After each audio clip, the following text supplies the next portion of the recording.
And I'm sure it could possibly take hours, but they're safe and sound and getting milk. Always good news on that. And milk, maybe some cookies too at some point. Let me update you on stuff we've learned. Apparently, the Associated Press is reporting that apparently 15 minutes before the explosion took place, a call was made by a group claiming to represent Croatian militants. They called to take responsibility for the blast. One source told the Associated Press on that. The second source, a police official at the scene, confirmed that it was, in fact, a bomb responsible for this explosion. Fire authorities have also told our I-Team reporter, Joe Collum, that they don't think it was a bomb. So we do, in any situation like this, particularly in times of tragedy and in times of great disorder, you're going to have conflicting and sometimes confusing reports. But the fact that a phone call was made 15 minutes before the explosion does sound like that it may have been a bomb, and I'm sure they'll make that investigation their top priority. As we mentioned earlier, a source told us that a bomb threat call to 911 meant the precautionary evacuation at the Empire State Building. Officials have evacuated or were evacuating that building. We don't know if it's completely evacuated as yet, but of course, with what had happened at the World Trade Center today, to hear a bomb threat, of course, you want to get everyone out just as fast as you can. All right. We will continue with our coverage of the explosion at the World Trade Center today as Channel 9 News continues. We'll be right back with a special report.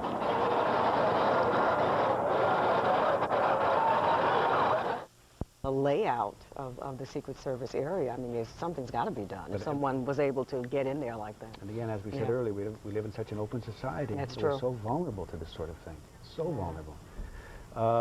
Shall we give these phone numbers again in case somebody's worried about...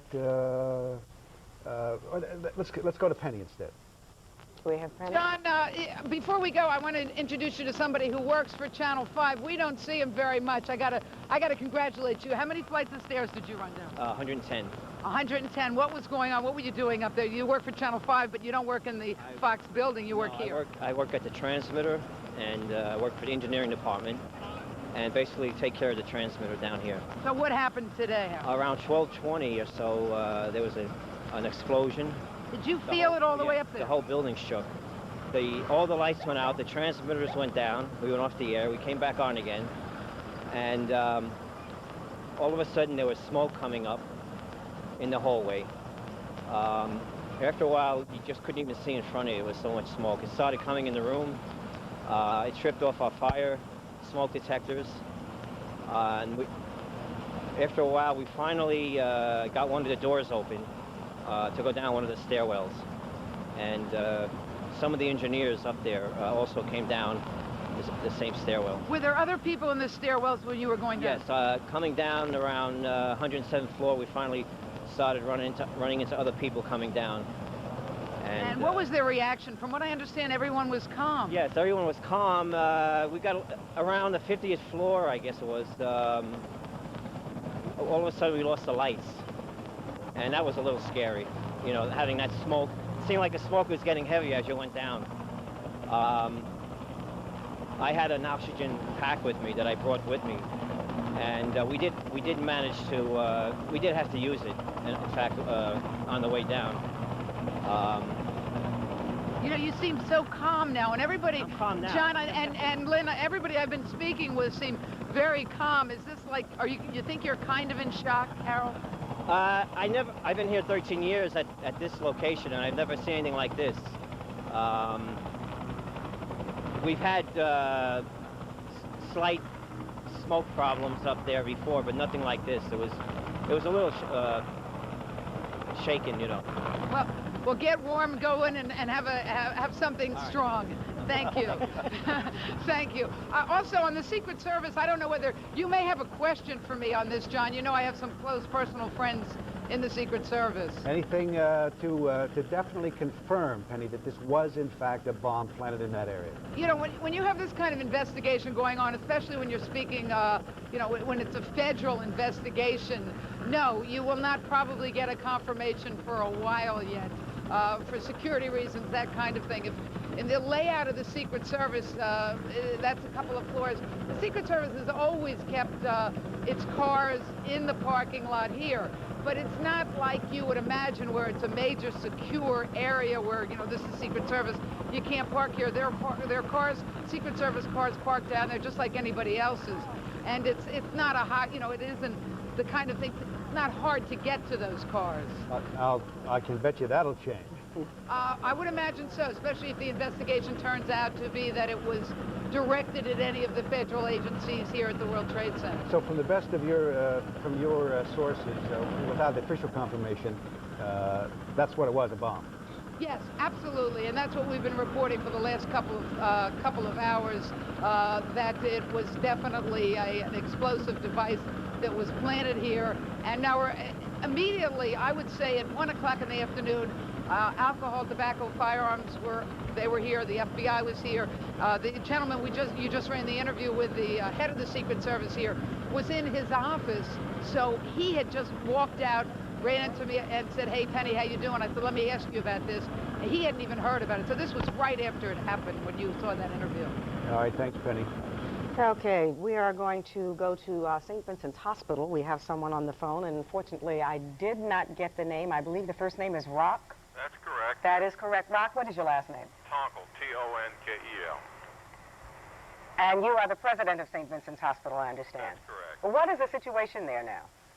Well, we're still receiving patients, although it's slowed down a little bit from earlier this afternoon. And as of a few minutes ago, we'd seen approximately 105 patients from the scene of the accident.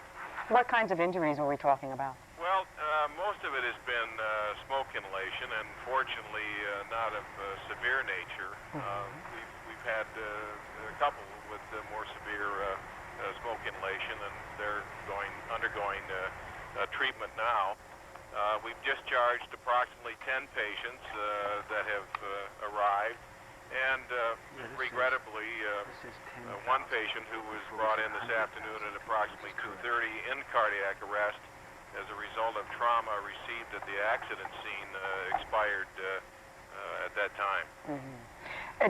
Any indication how many people you're going to be keeping? How many more? You said you discharged 10. How many more you will be letting go? Well, we're in the process of evaluating that now with our medical personnel, and we were hopeful that many of these less severe smoke inhalation cases will be discharged before this evening is over. I wouldn't want to give you a percentage at this point, but hopefully that will be many people will be able to go back to their families. Yeah, I've been asking this question to most of the hospital people that I've talked with. Given the medical situation and the emergency room situation in the city of New York, were you equipped to handle the people that were brought in? Well, actually, we were, and I think this is one statement of how well prepared we were. We went to a full disaster alert, which essentially means that the 350 house staff are asked to stay and be involved. 1,000 nurses did not leave their shift, and we were able to evacuate the emergency room with other patients, get them into other areas to be seen, and still accommodate these 100 patients. Rather remarkably, and I think to the credit of our personnel, they did an absolutely beautiful job. And really no stress or strain. We are getting supplies from our suppliers. We have adequate oxygen supplies, and I would say that all the practice that we go through routinely has paid off in this situation. Okay, thank you very much. Once again, that is J. Rock Tonkel, St. Vincent's Hospital. He is president there. And John, here's another case. 1,000 nurses, did he say? Another group that gets bashed a lot. Everybody. I think it's fascinating that the nurses, the doctors, the hospitals were ready for this, the cops, the firemen. Everybody handled this situation so well. I think we've got to start talking to the people when the Port Authority and some of our politicians around here and start cracking down on the buildings themselves. The buildings aren't ready for this sort of an emergency. But thank God the people were... Good evening, Roz. Actually, traffic here is still flowing right now, but we do have fire trucks out here and police. We have not seen any evidence of the bomb squad, but certainly we would assume that they have been here and may perhaps still be here. As we said, fire trucks have been here. They've actually been here since shortly before 3 o'clock this afternoon. The information that we have gotten so far is relatively sketchy. What we do know is that according to police, they got word of a bomb threat at the Empire State Building shortly before 3 o'clock. And that is when they began to take action here and began to evacuate people in the building. Now, we give even the smoke more oxygen. You want to be sure to just use wet towels. And the building is still being evacuated. When you talk about a building this size, it takes quite a long time to hit every single floor.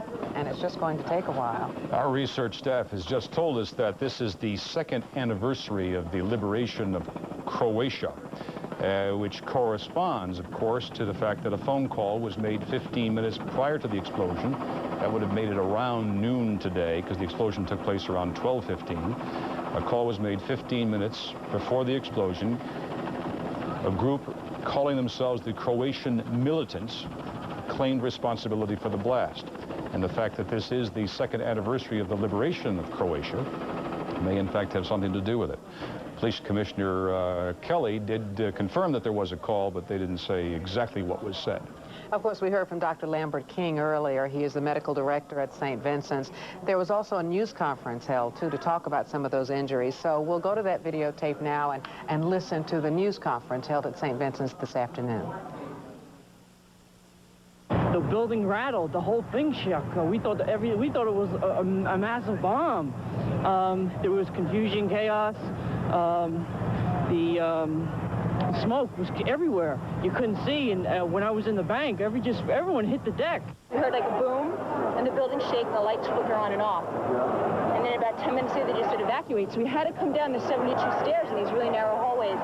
Really dark. Yeah, we all walked. It was very, very dark, very hot, a lot of smoke. The worst part about it was the entire stairwell was locked down there. So if there was a problem, we were on the 16th floor.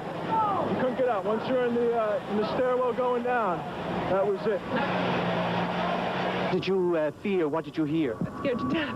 There was nothing. There was no communication. We had no idea what was going on. How did you get down? Did you have to walk? We walked down 97 floors. Were there lights on in the building? The lights were on in the stairways, but it was so smoky that sometimes you couldn't see. Terrible. I was on the 25th floor, and I had to go down, and then they asked us to go up again. It was just awful, and I was very lucky to be alive. This is what we put over our face as we were coming down. This is how bad the smoke was. Smoke is really bad up on, from 55 all the way up to 107. There's really thick smoke. We came the stairwells from the were blocked out of light and filled with smoke. It got a little better below 50. I just can't describe it. It's just like, just like that, moving. Unbelievable. You ever feel anything like that before? Never in a million years. Never in a million years, man. Do you work up there? Yeah. Okay. On 104. Did you have any problem getting out? But the only time, it was when the lights all went out in the stairs. So, from about 50 down, it was like walking in pitch darkness. Was a lot of people there coming down? Yeah. It was packed, like sardines in. Unbelievable. Never seen anything like it in my life. The building shook, the lights went out, and the phones went dead. That was it.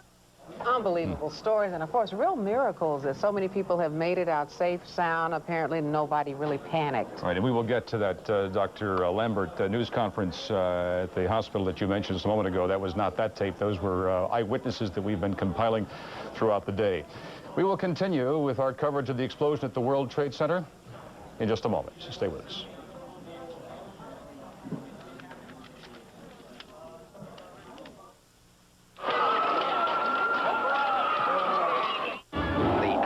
Celebration of the year is on. Sure. Right now, we're confirming 4 DOAs at the scene around the explosion area. Okay. Now, we had heard 5. Well, one was pronounced at St. Vincent. Okay. So it's 5. Right. Okay. Also, approximately 228 patients were taken to area hospitals, including Beekman, Bellevue, Cabrini, St. Vincent's, Beth Israel, Lincoln Hospital in the Bronx, Lutheran Hospital in Brooklyn, and New York Hospital. Mostly because of smoke? Smoke inhalation and minor burns. Mm-hmm. Also treating approximately 200 patients at the scene. Also, if people are interested in finding out about their loved ones... They are, Christine. They could call 718... Right. 416... Right. 7318. They're compiling a list of names. Okay, good. That's the number that we've been giving out. They're having a hard time. That number has been swamped. I think it'd be great if you guys could set up another line somehow, because that one line is just really being overloaded. Right. You know, you got 100,000 people working those buildings, right, and right. That's an awful lot of phone calls for just one line. I know you're doing the very, very best you can, but from our vantage point, maybe you haven't heard it yet, but it would be great to get another line in there, and if you do, please let us know what that number is. No problem. I will work on it, and I'll get back to you on Thanks, Christine. You're welcome. We're going to go now to back to Penny. Penny Crone, right. John, I was just about ready to say that the helicopter traffic here, taking people down, taking police personnel from the roof and leading people down the World Trade Center has quieted down. However, Nassau County Police helicopter just landed. I mean, the scene down here is the backup that we're getting here. We're getting units from New Jersey coming through the Holland Tunnel.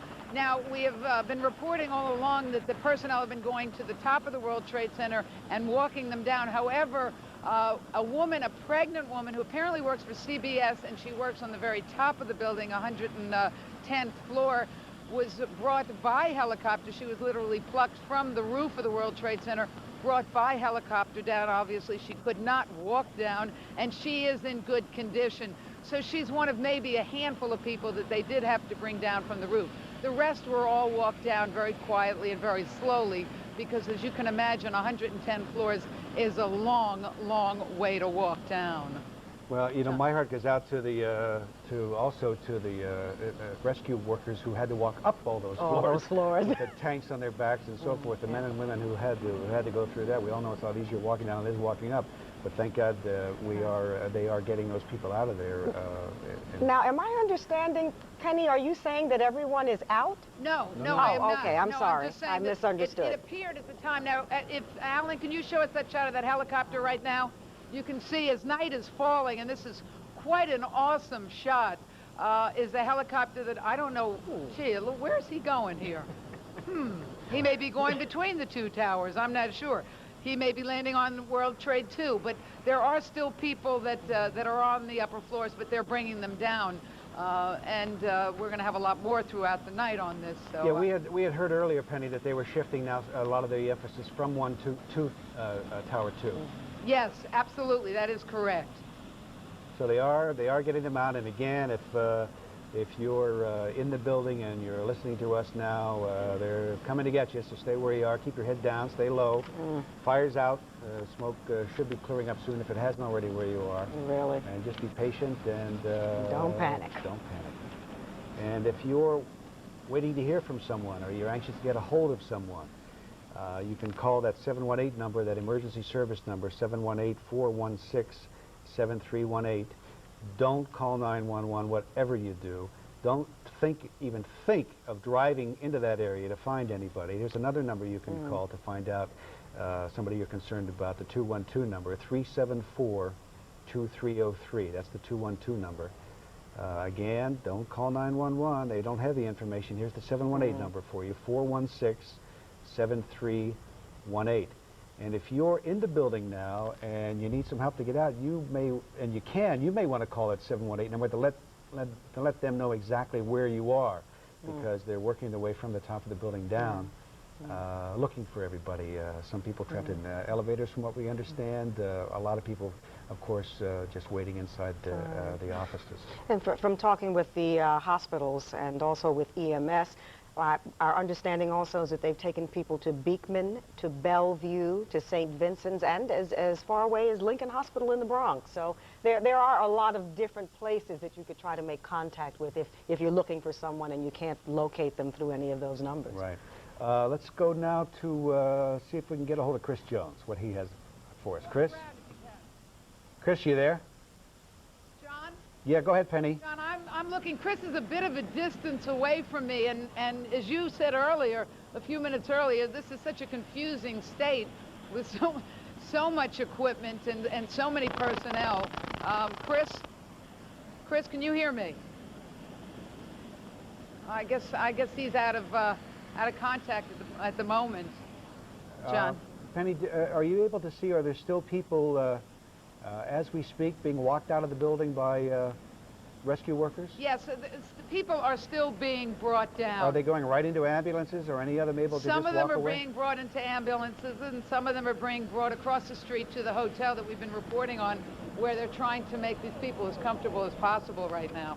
Okay, terrific. And as you said, you know, another interesting thing is there's no transportation in or out of here. Right. So you've got, oh, here's Chris. I was saying, Chris is here. All right. You know, when you get in We a didn't state lose like him this, after all. when you get in a state like this, you start worrying about your colleagues. Chris, apparently you had something you wanted to add. Well, you were talking earlier, Penny, about the helicopters. What we now know, I think we're breaking news here, is that there are in fact 400 people still left in the World Trade Center at least. Unfortunately, there are also and I should add right away that these people are safe, but there's no way to get out. There's no way to get out from the middle floors. Apparently some problem with the elevator system, which means that they must walk upstairs rather than downstairs. They are now gathering at a rooftop, not on top of the roof, but just below the roof, inside, where they're being triaged, including 2 classes of school children who were visiting here. They're still inside the building. And now the plan is to evacuate these people, 400 dangerous. I think it's important that we both Chris and I both want to add that the 400 people that are still in the building now are safe. The fire has been out. If you're just now finding out about this, the fire has been out for more than an hour. So, so the people are safe, and the smoke must be less than it was, obviously, in the last few hours. So these people are safe. Now it's a matter of logistics, and if anybody can bring them out safely, I know these emergency service workers can. Penny, we had mentioned earlier about these kids. They're from PS 191. We're told that they're all fine. They're from what I'm told, getting some milk and cookies right now and getting ready. This was a field trip, these kids, an observation day for them to go and take a look at the World Trade Center. I'll tell you, this is going to be one field trip that these kids will never, ever, ever forget. Well, John, I have to tell you, of the mother of a small child, I think a kid would love this. I mean, this is the real thing for a kid. Well, I'll bet these kids are, and they're getting, like you said, milk and cookies now. They're deciding whether to fly them out or walk them down, and you can bet if there's a vote, these kids are going to vote to be flown out. That's for sure, because that would be the end of some field trip. Chris is reporting that they are planning on flying them out, and I can guarantee you that these children will be held like the most precious diamonds in the world. Wow. So for every mom and dad out there, I can tell you that your kids, I don't think, could be safer right now than where they are, because I know that these people and these police officers and firemen are going to take real good care of them. That's for sure. And we also want to emphasize that if you are a mom or dad of one of these kids, don't drive down there to try to meet them, because you just can't get near that area. I got to believe that they'll be hand-delivered.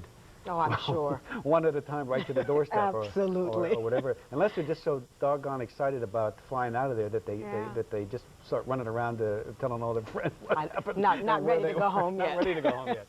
But they're all fine, thank God. And there are, as Chris said, 400 people altogether. Apparently they're going to fly a lot of them off of the roof. They're going to try and walk some of them down.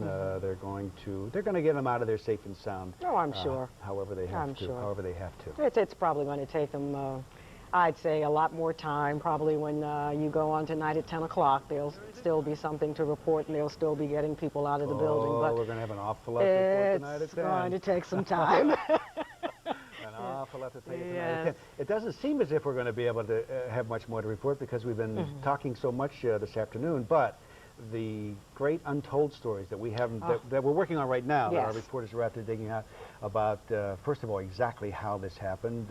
We hopefully will have that kind of information for you tonight.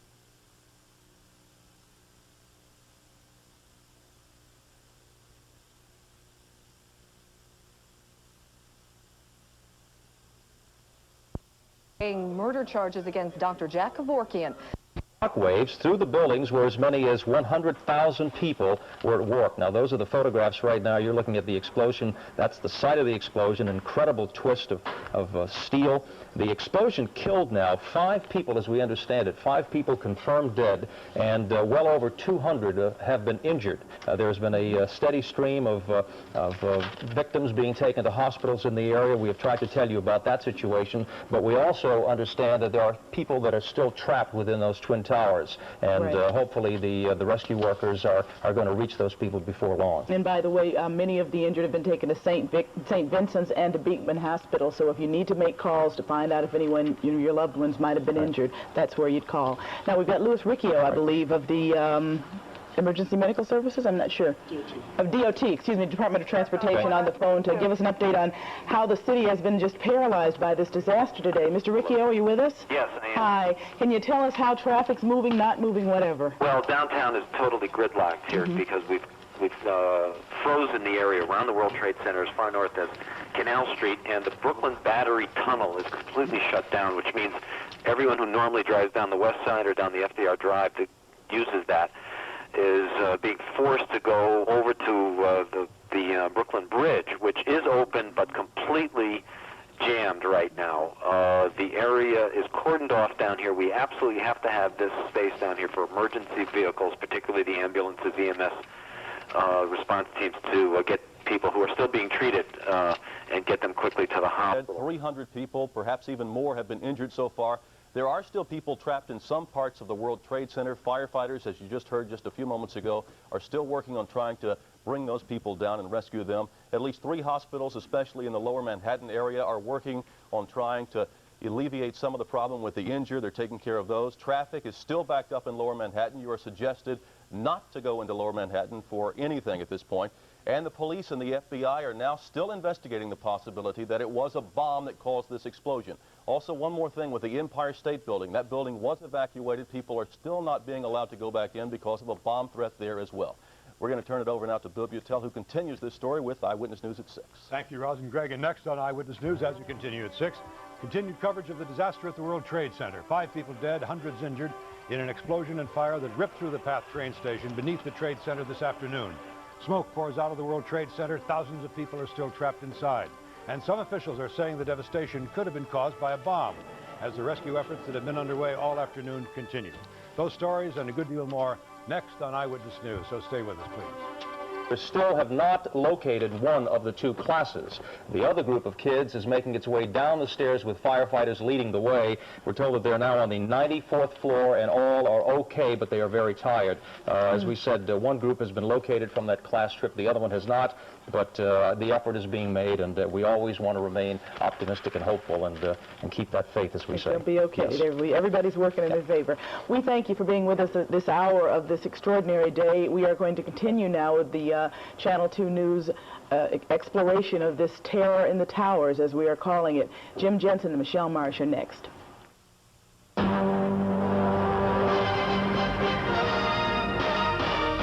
This is Channel 2 News at 6. The latest on the disaster at the World Trade Center. An underground explosion killed several people, injuring hundreds more. Good evening, everyone. For thousands, it was a day of terror in the Twin Towers.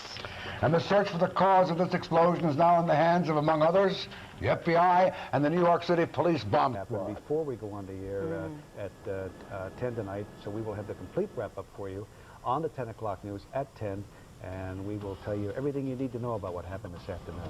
We'll see you then. Thanks for being with us. Team, now Eyewitness News. Good evening, I'm Bill Butel. It could have been a bomb. So say some fire investigators about an explosion that touched off a deadly disaster at the World Trade Center today. 5 people are dead, at least 300 people are hurt. Thousands were trapped on the upper floors of the building, and hundreds are still trapped. The explosion ripped through the PATH train station below number 2 World Trade Center. That caused the ceiling to collapse on hundreds of riders. The injured were rushed to hospitals in the area, suffering from smoke inhalation and from other injuries. And we begin now with Tim Minton at the scene. Tim? We're now 5.5 hours since this explosion broke out, really 5 3/4 hours at this point. And the police said about 2 or 3 minutes ago that they still believe they've got about 200 people more to evacuate. Now, this happened at 12 o'clock. There was the sound of a bang. Then all of a sudden... 18 p.m., World Trade Center Tower number 1 became a tower of smoke. Hundreds of workers and visitors were first stunned by the sound of the explosion, then attacked by clouds of fumes and debris. We felt a loud bang. We heard a loud bang and the building shook. And that, I mean, you know, a 110-story building, and that shakes. That was scary. We could see there was emergency lighting in the stairway until we got near the 40th floor, and then the lights went out and it was pitch black and you couldn't see at all. And that was the second time when we thought this is it. Arriving ambulances were confronted with 2 dead victims, literally hundreds of injured, at least 15 hurt seriously by flying debris. It was either a gas explosion or a bomb. That's the only 2 things I could think of, but you know, that's up to investigation by now. I wouldn't characterize it as a crater. It's not a crater. It's damage to a slab. The key question, of course, remains exactly what caused this explosion. There have been rumors which we will not report. What we can tell you is that while the police department is saying officially that they are ruling nothing out, but also at this point explicitly not ruling anything specific in for sure, the fire department, through sources, is saying that its investigators, the fire marshals, do believe that this was caused by an explosive device. But once again, the police have not confirmed that, and the FBI and other federal agents are now here to try to nail down exactly what caused this blast at 18 minutes past noon. Jim Dolan has been following exactly what happened from the first moments when he was down in the basement or close to it as people were being evacuated. Jim, what's the latest on that? Well, Tim, final safety, ground zero, came for thousands of people who were in the World Trade Center this afternoon at the end of a narrow, smoke-filled stairway, a stairway that ended on the ground floor where medics waited to treat the hundreds of people who had been trapped inside. It was an endless stream of people that continued for hours, emerging from the stairwell, soot covering their faces, and stepping for the first time on the ground floor. For some, it was a journey that started 100 or more floors higher, a darkened, smoke-filled staircase, their only lifeline to safety. We were all breathing this down. We had hot people up there. We didn't have anybody taking care of them. I'm telling you, it was a mess. There were people injured and no one taking care of them. Nothing. They let the women who were pregnant go on down, and everybody held their calm, did real well. Just the smoke was terrible. And many of those women were in no condition to be breathing smoke or walking down 100 flights of stairs. It didn't stop. The smoke was getting thicker, thicker, and thicker. As you went lower?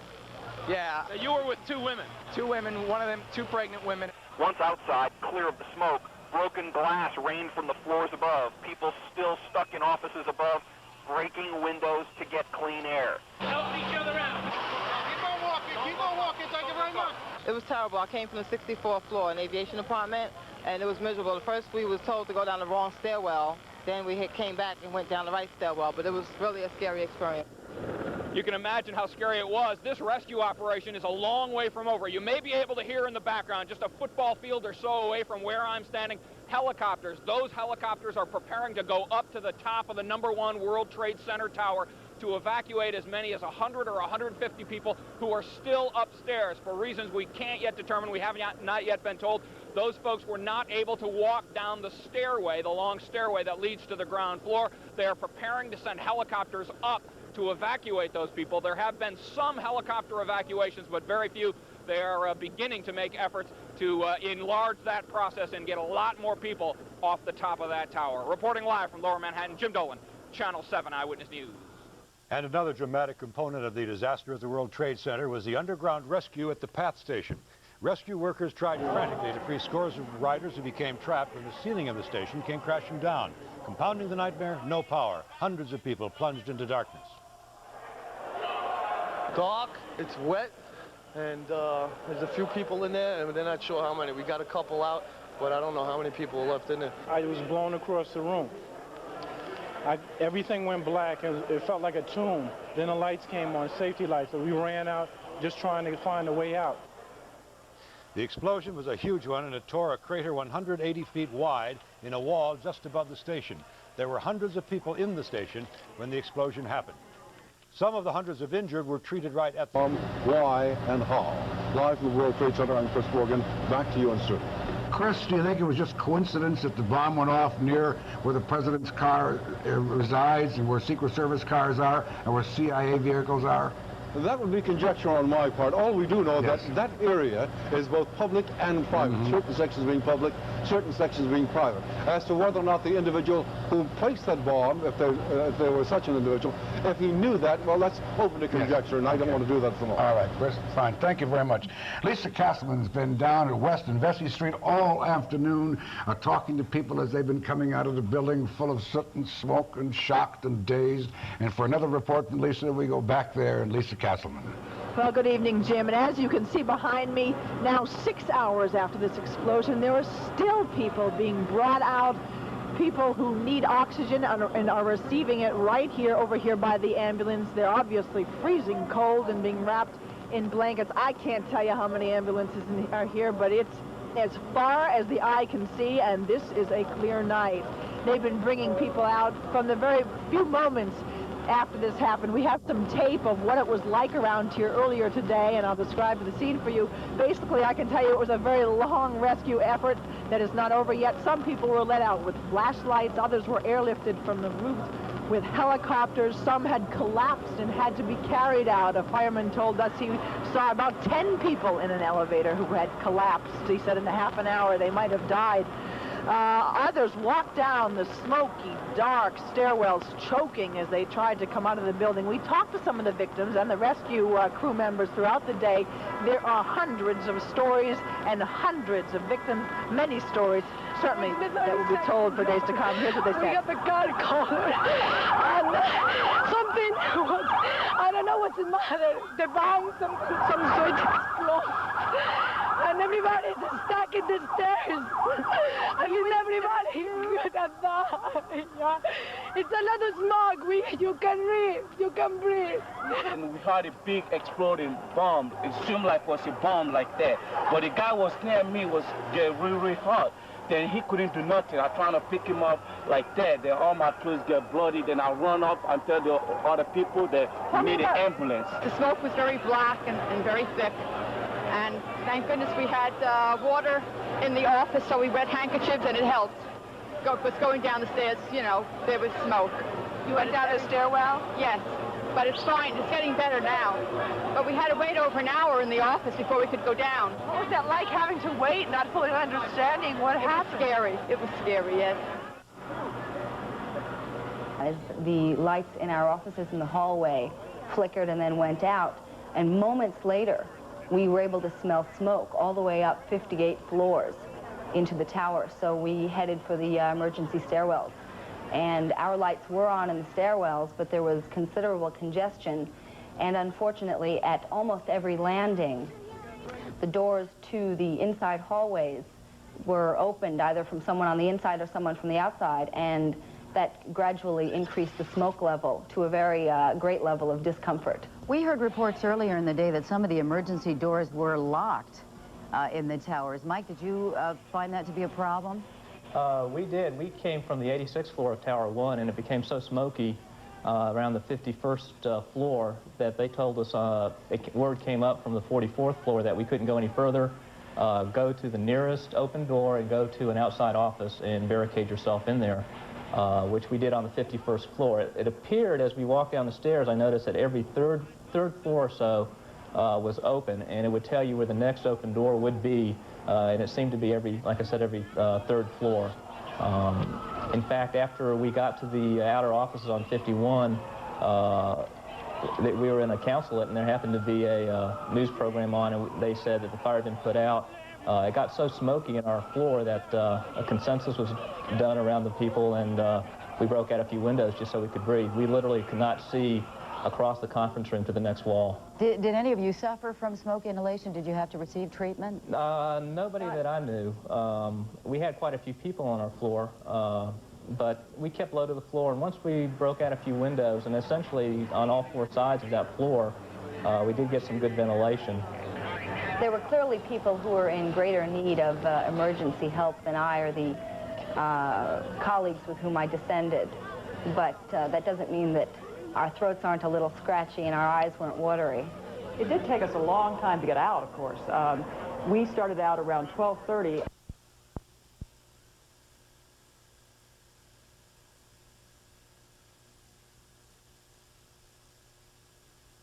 stories. He fell and he went head first and into the fire. We thought we wouldn't see him again, and somehow he's in the hospital doing well. You told me that you thought that he had died. Definitely thought he expired. Definitely. He fell into the fire, and we heard nothing. We heard a mayday, and then it was nothing.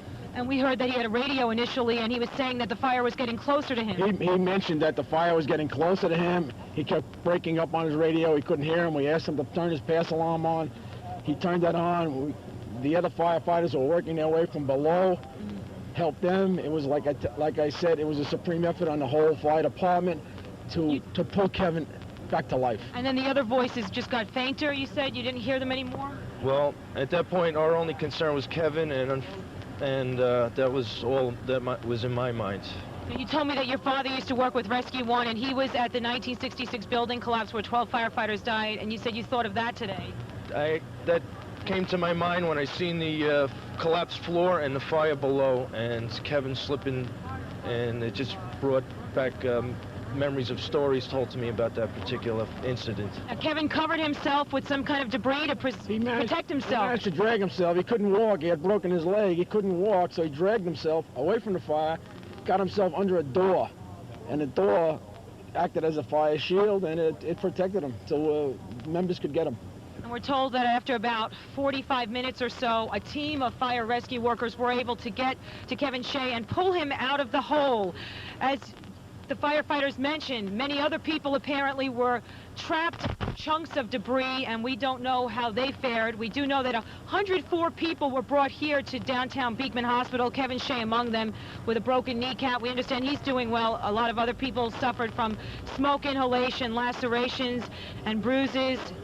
Early on, someone said they thought that this was a car bomb or an explosion in a car that caused this in the parking garage. Back to the studio. Mary, so those voices of the people they heard in the rubble are probably voices of people who maybe are no longer with us. No, that's very possible, Jim. Thank you, Mary. Michelle. Right now, the official death toll for this disaster stands at 5. We know of more than 200 injuries. Tony Guida is at the command center now. He has more on the investigation for us. Tony? All right, Michelle, we have moved from the command center back here to the roof of our truck. And before we talk about the officials who were speaking to us at the command center, let me add as a postscript to what Mary Murphy was reporting that I talked to a firefighter who was in that hellhole, and I guess that's about the most apt description, with the captain, the fire captain who was injured that Mary was talking about. The firefighter that I spoke to, his face covered with soot, he looked more like a coal miner than a firefighter, was talking about a situation in which the floor had collapsed beneath them without them knowing that an explosion had taken place. They arrived on the scene, these firefighters, thinking they had come to a fire. They had no knowledge there had been an explosion. The fire captain plunged through the floor. He thought both of his legs were broken. There was dark, acrid smoke, cars on fire, a terrible situation. Anyway, we'll have more on that later. As to the officials who were briefing the press earlier today, let's start with First Deputy Mayor Norman Steisel, who of course is filling in for Mayor Dinkins. Here's what he had to say. There was a great deal of smoke caused after the explosion. It filled the 3 buildings that are here. The smoke, we're speculating right now that it was probably the material of the cars that were burning. This is a massive complex. There are 250 elevators. There are people still trapped in the building or stuck in the building. Power is out in many areas. There are no lights in the buildings, and we need to help them evacuate. I estimated 80% of the buildings have been evacuated. A lot of people have self-evacuated, just walked down the stairs. And we're up now to the 50th floor, at least the 50th floor. How tough has it been for your men down there? It was an extremely difficult situation. Track them down, who were trapped in this World Trade Center disaster today. The police hotline number is 212-374-2303. 212-374-2303. Now, for information on people who were injured, you may call the EMS hotline. That is 718-416-7318. 416-7318. And there is an emergency line set up at downtown, New York Downtown Hospital, also known as Beekman Downtown, where most of the injured have been taken, about 150, and that number is 312-5000. And don't be too discouraged if you do get a busy signal. That does happen quite a bit because obviously a lot of people are trying to get through. Well, we talked earlier that officials, just for precautionary reasons, were evacuating the Empire State Building, and Mike Morris is standing by there right now. Mike?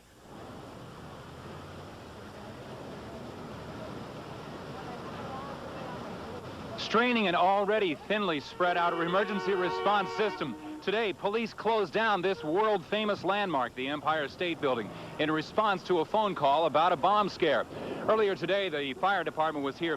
We spoke to some fire department members, a lieutenant who said that the bomb scare came in for the 58th floor. He checked the 57th, 58th, and 59th and found nothing.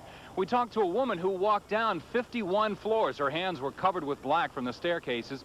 And she said that the elevators were operating, but they were all jam-packed as they went from floor to floor to floor. Obviously, they become filled up with more people. We also talked to some people who were on the 29th floor of the Empire State Building. They said that the police came up and said that there had been a bomb scare call to evacuate immediately. An organization called the Nurses Service Visiting Care, they were supposed to have a party today. They took all their food and brought it out here onto the sidewalk. There was $2,000 worth of food sitting on the sidewalk in front of the Empire State Building. There was talk earlier of bringing in the dogs, and just a few moments ago, a bomb vehicle from the police department came screaming by and went around the block. So right now, the Empire State Building is closed down. There's nobody inside except police and some cleaning people, and there's no telling when it's going to be open. They haven't had a briefing, but obviously that's because they're busy elsewhere. Reporting from 34th Street in Midtown Manhattan in front of the Empire State Building, I'm Mike Morris, News 4 New York. All right, Mike, thank you very much. And obviously, the implications of this, if it is a terror bomb as suspected, deliberately planted where it was, are much wider than New York City. They are international. And in Washington, D.C., as we told you, that they've been beefing up security around the Capitol buildings. Police in Washington have been told to stand by and not go home this evening. And that's apparently in response to what has happened here in New York. It seems fairly obvious. As we told you earlier, the explosion destroyed some Secret Service cars, reportedly, including one used by the president when he is in New York. And as you just saw, there was a bomb threat at the Empire State Building as well. So this story continues to add new dimensions beyond the immediate disaster, and we will continue to cover it tonight. Another situation is that it's rather messy out there, and we want to give you a little update on the weather now from Al, who's in the Weather Center. Al? The second class, we have word from the teacher already that that class is on its way down. She has been able to call in on a periodic basis whenever she could get to a telephone, so she has been able to keep parents here posted. At first, those youngsters were on the 107th floor. The teacher said they were very frightened at first, but then building employees tried to entertain them, and they gave them balloons and they had them singing and dancing.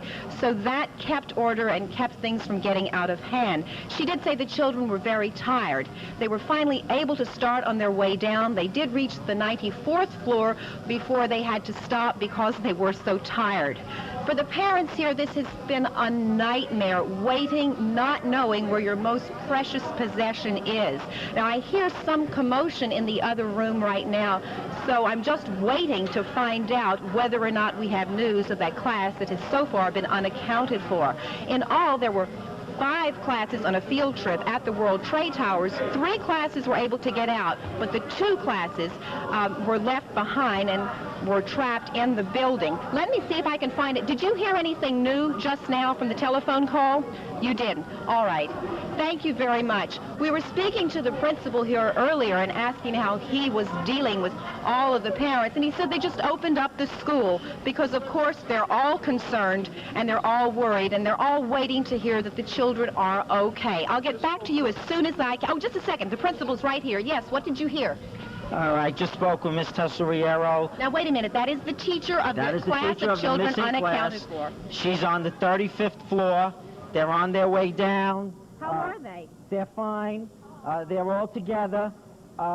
One of the older children that was with her on the trip, she said broke his foot. Oh, my. But everyone else is fine, and they're in the... They have police and fire with them, and they will be brought back to the school. How are they getting that youngster down? Are they carrying him? I believe they're carrying him down. Thank you very much. That's certainly good news. Back to you. Joyful news. Oh, Thank wonderful you, news, Roseanne. Roseanne. Thank you very much. And with that, we have David Dinkins on the phone now from Tokyo, I believe. Mayor Dinkins? Yeah, hi, Jim. How are you, sir?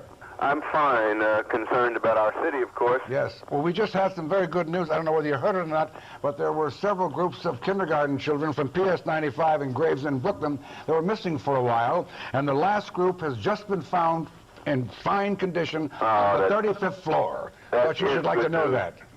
Oh, God bless them. That is good news. Thank you. And the police and fire have been doing a remarkable job today, Mayor. Well, that's the report I've gotten. You know, this occurred at about 12:18 p.m. New York time, right. Which is what time is it there?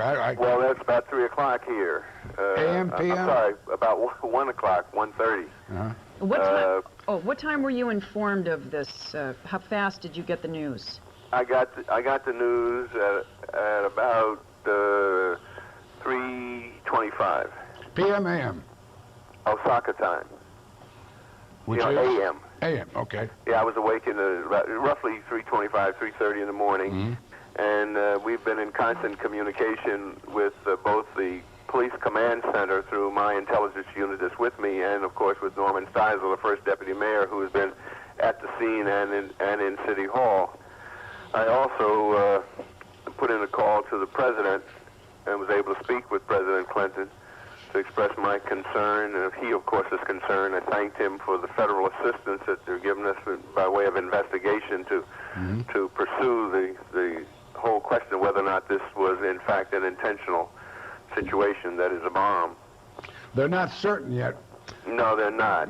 Certainly don't rule it out. No, that's for sure. Now, how does the situation at the Empire State Building concern you? Well, as yet, they can't make a connection between the two, but they're evacuating the Empire State Building, of course, to be on the safe side. Mayor, are you going to be coming home shortly? Will you be coming Yes, home? as a matter of fact, we plan to come home tonight. I would be in New York at about 4:40 p.m. Saturday. All right. It is. We leave here at about that time on Saturday and arrive in New York about the same time because there's a 14-hour difference. I thought for half an hour or so we considered whether or not to try to get an earlier flight, but that did not seem to make sense since I wouldn't be able to communicate with the City Hall and the command post from the air.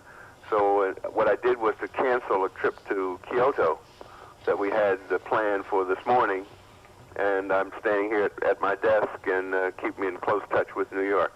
So you're going as per your original schedule? Yes. Well, I'm returning as per the original schedule, but I'm canceling other events that we had here for today. It must have been a very difficult day for you to be so far away when something this terrible has happened. Well, that's true, and the good part is that everyone there, as far as I can tell, are performing exceedingly well. The acts of heroism by the emergency service people. New Yorkers seem to come together at times of crisis like nobody else. Mayor David Dinkins, thank you very much. Thank you, Jim. Take care. You too. Take care and safe trip home. Thank you. Godspeed. Mayor David Dinkins talking to us from Osaka, Japan. He'll be arriving back in New York 4:40 p.m. Saturday afternoon. And that concludes Channel 2 News at 6 o'clock. We'll take a brief pause, and then we'll be back with a special report.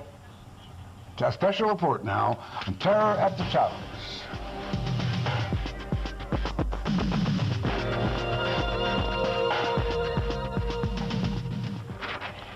Good evening once again. We're back with our continuing coverage of terror at the towers. The evacuation continues at this hour. As you know, the towers are 110 stories tall, and people are still coming down at the lights on of the 110-story towers which dominate the skyline of Lower Manhattan. All the power is off. On the ground tonight, emergency crews from the fire, the police, and other investigative agencies are looking for the cause of the explosion and still in the dark going through the almost 100 floors looking to see if there are any people. The scene earlier, more than 100,000 people either working the building or visiting it on any given day, having to grope their way down and out. At least 5 people were killed and nearly 500 injured. Our first full report is from ABC's Mort Dean. The underground explosion was so powerful, it rocked even the top floors of one of the Twin Towers. We were on 96th floor. We were sitting right there doing our work, and all of a sudden we heard a loud bang. Oh, there was a huge explosion that rocked the building.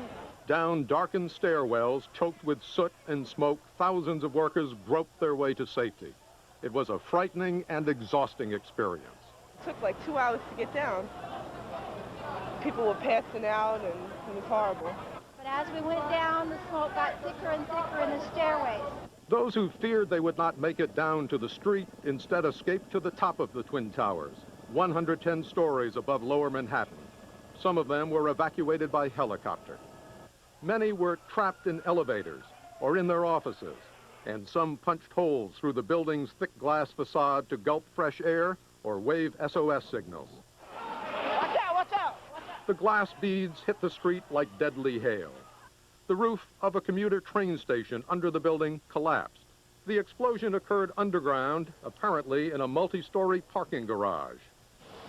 We are 1 floor below street level in what was a parking garage. This is an example of the tremendous force of the explosion. Cars just ripped apart. 3 floors of this garage have collapsed, one on top of the other. We encountered tremendous fire. We have partial collapse of the floors inside the garage. We've got another victim we found in the garage, brought him out. Federal officials have been called in to investigate the possibility that it was a bomb that caused the explosion. As more and more people were rushed to hospitals, the rescue and search effort continued. The huge task of going door to door and office to office, while also locating and looking into the more than 200 elevators in the complex that stopped operating when the explosion occurred. Morton Dean, ABC News, New York. This 110-story trade center complex is so large it has 2 zip codes of its own. 60,000 people work there, another 90,000 go in and out every day, as we said. It's only about 20 years old, and there are questions today. Did all of its safety features work as they should have? Here's ABC's Jim Hickey.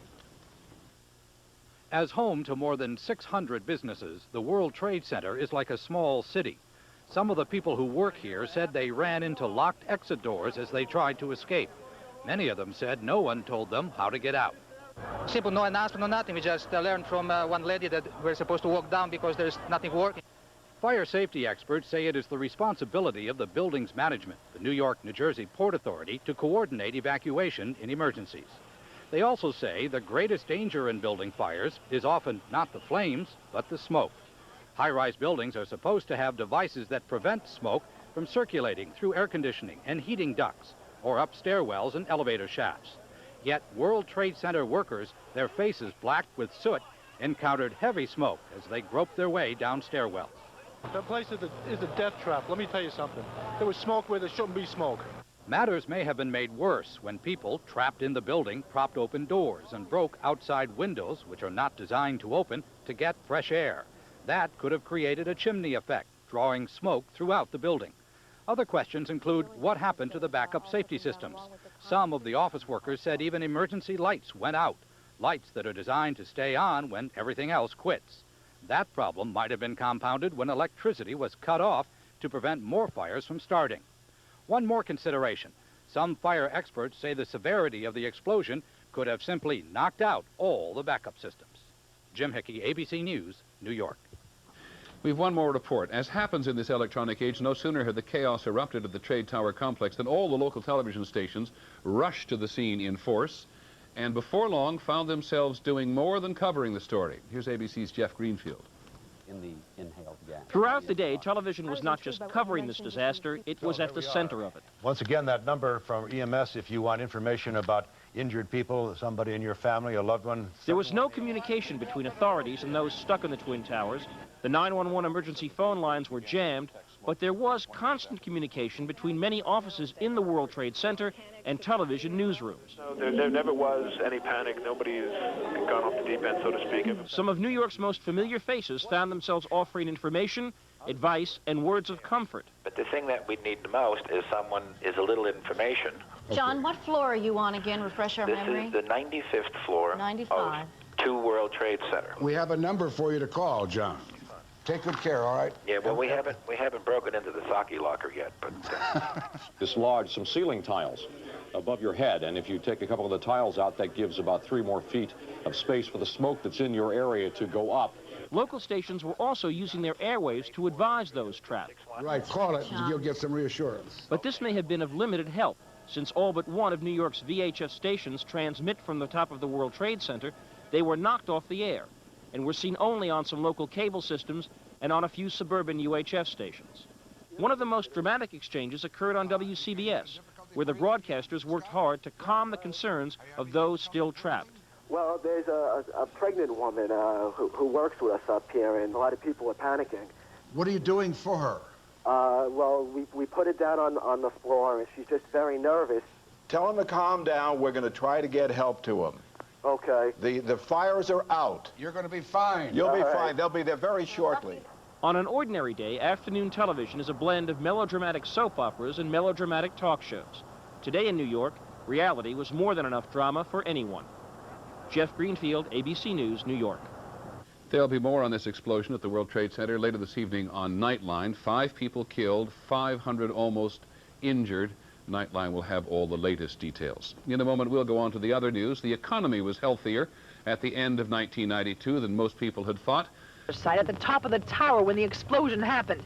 Debbie Matute described how she was rescued by helicopter from the top of the building. And then when they came back and actually landed, I felt much better, and so did everybody else, knowing that they could land up there and take us away. I felt a lot of relief. Now, as you can see, there's still quite a bit of activity outside the World Trade Center. There are still ambulances for as far as you can really focus. There are a couple of people still receiving oxygen here. We thought a couple of hours ago that all this was actually slowing down, but every once in a while, more and more people emerge from the building, wrapped in blankets, on stretchers, many of them, and brought right over to here where they receive oxygen. Now, for the past hour and a half or so, there has also been the Red Cross, which is roving around here providing warmth, coffee, refreshments for the people who have been working on the scene here since it happened, now well over 6.5 hours. It's still quite an ordeal. It doesn't look like it's going to quiet down here for several hours to come. Reporting live from the World Trade Center, I'm Lisa Castleman. And back to the studio. Lisa, this is Michelle Marsh. Have you heard anything or seen any of the kindergarten students from PS 95 in Gravesend, Brooklyn? I'm sorry, you said, have I seen what? Yeah, the children, the kindergarten children who were trapped inside the building have now gotten out, and I was wondering, they found them, they're fine. Have you heard anything more about the class of kindergarten children? Oh, no sign of the children at this point. I certainly have not seen any children emerge, but again, from this vantage point, and then there's an area where we can't go through, but from this vantage point here, we have not seen children. Of course, they're coming out from various other parts of the building, and we've asked around here, and so far nobody here knows about them. Okay, but again, for the parents, everything we hear is that the kids are fine. And Lisa, you must be pretty weary and cold yourself being there for 6.5 hours out in the weather. So get some nourishment, all right? Now I'm sorry, what? Get some nourishment. You yourself must be tired being there 6.5 hours already. Something about 6.5 hours, Jim, but there's a lot of static. I'll talk to you later, Lisa. Okay. Michelle, you were mentioning before about the energy it requires to walk down all those 110 flights. What about the firemen walking up with Scott Packs, the condition you have to be in to do just that? And speaking of condition, we go now to downtown hospital correspondent Mary Murphy. We're going over that area, B1 and B2, where the bomb exploded, with a fine-tooth comb, trying to dredge up any elements they might find which might help them to identify the makeup of that explosive device. And even as they're doing this here in New York, that voice tape to 911 of the individual who announced himself to be apparently a member of the former Yugoslavian Republic. A question as to whether he meant Croatian, Serbian, or Bosnian, that's still up in the air. But that tape is now in Washington and will be going through a voice analysis as members of the FBI's lab try to identify, one, the accent, and two, if possible, the age and ethnic background of the individual involved. So all of these investigations are taking place simultaneously, both in New York and in Washington, as law enforcement tries to get to the root, the bottom. One, who put the bomb there? What was the composition of that bomb? And, of course, the bottom line, why? Live at the World Trade Center, I'm Chris Morgan. Chris? Back to you in studio. Jim, yes, Jim. Chris, you heard that Police Commissioner Kelly won't concede yet that it was a bomb. He won't say that it was. He still it needs more investigation before to make that ascertainment. I know he's saying that, and of course that is the only position he will possibly take at this moment until the ATF, that's the explosive experts of the alcohol, tobacco, and firearms units, finally say it was in fact a bomb and will be able to identify the type and makeup of the device. He then is taking the middle ground of neither confirming nor denying, and that's the position you would expect him to take at this moment of any investigation. Chris, thanks very much. Chris. Well, it certainly has been a long day for rescue workers on the scene. We're going to go now live to Deborah Riccardi. She's with the Red Cross. Deborah, good evening. Hi, Michelle. How many people do you have on the scene, and tell us what you can about the rescue efforts? Well, we have at least 50 disaster personnel on the scene, and they're doing a number of things. They've got canteens with blankets and hot beverages for the disaster workers and the victims who are out in the street and who are cold. And we're also going to the hospitals. We sent disaster mental health workers to the hospitals to follow up with the injured people and to work with their families to calm them, reassure them. Coincidentally, we were having a disaster mental health conference at the Red Cross today as a follow-up to December's coastal storm, and many of those participants cut their day short and went out to provide disaster mental health services to the victims of this World Trade Center explosion. Did you say disaster mental health? Yes, exactly. These are mental health professionals that specialize in disasters and the trauma that's caused by disasters. And do you think a lot of these people will need special help in that particular area following this, right? They may not have been hurt physically, but there's a psychological trauma. Oh, absolutely. And the people who were injured, whether it was, a major injury or slight injury that are at the hospital, are the people who need it most. So we're following up with them first, and then perhaps at some point we'll be able to reach more of the people who are traumatized by this event. Do you deal with any of the families of the deceased? Yes, we do. In fact, we have mental health workers at the medical examiner's office where some families are going to inquire, trying to find out if their loved ones were killed, and we'll be with them as identifications are made. All right, Deborah Riccardi from the Red Cross. I know it's been a very tough day for you, and your workers are doing a very fine job, and we thank you for being with us on the phone today. You should tell your reporter there to stop by the Red Cross canteen and get some nourishment. They do have hot drinks. If I can get Lisa to understand me, I'll do that. If we get the static out of her ear. Exactly. That's right. All right, Deborah, thank you very much. Nice offer. Yes. We're going to go live now to Mary Murphy. She's at downtown Beekman Hospital with the latest on the patients being treated there. Mary? Well, Michelle, we are at Beekman downtown, although one of the ambulances behind me says St. Vincent's. That's because patients have been transferred between various hospitals all day long. A couple of new patients were just brought in a couple of minutes ago with oxygen masks on. Apparently, they may have suffered some smoke inhalation in the explosion or whatever it is that happened at the World Trade Center. I also, a couple of minutes ago, met a detective who works for the NYPD FBI Joint Terrorist Task Force. I asked him what he was doing here, and he told me interviewing some of the people who are in the hospital. He wanted to find out whatever information he could about what they may have seen in the moments prior to that huge explosion. Other than that, this is basically the command center for the first line of attack in treating the people here, because this is the closest hospital to the World Trade Center. We've been here since just about 12:30 this afternoon, very soon after that explosion. And it was, like I said earlier, a medical madhouse. Ambulances just coming every couple of seconds, it seemed. Their sirens blaring. People with soot over their faces, oxygen masks on, some with broken limbs.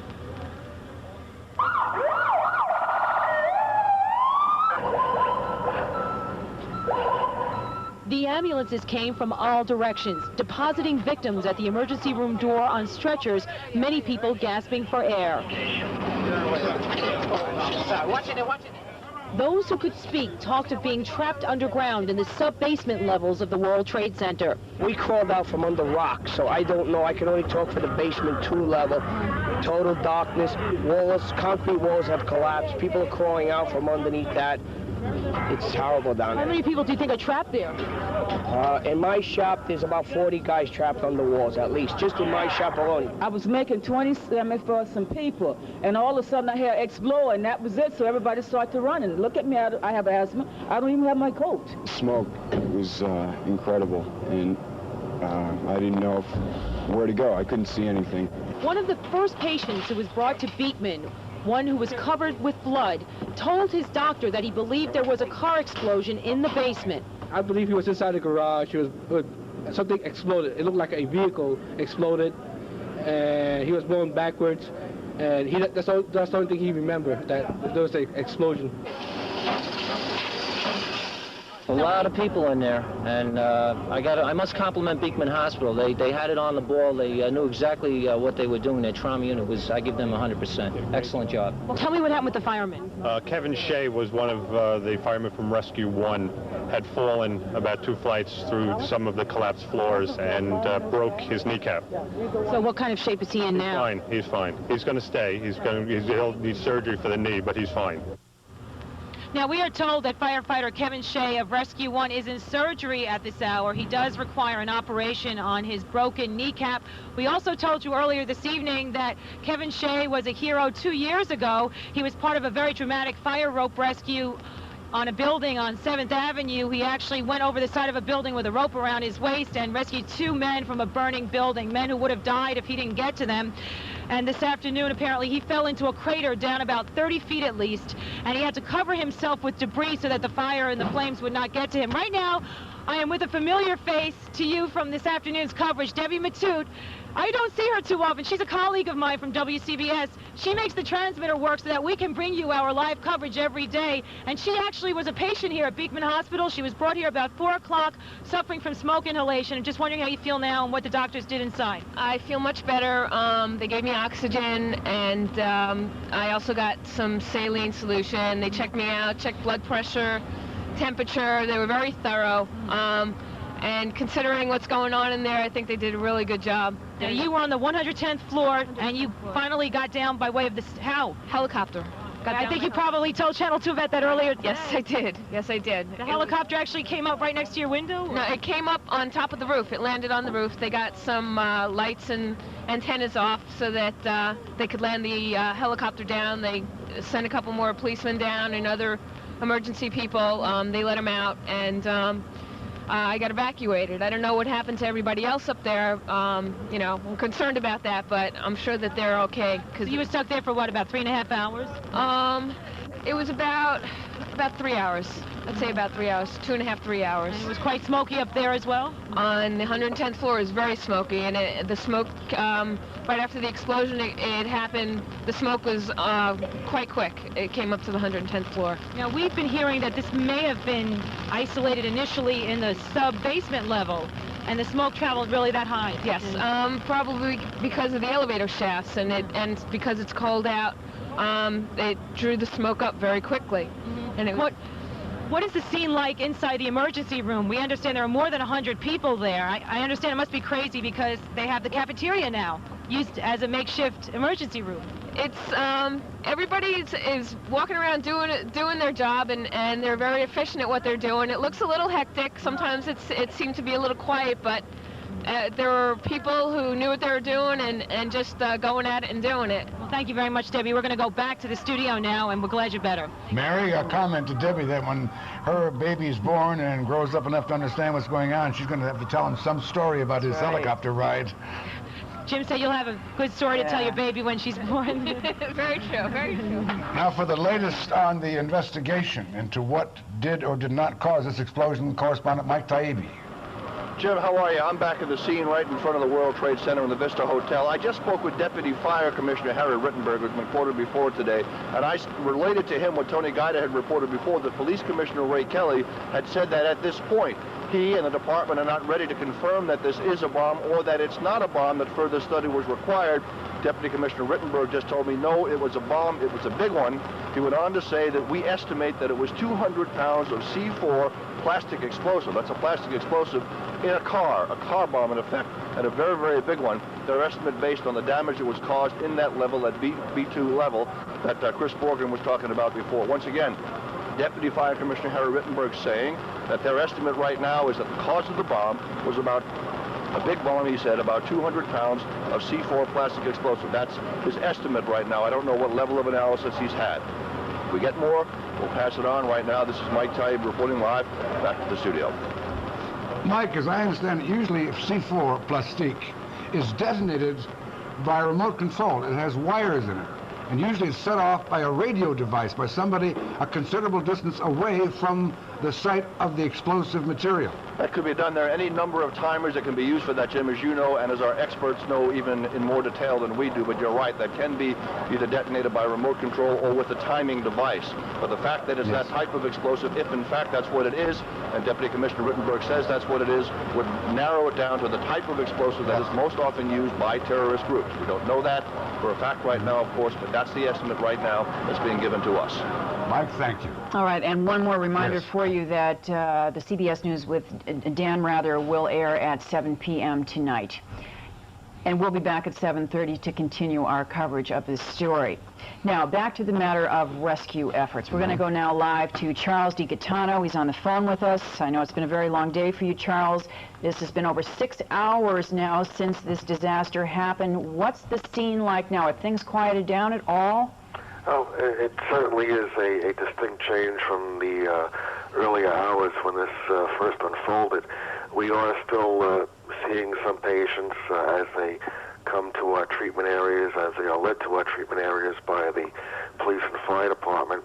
We also have established a secondary triage or treatment area within the World Trade Center itself, I believe on the 43rd floor, to divert the main triage area from being inundated with patients as they leave the building. But things have calmed down somewhat. It's just been a tremendous effort on the part of our EMTs and paramedics, as well as the firefighters and police officers. We're looking now, Charles, at the videotape of the crater, which was the epicenter of the explosive device, which the fire commissioner says was probably plastique or C4. I just want to tell you that that's what we're seeing while you're talking with us about the rescue effort. How many ambulances and people were involved today? Do you have any idea? Yes, we've dedicated over 100 units, including ambulances, specialty units that contain portable generators, decontamination equipment, field communications units, as well as our oxygen delivery system vehicles, and numerous EMTs, paramedics, and supervisory personnel. You know, a few minutes ago, we were talking to some firemen. Mary Murphy was talking to some firemen who heard voices of people buried in the rubble, and as they tried to get near them, they couldn't because they had to take care of, to rescue one of their brethren, the fire officer. Are you involved at all with going into the rubble and looking for survivors or bodies of dead people? The primary mission of our folks here at EMS is to render emergency care. Usually that's done in such a way in which not to endanger our personnel, and the primary rescue efforts are undertaken by the police and fire agencies. Well, Charles DiGaetano, your people are doing a splendid job today. Thank you. Thank you very much. Thank you. Michelle? Now, back to what might have caused this explosion today. Despite the report you just heard from Mike Taibbi on the possible cause of this disaster, Mike was talking about a 200-pound bomb, C4 plastique. Here now is what Police Commissioner Ray Kelly had to say. We have not determined the origin of this explosion. Commissioners, we want to talk about a bomb. That has not been determined. We're still not able to get into the building to get at the origin of the explosion. There were some calls made claiming credit for a bomb. There were a total of at least 7 calls that were made. We're not going to give you the specific statements. It's just our policy as far as these calls are concerned. And we have formed a task force to look into the possibility of it being a bomb with the federal agencies in the New York City area. So we have a bit of a dispute as to the cause of it. It'll be ironed out shortly. The police commissioner choosing to come down on the side of caution, I suppose, saying that he didn't think at this point it's a bomb, whereas the fire commissioner thinks it does. We should be knowing that in the next few hours, I suppose. Now we'll go back to the World Trade Center and my colleague, correspondent Brian Williams. Brian. Hello, Jim. As far as Lower Manhattan, the status report, everything's still locked down, emergency vehicles only. We can report some power, some light lights on about 1/2 to 2/3 of the way up the World Trade Center. Otherwise, the Twin Towers are eerily dark this time of night. This has been such an extraordinary day. Think of the hundreds, thousands of households in the New York area where someone has come home this afternoon, this evening, saying, "You won't believe what happened today. You won't believe that I was in a stairwell coming down, some of them 100 floors to ground level." And sadly, think about at least 5 households in our area where they've lost a member of the family. The death count we're going with right now currently standing at 5. Let's hope it goes no further. The injuries numbering 250 by mid-afternoon. That really counts those treated on the scene here by EMS. A lot of people needing oxygen, a lot of people needing smoke inhalation.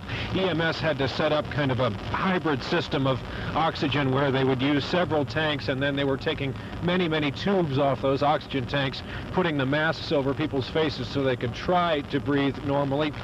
People were coming out almost instantaneously after the first explosion, the first subsequent fires, coughing, wheezing, their faces coated with soot.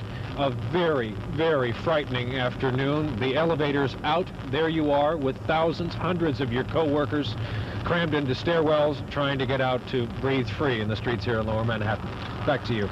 Brian, thank you for a good summing up of terror at the tower. All right, and once again, the death toll for this disaster stands at 5, and over 200 injuries reported today. Now I am told over 400 injuries and that figure will from this, and the numbers are changing all the time. That concludes our special report for now at Terror at the Towers. Dan Rather's next with the CBS Evening News. We'll see you again at 7:30 with more coverage. Good night. Good evening.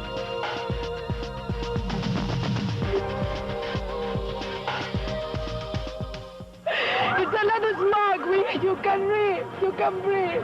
A powerful bomb rocks one of the world's tallest buildings, the World Trade Center in New York. You knocked down a lot of fire, A massive effort above and below ground to rescue thousands trapped by smoke and rubble. There are deaths. We'll have a complete report, including a live update from the scene. This is the CBS Evening News.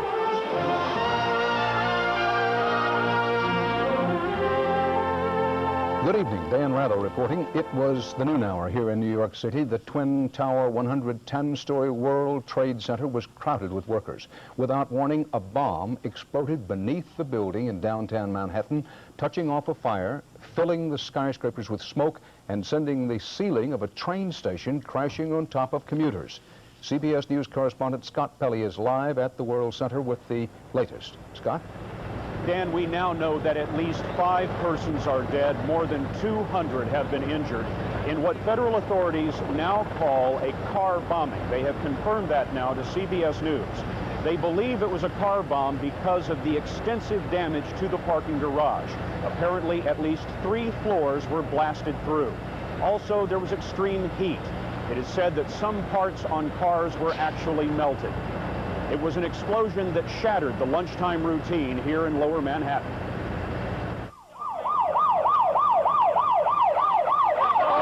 We need a alcohol, please.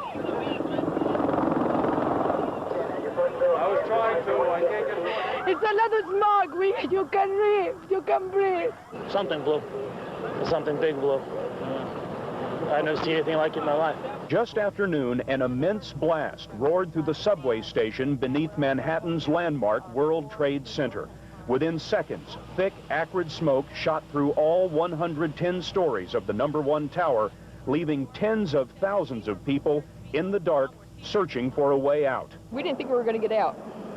We didn't think we were going to get out at all. I figured they'd just come and find 150 dead bodies up here. The explosion blew a 180-foot hole in the basement, which holds an underground parking garage and the train station where several subway lines converge.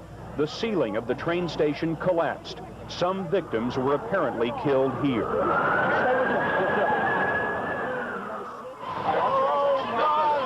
Almost 2 hours after the blast, people were still coming out, some having climbed down more than 100 stories. In a nearby evacuation center, several survivors said they received no evacuation instructions, emergency lighting failed, and some emergency exits wouldn't open. There was no evacuation procedure. It was chaos because you didn't know whether the fire was below you or above you. You didn't know which way to go, and it was just madness. The stairs were just packed with people, and we managed to get down to, I guess, about the 3rd floor, and the door was locked. The emergency door was locked. We couldn't get out. The owner of the building, the Port Authority of New York and New Jersey, says all exits were open, but it admits the emergency communication system was knocked out. We lost the communication system in the Trade Center as a result of the explosion. That meant that we could not give the normal notices that we do through the public address system. It was unfortunate that we did not have that system, but the system was disrupted by the explosion itself. Let's go get oxygen. The towers of the World Trade Center are the 2nd tallest in the world. On any given day, more than 100,000 people pass through the complex. Tonight, there is no structural damage to the towers, but both are smoke damaged and without power. We are told this evening that there are still some people apparently trapped in the building. Firemen are breaking into elevators and still finding some people. No more bodies have been found at this point, but one assistant fire chief told me it would be a miracle if no more bodies were found in the building. Tonight, all 3 major airports in the New York area are at a heightened state of alert. There is fear of terrorism. Several groups have called in claiming responsibility for this blast, but the police still don't know who did this or why. Dan? Scott Pelley with the Night Watch at the World Trade Center Live. Thanks. The World Trade Center garage where the bomb went off is used by the Secret Service. That raises serious and troubling questions about presidential security and the possibility of international terrorism. White House correspondent Susan Spencer is at the White House this evening. Susan, what are they saying about all this down there? Well, Dan, in fact, earlier today there were reports that, quote, presidential limousines had been destroyed. As nearly as we can determine here, no car that Mr. Clinton personally would ever use would have been in that garage. He will be in the New York area on Monday, but the car that he uses travels with him. It's a special armored car. It stays with him under Secret Service guard. As for heightened security around Washington, there has been some tightening of security on Capitol Hill, but here at the White House, everything appears to be completely normal and routine, and aides say that at the moment they have no indication that there is any reason to react otherwise. Susan, any indication that there's a suspicion or not that this could be connected to the president's decision to drop supplies into Bosnia? Well, that obviously is a question that is on their minds, but at the moment, they say there just isn't enough information to know, first of all, whether this is terrorism, much less who did it. So right now, they're just waiting for more information. Susan Spencer, live at the White House. Thanks. There were as many as 100,000 people in and around the World Trade Center today when the bomb went off. For many, it was a frightening day that they will never forget. Correspondent Giselle Fernandez has that part of the story. Once survivors reached the safety of the ground, all anyone could talk about was the chaos of the rescue effort. Inside the skyscrapers, it was pitch black, filled with smoke. No one seemed in charge. We had no communication at all. At one point, about halfway down, the emergency lights went out. And again, we had no communication. It was wall-to-wall people. Attorneys Sean Minahan and Ken Petronio said it was total confusion up there.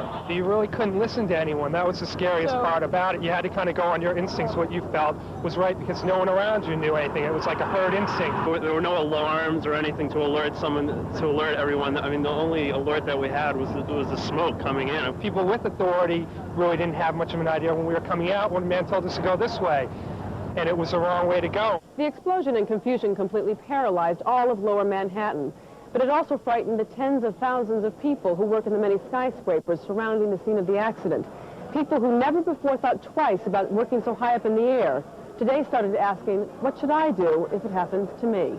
I'm expecting to. I got very upset and just nervous. When you saw this happen, were you worried about your safety? Absolutely, yeah. What were you thinking about? How I would get out of being that high up. What do I do to get out? Firefighters on the scene said knowing how to get out of the building is the #1 way to stay alive. You should know, whether it be at work, at home, or wherever it is, where is that stairwell from where you work? When you move around, you should always know 2 ways out. You should know how many doors there are, how many cubicles are between your space and that exit stairwell. But if you don't know where the exit is, firefighters say stay calm, stay low, and don't break any windows. So what do? You don't know whether to open the door if the smoke's coming in? What is the first line of action? Well, what you should do is get down low. Feel the door with the back of your hand. It's the most sensitive part of your hand. If the door is hot, don't open the door. Then we know that the Red Devil is behind it, and we're not going out there. If it's not, and it's cool, and you feel like you want to go out that way, get down low, open the door a hair, and see if a lot of smoke rushes in. If that's the case, then you want to close that door and wait. As many left early for home, they called for stricter fire safety standards for the towering high-rises of the city. Many said if they're going to work high up in the air, they want to make sure they can get down quick in a crisis. Giselle Fernandez, CBS News, New York. There was a bomb scare at another famous New York skyscraper later this afternoon, the Empire State Building, about 3 miles north of the World Trade Center. Workers and visitors were forced to evacuate Empire State as a precaution after a bomb threat. Police conducted a floor-to-floor search of the 102-story Empire State Building. No bomb was found. Now, how high is the risk to you in a high-rise building? Correspondent Bill Lagatuda has been reviewing skyscraper safety. Whenever there's a fire in a high-rise, city dwellers everywhere shudder. Could it happen in their office, in their apartment building? How safe are we, people were asking today, and remembering scenes like these. The MGM Grand Hotel in Las Vegas, 1980. 85 people died. The lesson of the MGM fire was that many older buildings in America simply had not been made as fire safe as the newer ones. The MGM Grand did not have fire sprinklers. With them, experts later testified, no one would have died. When a bank tower in Los Angeles burned in 1988, older buildings here didn't have to have the latest fire safety devices. One man died, and the law changed. Now in LA, for example, all commercial buildings built before 1974 must be retrofitted with sprinklers. Most other cities have similar codes too. Sprinkler systems, by far, are the most important piece of equipment, fire protection, if you will, to limit the spread of fire in a building. The laws vary from community to community, but in general, high-rise buildings are much safer today. Those put up in the mid-1970s and later probably do have sprinklers. Refitting older buildings is a slow and expensive process. You have elevator shafts and stairwells and all of the communication from floor to floor for communication cabling and so forth. Those are all paths for smoke. Experts say there is no way to make all high-rise buildings truly safe. Much depends on how people react in emergencies. How many of us, they ask, know the nearest fire escape, for example? What happened today has Americans in tall buildings looking again at their surroundings and at themselves. Bill Lagatuda, CBS News, Los Angeles. Straight ahead on the Friday CBS Evening News, a new report says the economy is improving. So, why do we need the Clinton stimulus plan? We'll deliver a reality check. All right. I mean, there was smoke, and then the lights went out, and I'd say about 70 floors we had no lights. There are still people in there, and they are still being rescued. There are people who've been trapped in elevators all this time. It's almost incredible that this thing happened around 12:30, and as we're working and trying to get more information, we still see people being brought out in blankets with their faces blackened with smoke, some of them actually coming out on stretchers, some in better shape than others, but all of them talking about an incredible experience, to say the least. Let me also say that the expectations are that they may also be finding some more bodies in there. As far as we know, there are at least 5 fatalities confirmed at this time. Also, about a year ago, you may remember last year, a fireman who was involved in a heroic rescue from Midtown. There was a lot of spectacular video when he rescued some people from a roof. Really incredible stuff. That firefighter was here, and he's been injured, and he's in critical condition in the hospital. Obviously, there's a lot more that we're going to know between now and tomorrow. I'm going to turn it back over to you in the studio. Pablo Guzman, thank you. And we'll be back in just a minute with more of this special coverage of the disaster at World Trade Center.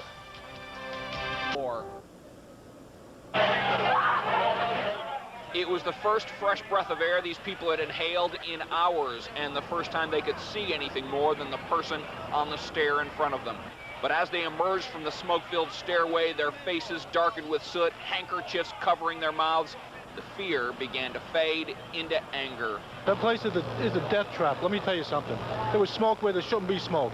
I was on the 107th floor, and we heard the bang, and that place filled up in 5 minutes. Well, first we was told to go down the wrong stairwell. Then we came back and went down the right stairwell. Falling glass rained from above. People still stuck upstairs, forced to shatter windows in order to breathe clean air. That created a dangerous path for those waiting to evacuate the building and those on their way out.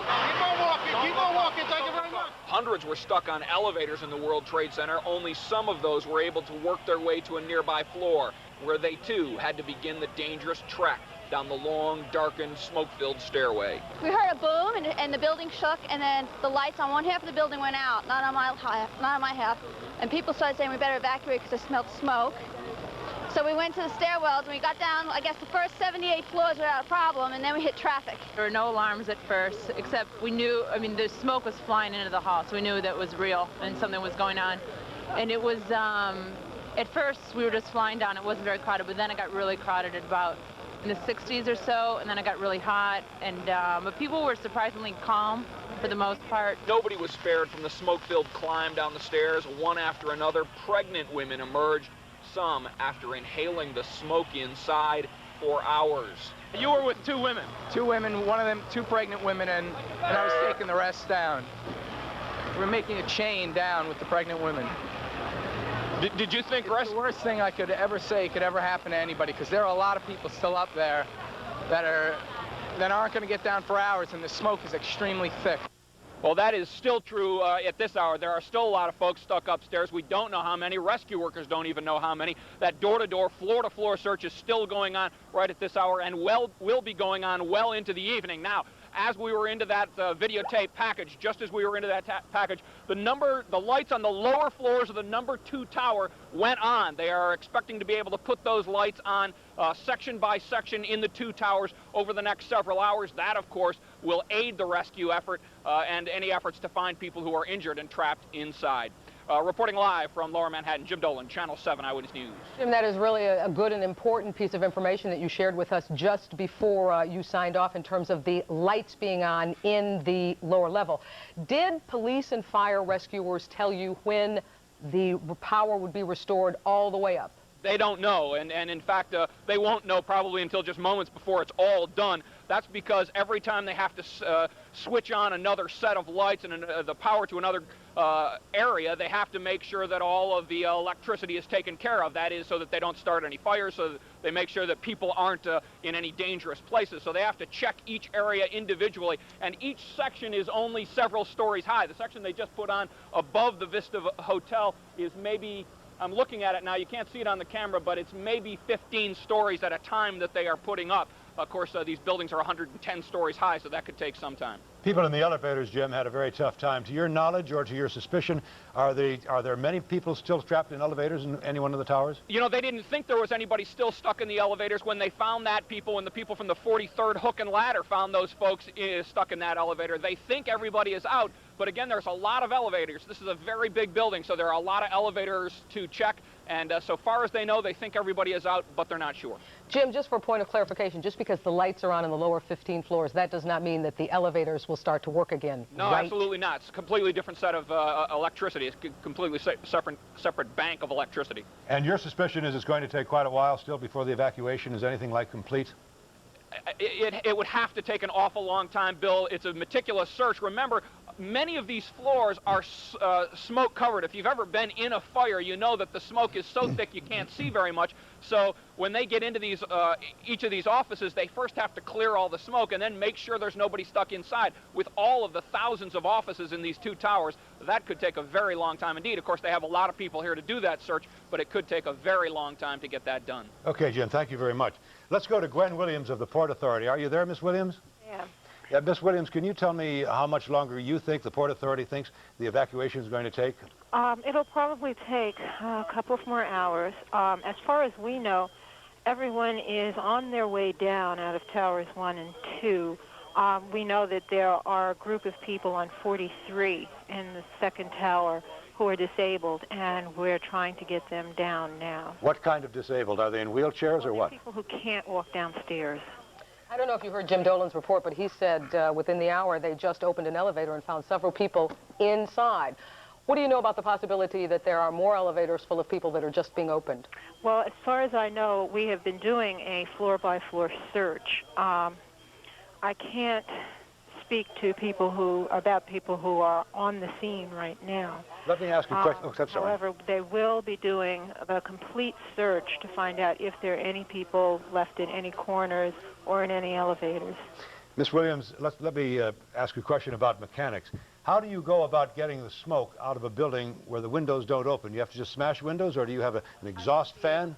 Answer that. Pardon me? I wouldn't be able to answer that. The fire department probably could best answer that question. But it is true that normally those windows do not open. No, they don't open. Any background in terms of, Jim Dolan also told us in the preceding report that lights are coming on in the lower floors. Have you heard anything about that in terms of the restoration of power? They will be restoring power as the safety situation allows them to. So that's probably will mean throughout the night they will be putting on section by section. Okay. Thank you, Ms. Williams. We'll probably be back to you later on tonight when we have our later edition to wrap up this story for the evening. Scores of emergency and rescue crews took on one of the biggest tasks of the day, which very simply was a very important one, saving hundreds of lives. A job that was made even more difficult by the smoky, perilous conditions inside the towers. And Bertha Coombs has been following that part of the story all day, and she is live now at the World Trade Center. Bertha. Bill, I'll tell you, I talked to some firefighters this afternoon, and they sound very frustrated. They said having to climb up flights of stairs and trying to help people, and in this case, there are thousands of people there, and you want to stop and help each individual, and the more you stop to help one person, the slower the process gets. That's the frustration one firefighter told me. Another firefighter told me about frustration of being down in the lower levels, in that garage, of hearing people cry for help and not being able to get to them because of the fire down there. That's where things were very intense today. But of course, for everyone in the World Trade Center today, this was a very hard afternoon. Workers trapped on the highest floors of the World Trade Center say they kept waiting for rescuers to arrive, and they waited in vain. We have people in wheelchair. We had no help for them at all. Nothing. We're walking down dark, pitch dark, whatever stairways. There's no fresh air at all. We were up there for 2.5 hours. We were pretty much on our own. There was no fire alarm or anything like that up there. Just there was a loud bang and the building kind of shook. And there really wasn't anybody up there. We were on the scene and it was handled professionally. More than 100 floors of stairs and smoke made the rescue slow going on those high floors. One pregnant woman had to be evacuated by helicopter from the roof. But the real horror story here was in the garage level of the World Trade Center. That's where the explosion was, that's where the fire was. That's where firefighters were seriously injured, and they found people dead, trapped in their cars. There was a man still sitting in his car, and you could tell he was dead. And I didn't even get close to him, because as we were getting into that area, our man got hurt, and that's what we were concerned with. But as far as I know, he was dead. And that firefighter who got hurt fell about 60 feet when the floor gave way, and they tried to get to him. It took a while. They suddenly had to rescue one of their own. His air mask had run out. He had to have other firefighters there to comfort him, and we believe that he may have broken both of his legs in that accident down there when the floor gave way. That is also an area where they're concentrating on the search right now. In a sense, it's a twofold operation at the World Trade Center. They're trying to get to the highest floors, to people who may be trapped up there, and they're also going down to the deepest levels of the building in the garage, where there is a huge crater, and they worry there may be people trapped under the rubble. This is a program here, a problem that is going to be going on all night, and workers are going to be working into the night until they found the very last person, if there is still someone trapped in the World Trade Center. We're live in Lower Manhattan. I'm Bertha Coombs, Channel 7 Eyewitness News. Bertha, as you know, Mayor Dinkins is thousands of miles away from all this tonight. He is in Osaka, Japan on business, and he was notified of the explosion shortly after 1 o'clock this afternoon. The deputy mayor has asked, or the mayor has asked First Deputy Mayor Norman Steisel to keep him up to date on the situation until he returns. Mayor Dinkins is scheduled to take off for New York first thing in the morning. Well, naturally, traffic is a mess, has been a mess since early afternoon all around the World Trade Center. Is more arrogant. Conversation is exactly what happened today, why it happened, the kinds of the scene, the incredible chaos that occurred right after the explosion, and the relatively orderly scene that occurred when they were evacuating. We talked to scores of people just after they came down those flights of stairs today.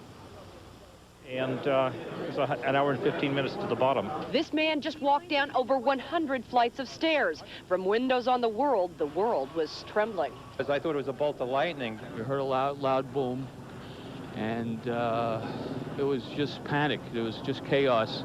For about the first 20 minutes, we had no direction. It was just terrible. The scene in and around the financial center was almost surreal. Brokers, traders, clerks, and cooks, some stumbling home, semi-dazed, smudged with soot. Anybody above 25 is a problem, I'll be honest. Was it tough to breathe? Yeah. Policemen were in there with their lights, and they made like a path, and they kept yelling, follow the light, follow the light. So I just looked from light to light, and I finally made it out. Others gazed at the streets, blanketed with emergency vehicles, all blinking like Christmas. Today, many felt their gift was life. Where were you? 83rd floor. The 83rd floor? You got soot all over. John? Oh. Yeah, that's when you guys just came out from the building and everything's okay. Situation in the cafeteria, they call, there's 200 people trapped on that floor. We're working our way up there now. Okay, which floor, Chief? They gave a bunch of floors, 45th to 85th, everything. Virtually everyone we spoke to, people who had walked down 80, 70 flights of stairs, said that people were amazingly orderly. Firemen were wonderful, the police were wonderful. We all stuck together, and we really were scared. The lights were blinking on and off in the stairwell. Everyone stuck together and calmed each other down, and that's how we made it out. So New Yorkers were well behaved this time around. Very well. I'm proud to be a New Yorker. We're so happy. We are at the intersection of VC and West right now. Of course, the scene behind me, still a blanket of emergency vehicles, all blinking. Most of the people have left for the day, but of course, since transportation has been interrupted, a lot of people inside the building are at the bars and so forth. They're saying, look, we're waiting, doing the best with having to wait to get across to New Jersey. Apparently the only way that they can get across is on the ferry.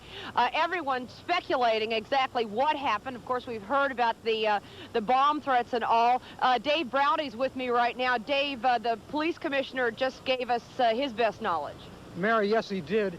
And what the police commissioner is telling us is that they have not been able to confirm that it's a bomb or that it's some sort of a terrorist incident, but they have received a total of 7 different phone calls from 7 different people saying that they set off whatever it was. They have not discounted anything. They have not accepted anything. They are simply investigating. And investigating means getting to the bottom of a very large pile of rubble on the L2 or B2 level, depending on which part of the World Trade Center you are in. It's about 20 to 25 feet underground that the explosion went off. Now, a lot of people are wondering how they're going to get home, whether they're going to be able to come back to work on Monday. 100,000 people work here. And as we look up there, a sight that I've never seen in all my years in New York, World Trade Center Tower number 1 blacked out. But a promising sign, World Trade Center Tower number 2, just beyond it, which had been dark until the past half hour or so, now has some lights that are coming back on. So no excuse for anybody. Well, you gotta go to work on Monday. You gotta go to work if you work in World Trade Center number 2, or so it would seem, although the official announcement is yet to come. PATH train commuters particularly hard hit because the ceiling collapsed into the PATH station down here. Now, they have a suggestion for you if you want to get home or get into the city on the PATH. That is, use the line that goes to 33rd Street rather than the one that comes down here to the World Trade Center. That, they say, is operating and operating normally, and you'll be able to catch a subway line back downtown. But as to the World Trade Center, they say that the damage here is substantial. We spoke with the chief engineer a while back. He said that in terms of the parking garage area where the explosion took place, that's going to be out of service for quite some time. He says the rest of the building, however, does show structural soundness. They see no other damage. So 5 are dead. We don't know the cause. The police commissioner says they have not ruled in or ruled out a bomb, but that's got to be the way they're going right now. Reporting live from the World Trade Center with Mary Civillo, I'm Dave Browdy. Now back to you in the studio, Chuck. Thank you, Dave. Thank you, Mary. And the Empire State Building was evacuated this afternoon after a bomb threat was received there. Authorities were taking no chances since so many firefighters were already tied up at the World Trade Center explosion. Well, today when the bomb went off, fate dealt a lot of different hands. Some people were trapped very high in the building, some people trapped in elevators. The terror can only be imagined and hardly be imagined of that. And some people were fairly low down in the building, at least on the first or second floors, where they really were rattled by the explosion but could get out quickly. One of those who was on the second floor is Dr. Susan Shanik. She was having lunch at 12:18 when the explosion occurred. We talked with her a bit earlier. And Dr. Shanik, you've had another hour or two to think about what happened today. Give us your reflections on what you felt, what you were thinking when that explosion ripped through that building.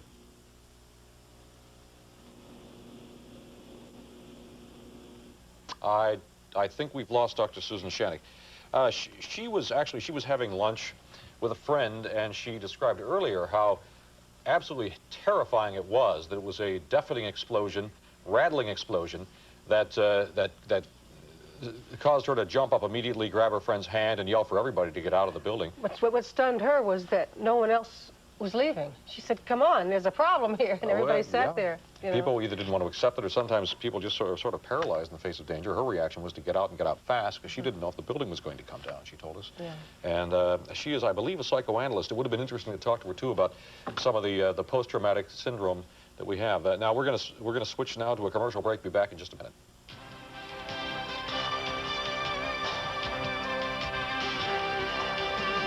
And perhaps as many as 500 people were injured. They were rushed to several hospitals in New York City, including Bellevue Hospital, of course.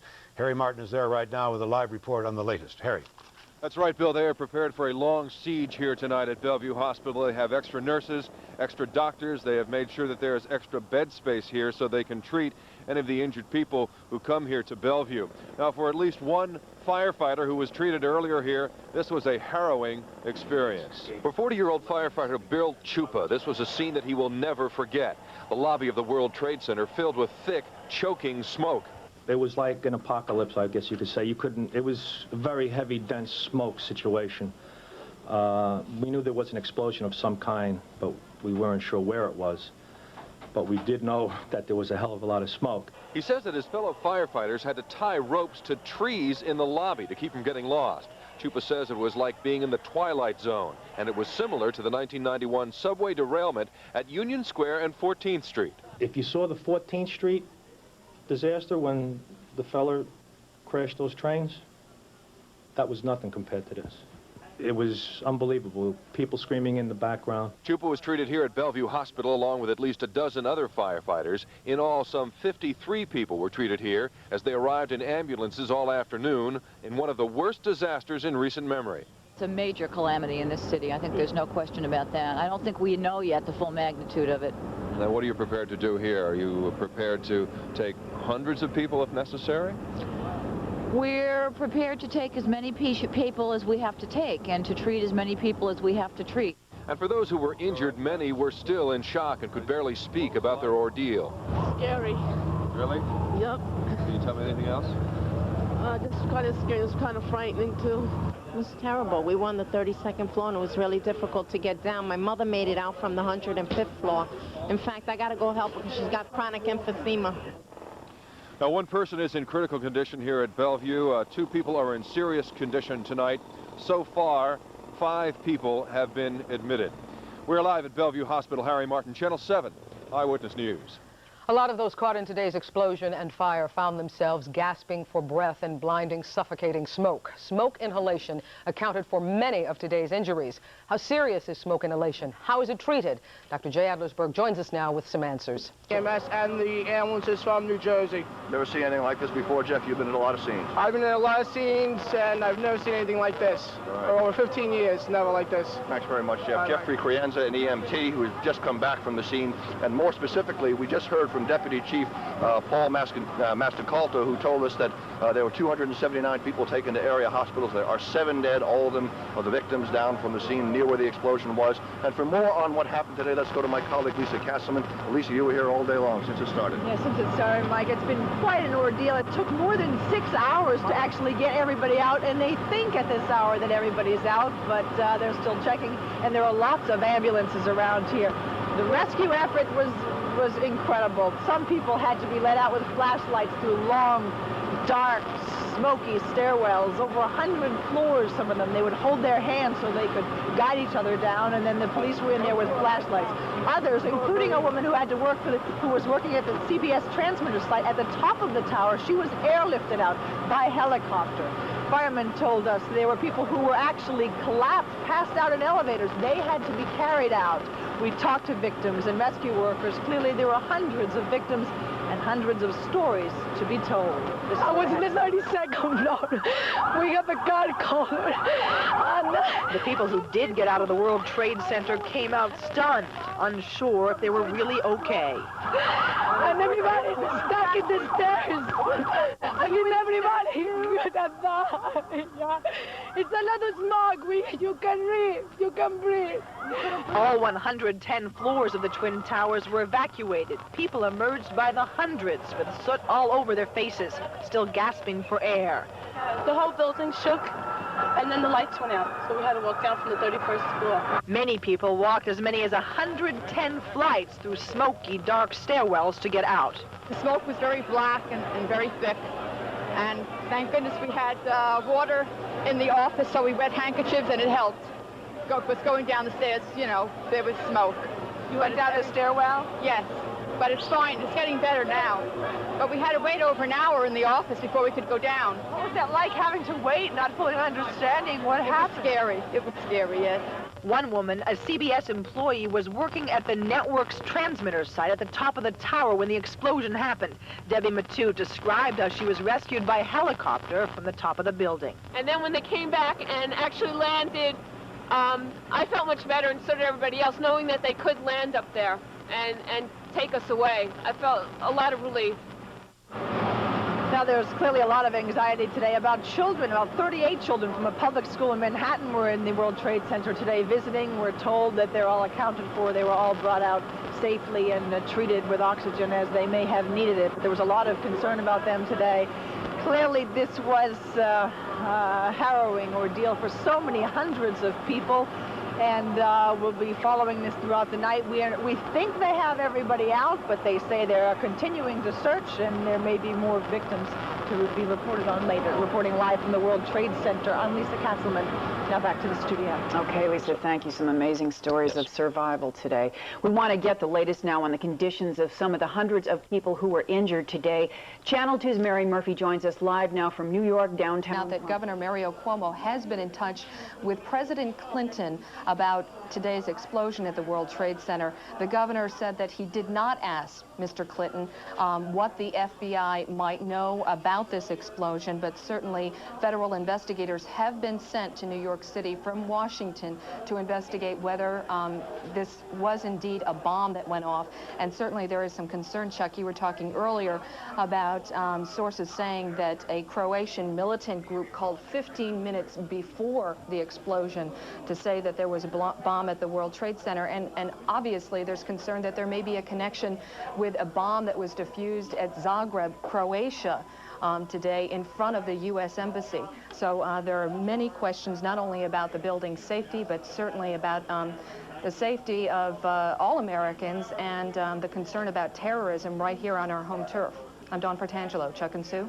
Dawn, thank you. And there are dozens and hundreds of little dramas that are surfacing on the wires as the evening progresses. Here is one little, just a tiny little story that you can imagine how dramatic this was. A pregnant woman and police officer were plucked from the roof of the World Trade Center tower as thousands struggled to get out below. They were plucked by helicopters. So what an ordeal they went through, and they were plucked to safety from the roof of that tower. We also have an update on the people who were killed in that explosion. We know that there are 5 dead. Well, we are told now, the authorities tell us that 4 of the dead were Port Authority workers. We don't yet have their names. We'll take a short break. See you in just a moment.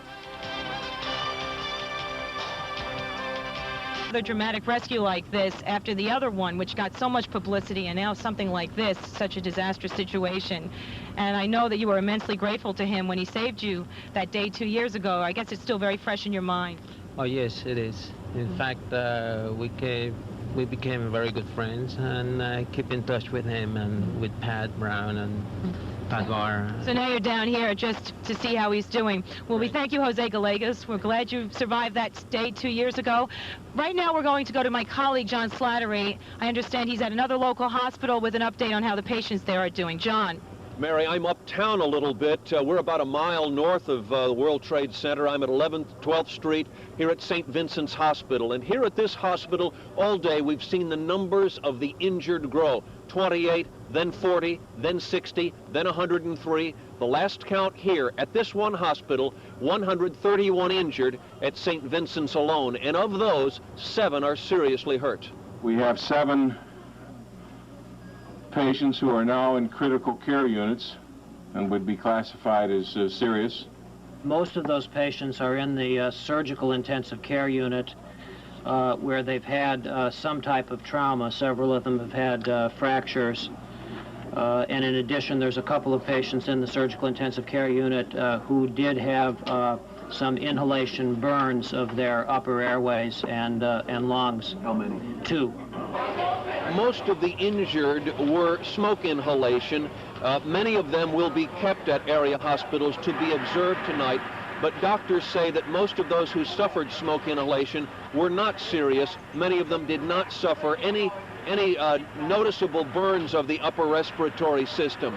There have been, at last count, 5 dead from the explosion. 1 was brought here, a man who suffered a crushed chest and then died.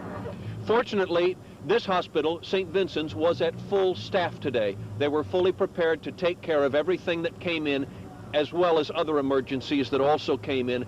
And when this all happened, this hospital went into what's called a stage 3 full disaster alert that remains right now. This is John Slattery reporting live from St. Vincent's. Michelle, Ernie? Yeah, I've seen so much the other day, John. It's very difficult to separate yourself from the story sometimes. Thanks, Ernie. Yeah, thank you, John. As you can imagine, today's explosion made gridlock the operative ward in Lower Manhattan. Many drivers and commuters have been forced to change their travel plans tonight. Let's get the latest on the traffic situation right now. And joining us on the telephone is Joe DePlasco of the New York City Department of Transportation. Joe, tell us what's open.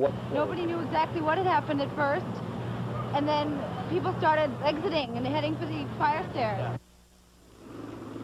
And that's the way it was, and the stream of people seemed endless. Of course, there are approximately 50,000 people working in the 2 towers, and we probably saw a couple of thousand, 3,000 or 4,000 perhaps, come out in the course of the many hours that the evacuation was taking place. Many of them had been checked by smoke, and then they continued down after the smoke had receded somewhat.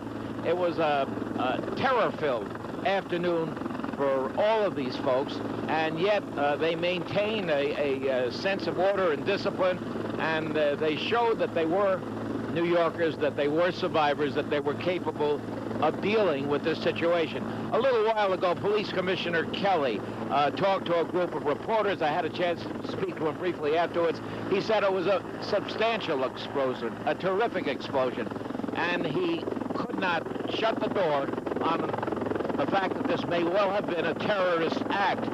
Meanwhile, the airports, he confirmed, have been placed on alert by federal authorities because of the possibility that this was an act of terrorism. And of course, the Empire State Management decided it was their option to evacuate that building. So it's been quite a day here, and the lights going on sort of make us feel a little better about the whole thing. But there are a lot of unanswered questions. Chuck, Sue? Thank you, Gabe. How did Pablo Guzman describe the whole explosion? Maybe he said it was about 150 feet long and 3 stories deep. Well, it was, and John Miller actually saw the hole. I think Pablo did as well. But he, according to John, the explosive device was 3 floors down in the parking garage, whatever it was, and the suspicion is that it was some sort of a car bomb that we got to learn to our great dismay about in the Middle East, in Lebanon, particularly when the Marine barracks went up in Beirut. But the bomb, the force of the blast 3 floors down, according to John Miller, actually went up through 3 reinforced concrete floors to the surface. And we also heard one of the people we were talking to on the telephone who had been in the one of the towers of the World Trade Center say that he mentioned an elevator problem where a panel blew out of an elevator. When I pressed him on that, he was actually in a hallway And when the explosion occurred, apparently enough of the concussion and blast came up some of the elevator shafts in the World Trade Center and blew some of the panels off the front of the elevators into the hallways. And that, of course, was how some of the smoke got in so quickly. Within minutes of the explosion, people on high floors were reporting smoke. Well, we can get another perspective from EMS now. Yes, indeed. The day produced a lot of terror and panic, but it produced heroes as well, and certainly the folks who operate the city's emergency medical service and who are out there on the front lines are to be commended for what they did today. We have Christine Siccato on the telephone with us now. You with us, Christine? Yes, I am. All right, Christine, the last we heard on the wires here, we had the number of injured put at 514. About 274 of them had to be hospitalized. Are those figures fairly accurate? The total patient count at this time is 274 transported, 240 being treated at the scene, 31 firefighters, and 3 police officers treated and taken to hospital. And where are you right now, Christine? I'm at headquarters in Maspeth, Queens. Were you at the site at all today? No, I was not.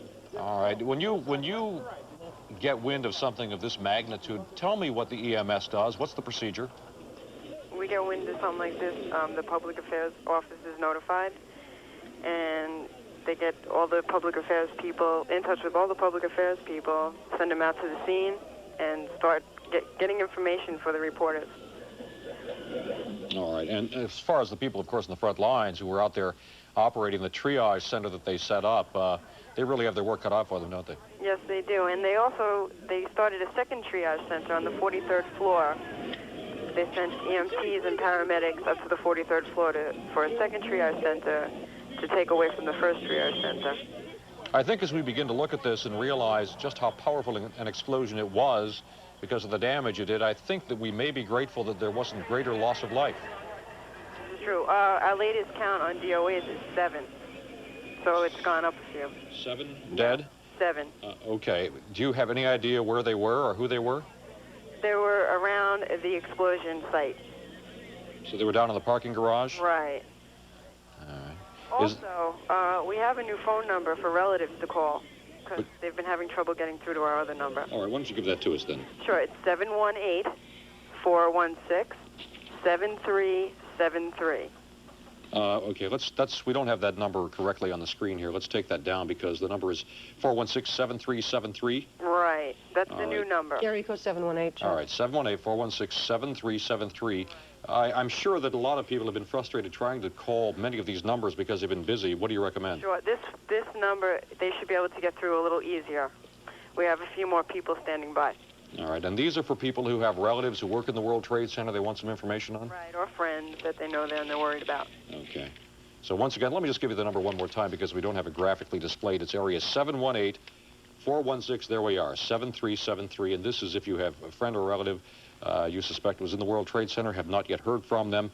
You may call that number, and EMS, as you just heard from Christine Siccato, promises to answer the phone a little more quickly. Obviously, in a situation like this, it's hard to keep any particular number or any particular line open continuously. So if you hit a busy signal, my suggestion is simply to keep trying. And Christine, thank you for joining us. Thank you. We'll be back in just a minute. So we'd open the window.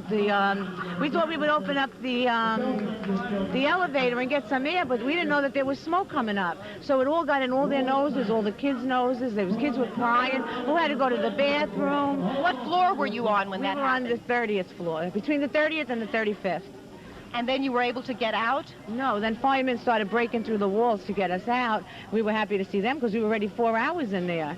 By the time we got out, it was 5 hours that we waited in there. From 12:30 to 5:30 we were up. It must have been a harrowing experience for all of you. How did you cope with all of these children? We tried to make them sing, and because I'm a panicky person. Right away, I see red, but you got to keep calm for the kids. So who wants to go to the bathroom? Who can't hold it? Who threw up?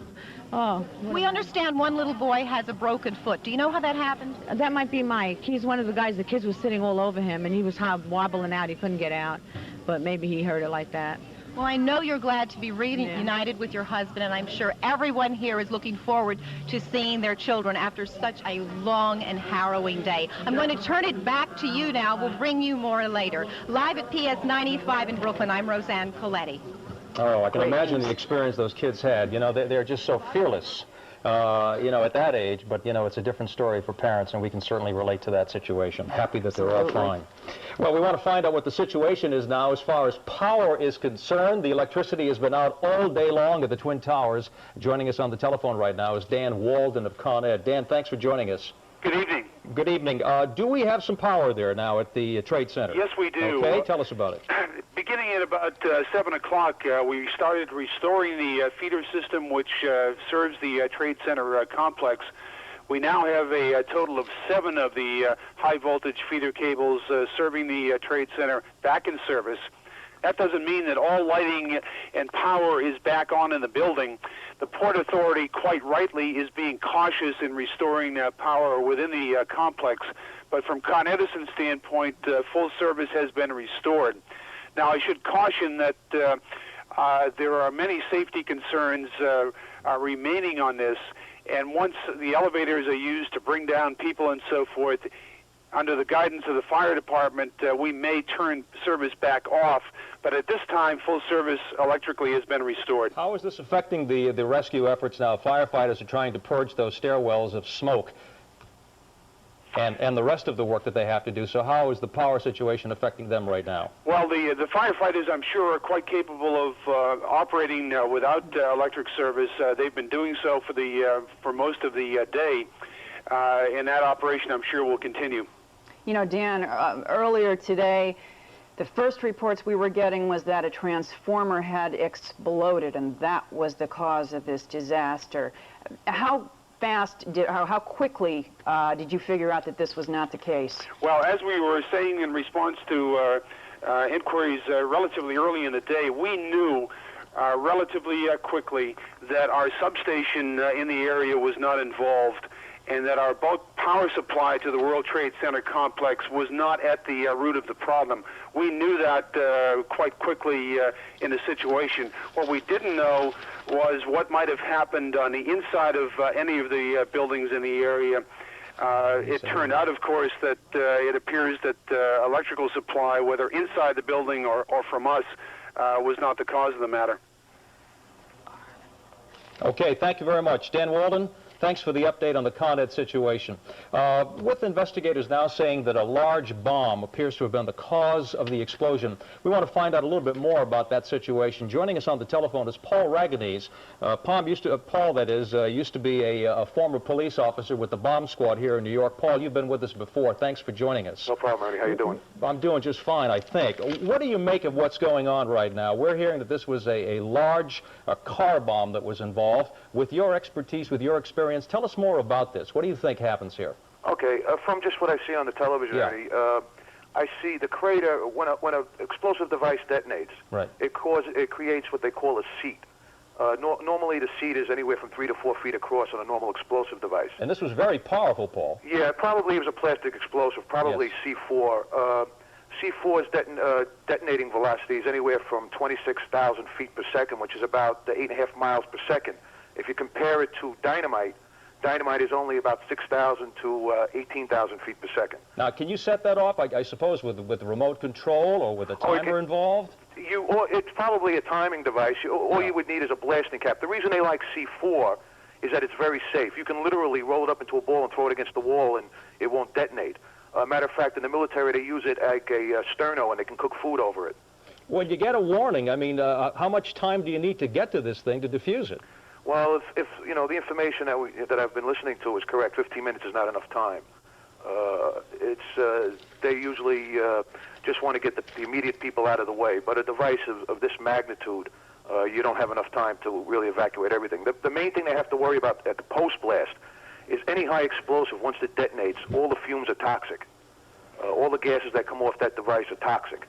And that's what they'll have to be aware of, people that were down there breathing that air. Paul, tell us more about what type of evidence they're going to be looking for now as this investigation goes on. Well, if they confirm that it's an explosive device, Michelle, they literally put the bomb back together. We'll sift every piece of debris down there and find the wiring, the timing mechanism or the remote control mechanism, and they'll do chemical analysis on some of the residue to see exactly what type of explosive it was. If it was C4, they're looking for a chemical called RDX. From your experience too, Paul, you have to think of everything. I'm sure that they're going through that building right now just to check in case there's anything else in there. Yeah, that's one of the things you concern yourself with, and the best thing you can tell the public is not to panic. There's going to be an influx of phony calls now of people wanting to get on television, on the radio, and cause commotion. We've had the evacuation of the Empire State Building. The police will know pretty much a certified bomb threat, and the public should listen to the police and do exactly what they say. Well, we know everything's being checked out. Thank you, Paul Raganese, for joining us on the phone tonight. Take care. Before we go, we want to go back to the scene of today's explosion at the Twin Towers. Brian Williams joins us now with more on what's going on right now. Brian. We want to take a look at this point at a kind of a regroup and take a look at a graphic at exactly what happened. It's hard to describe when you're dealing with the towers this monumental in size. There, of course, their proximity in Lower Manhattan. And there is a parking garage, B1, B2, B3. You see the levels, and you also see the hole that this graphic shows was blown, really a 3-story underground hole blown through. We've all parked in parking garages, the huge cement superstructure that's reinforced with steel bars. Just a cavernous explosion inside the parking garage, and you see how far below ground level that is.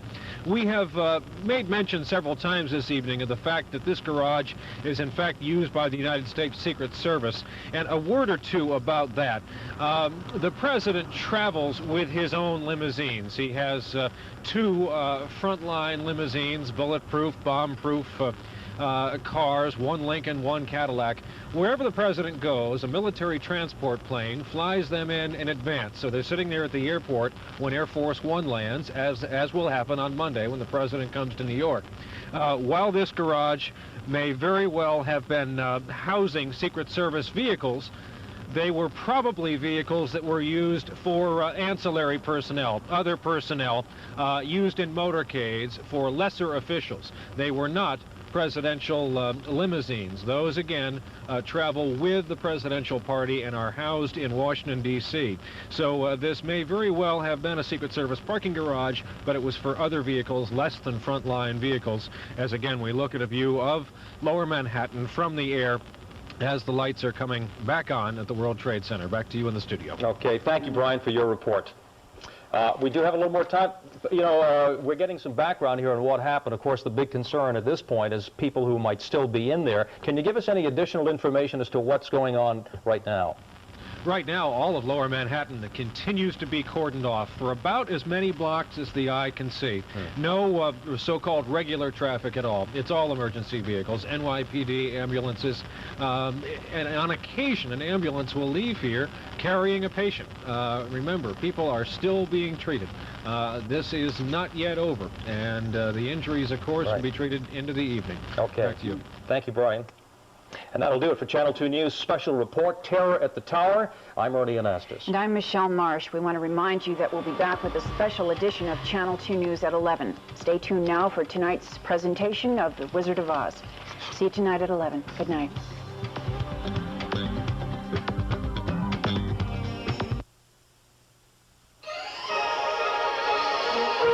Launch of New York's World Trade Center causing death, injury, and a wealth of speculation about who or what was to blame.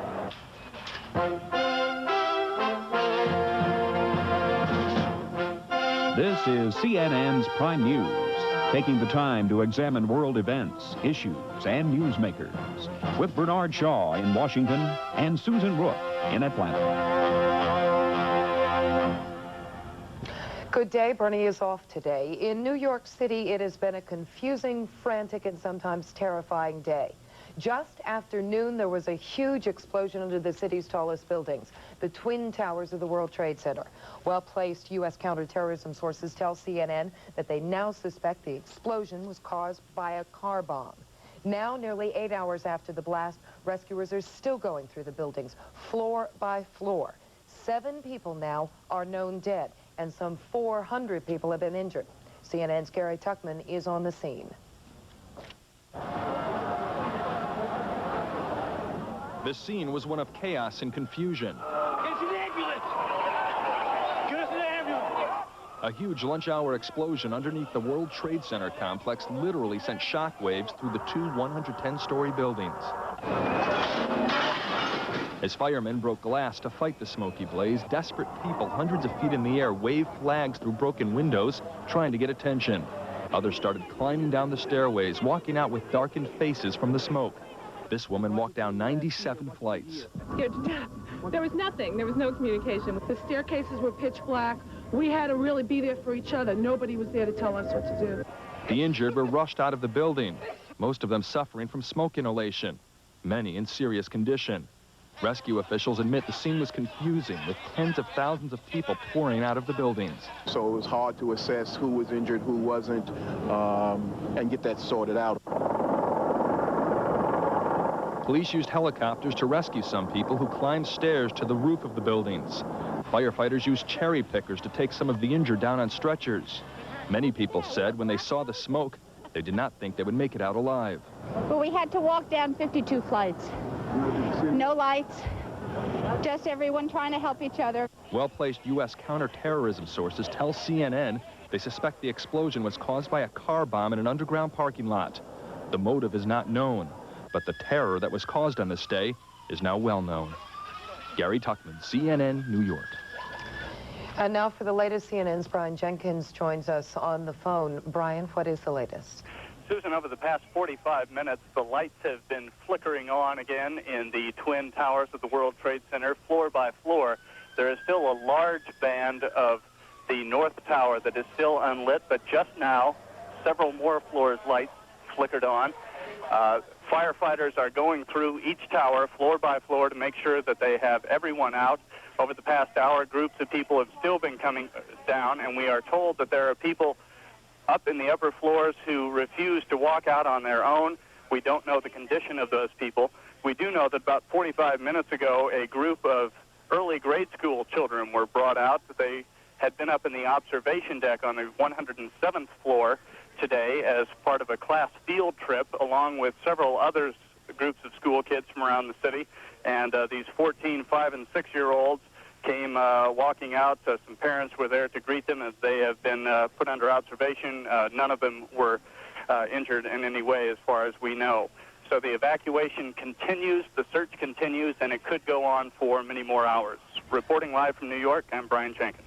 Brian, before you go, how many, what floor are they at? You mentioned that there were still people on the top floors, but how far up do they still have to search? Well, we had heard earlier that fire teams had reached up to the 82nd floor, so I think they have probably made it all the way to the top at this point, and they also had police helicopters dropping rescue crews off on the roof of the North Tower earlier and working their way down. However, as I said, there's a huge band of the North Tower that is still unlit, and I'm sure the search floor to floor on those darkened floors is much tougher, and so they are going room to room in the whole building, and this is a complex that holds 40,000 people on weekdays, so it could take some time to make sure that they have everyone out safely. Brian Jenkins with the latest from New York. Thank you. And one of the people that walked out today, Tom Breaux. Tom, I understand that you were at the top at the Windows of the World restaurant. Tell us what happened to you. Yes, I was.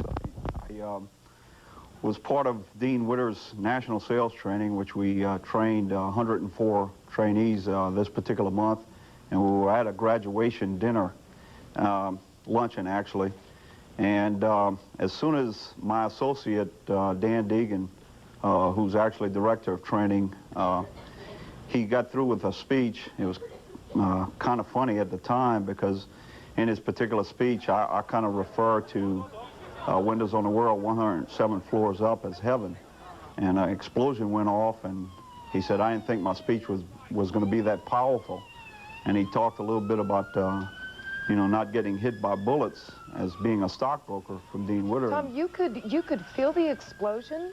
Yes, there was 2 explosions that we felt on the particular floor. Bill Simmons, our associate national sales director, was sitting in the back of the room, and he said he came off his seat on one of the explosions. And one of the trainees had gone to the men's restroom, and he came back as soon as Dan Deegan was finished with his speech, and he mentioned to Dan that I don't want to alarm you or anything, but there's smoke coming from the hallways. So Dan and myself went to the hallways to check it out, and we grabbed the person that was in charge of the luncheon at Windows on the World to say that we have to coordinate evacuation. We got 104, actually about 115 people with our staff people upstairs, and we need to evacuate. So you were one of the ones that was coordinating the evacuation. I understand that that was one of the complaints from a lot of the survivors, that nobody was coordinating anything. Actually, we were part of it. We coordinated the evacuation down the stairs. We got all of our people out of the room, and Dan Deegan, myself, and Bill Simmons were one of the last people to walk down the stairs to make sure all of our people was safe and in front of us. Was anybody panicked at that time? Or no, it was quite orderly. It was a good evacuation from that particular floor. Of course, when we got into the stairways, it took us about an hour and a half to get all the way down. At times, we were stalled completely. We were sitting down in the stairways, and a lot of people smoke inhalation, asthma attacks. A lot of people complaining a little bit, but we tried to be as positive as possible. I'm a positive person automatically, so I was just calling out every floor and just encouraging everybody around us to, we're gonna make it, no problem, let's head for the next floor. Tom, how do you keep your faith in something like this? Well, I'm gonna tell you, my first thoughts, I can honestly say, never thought about dying at all. But my first thoughts was, am I gonna get out of here, or are we gonna get out of here? And that only lasted about maybe 15, 20 floors. From the rest of the way out, we were real positive. We said, no matter what, we're gonna get out of here. And we just kept the faith. And you did get out. Yes, we did. Tom Brough, fire survivor. Thank you for joining us. Thank you. And we will keep watching this story throughout the evening, once again recapping what we know. Well-placed U.S. counterterrorism sources tell CNN that they now suspect a car bomb caused today's explosion at New York City's World Trade Center. 7 people now are confirmed dead. About 400 others suffered smoke-related injuries. Thousands, like Tom Brough, had to make their way out of the twin 110-story towers down darkened, smoky stairways. The explosion happened shortly after noon in a parking garage under the building. The force of the blast caused the roof of a train station under the buildings to collapse, and it left a hole of more than 60 yards wide. Meantime, the executive director of the New York Port Authority tells CNN nearly everyone has now been evacuated from the World Trade Center. And late this afternoon, the Empire State Building was evacuated after a bomb threat was received there. New York's police commissioner says authorities have received at least 7 different calls claiming responsibility for the blast at the World Trade Center. And New York's 3 major airports are on security alert, and police in Washington, D.C. are also taking security precautions. Finally, the Red Cross has set up an emergency number for those trying to get information about people who may have been in the Trade Center at the time of the explosion. That number is area code 718-416-7318. Still ahead on this edition of Prime News, new questions about whether one of the people Jack Kevorkian helped to commit suicide really wanted to die. Also, more violence in Somalia. Will it stop the planned withdrawal of some American forces? And tonight's prime issue, the federal trial of the officers accused in the beating of Rodney King. If they are acquitted, how will Los Angeles react? Suddenly, the street surrounding the 110-story building turned into a sea of rescue equipment. But as smoke billowed from the World Trade Center garage located above the path and below the Vista Hotel, thousands of people were trying to escape the smoke billowing into their offices and hallways.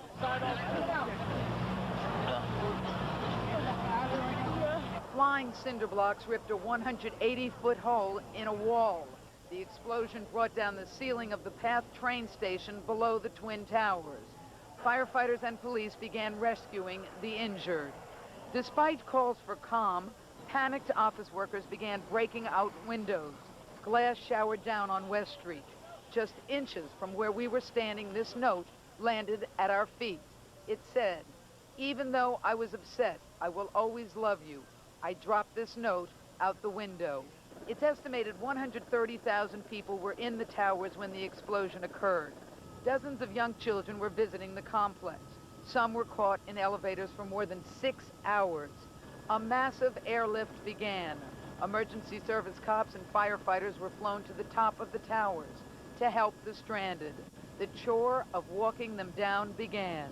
Everybody's stripping their own shirts, hauling them over their mouth. It's incredible. This is in the lot. What floor did you 105. 105. Took about an hour and 20 minutes to get down. No public announcement system. You didn't know whether to keep going, stay there. Scariest thing I've ever experienced. Shortly after the blast occurred, sources told Fox News it was caused by a bomb. That information has been virtually confirmed by law enforcement officials. We're still not able to get into the building to get at the origin of the explosion. There were some calls made claiming credit for a bomb. There were a total of at least 7 calls that were made. We're not going to give you the specific statements. That's just our policy as far as these calls are concerned. The bomb reportedly was planted 6 floors under the World Trade Center, and it blew a 200 by 100-foot crater in the 2 floors above it. It was pretty messy. A lot of debris all over the place. Fire broke out, electrical wires. What was it, just an explosion? Or? We don't know what it was yet. They're still trying to verify what it was, but it felt like the walls just like collapsed. The walls just like blew up and came towards you. Now, the U.S. Secret Service is housed in World Trade Center 1 in the Twin Towers 1, and all of its employees, all the agents work here. Incidentally, the cars are kept in the garage where the explosion occurred. 6 or 10 or 12 or 15, at least 15 of the cars were totally demolished, including the car that the president rides in here in the city. I spoke with the head of the Secret Service. He told me all of their people got out safely. However, it was a very traumatic time because there's a lot of explosives, guns, and ammunitions that the Secret Service keeps here. You can hear this helicopter coming in. This has been going on all day. The helicopters have been going to the roof of the building with police officers to try to help the people trapped on the top floors. Again, there are about 200 to 300 people trapped up there. Now, all of this havoc apparently is being claimed by the Croatian militants who made a phone call 15 minutes before the blast and said it was going to occur. We're obviously going to be learning a lot more about this, but right now we're going to go live to Chris Jones at another site here at the World Trade Center. Chris? Penny, this has been a terrible day for New York City, an apparent act of terrorism in the city's tallest building with, of course, hundreds of innocent victims, and the tragedy speaks for itself. But it has also been one of those days that proves New York City's greatness, from the professionalism of the emergency service workers, the police, and the firefighters, to the toughness of ordinary New Yorkers. Thank God we're on the ground. When the explosion ripped through the sub-basement of the World Trade Center, there were some 40,000 people in the huge complex, including disabled and elderly visitors, and several large groups of children on school field trips. The huge explosion was deadly. More than 500 were injured, mostly by dense smoke, and the death toll has now reached 7. But the bomb also set off a string of individual heroics, as thousands tried to get out of the complex and help others do the same. There were stories of total darkness and smoke-filled stairways that had to be navigated by thousands in distress. There were children trapped in elevators for 3.5 hours with no communication with the outside world. And there was compassion and the surprising absence of any panic. The engineer in charge of Fox 5's transmission facilities on the very top of the World Trade Center on the 110th floor heard the explosion, and his story is typical of many we heard today. You took a portable oxygen unit with you, didn't you? Right, I did. Right. And you had to use it? Yes. On the way down, there was one person that was experiencing some breathing problems, and he was dizzy. So there was like 3 of us were helping him down, and we gave him the oxygen that I had.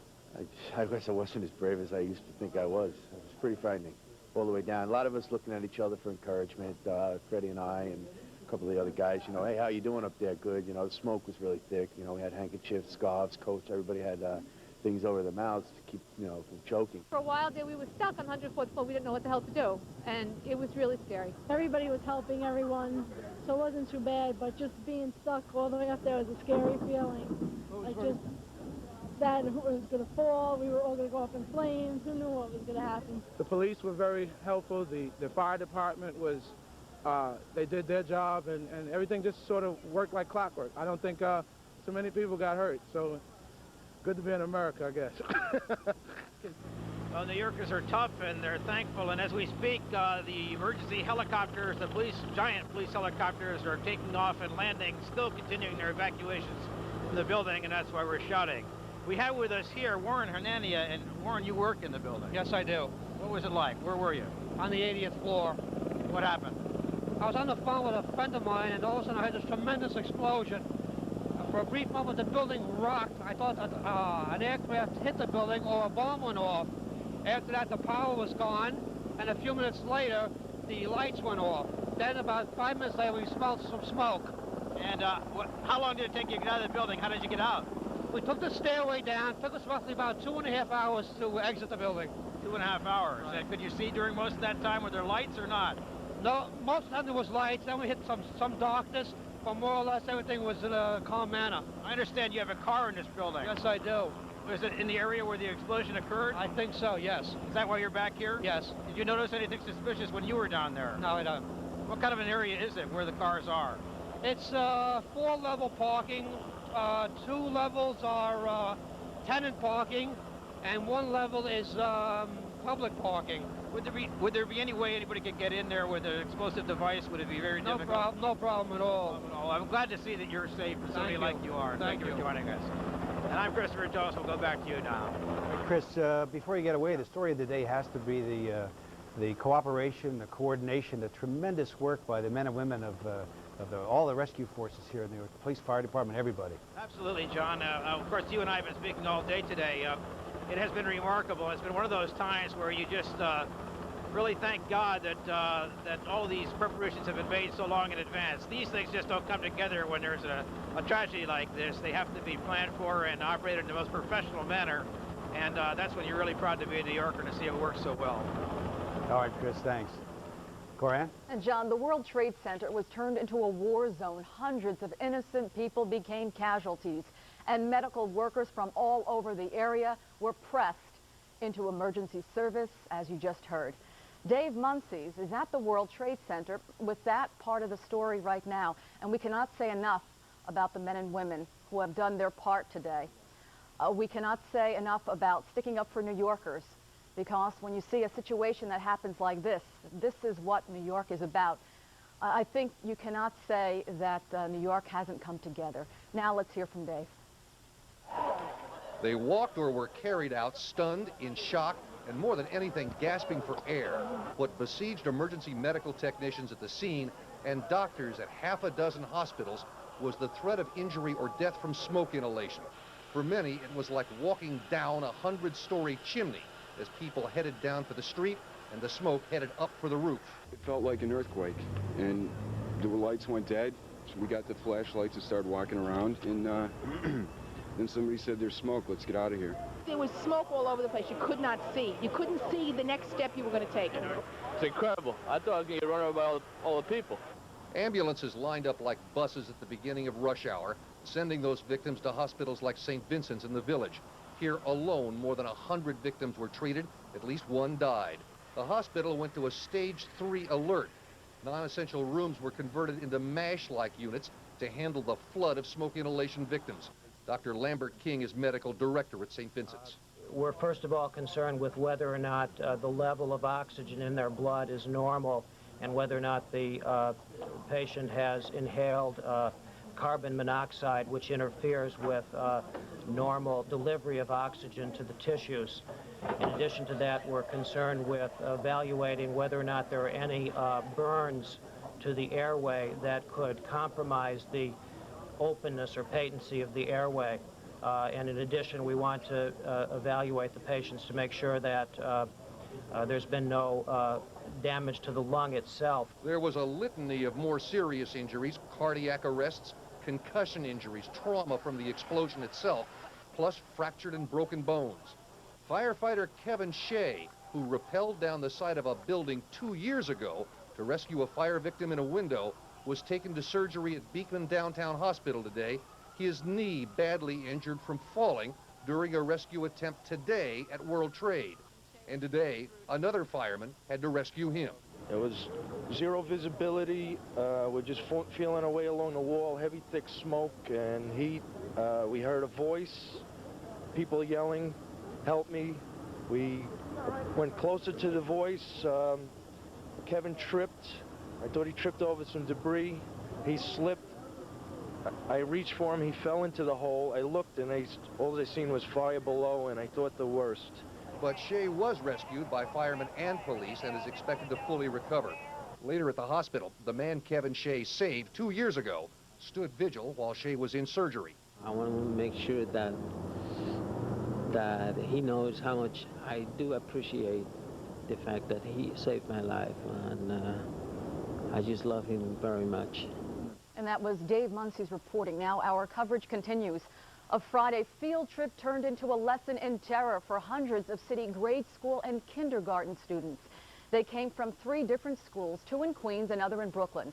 They all shared the frightening experience of being trapped. Lower Manhattan, the situation at the World Trade Center, nothing yet official about the bomb or whether or not it is officially an act of terrorism. Live in Lower Manhattan, I'm Ed Miller. Back to you, Jack and Katie. All right, thank you, Ed. A second bomb threat forced evacuation of the city's other major skyscraper, the Empire State. It's the perfect target. The police now have gotten calls from 9 different groups trying to grab the blame for the explosion. The first came just minutes before the blast. It was from a group that calls itself Croatian Militants. Our team coverage continues with Eric Sean.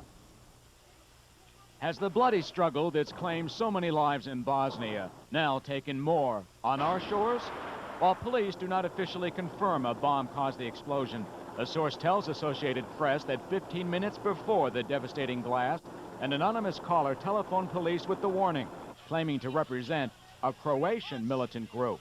If that's true, this would not be the first Croatian terrorist attack in New York.